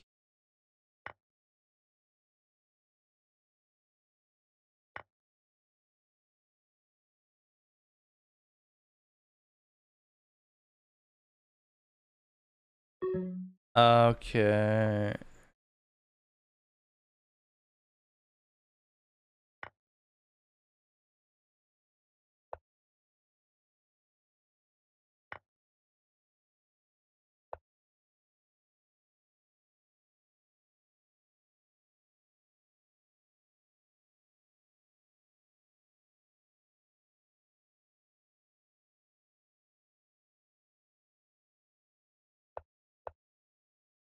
Okay, fine.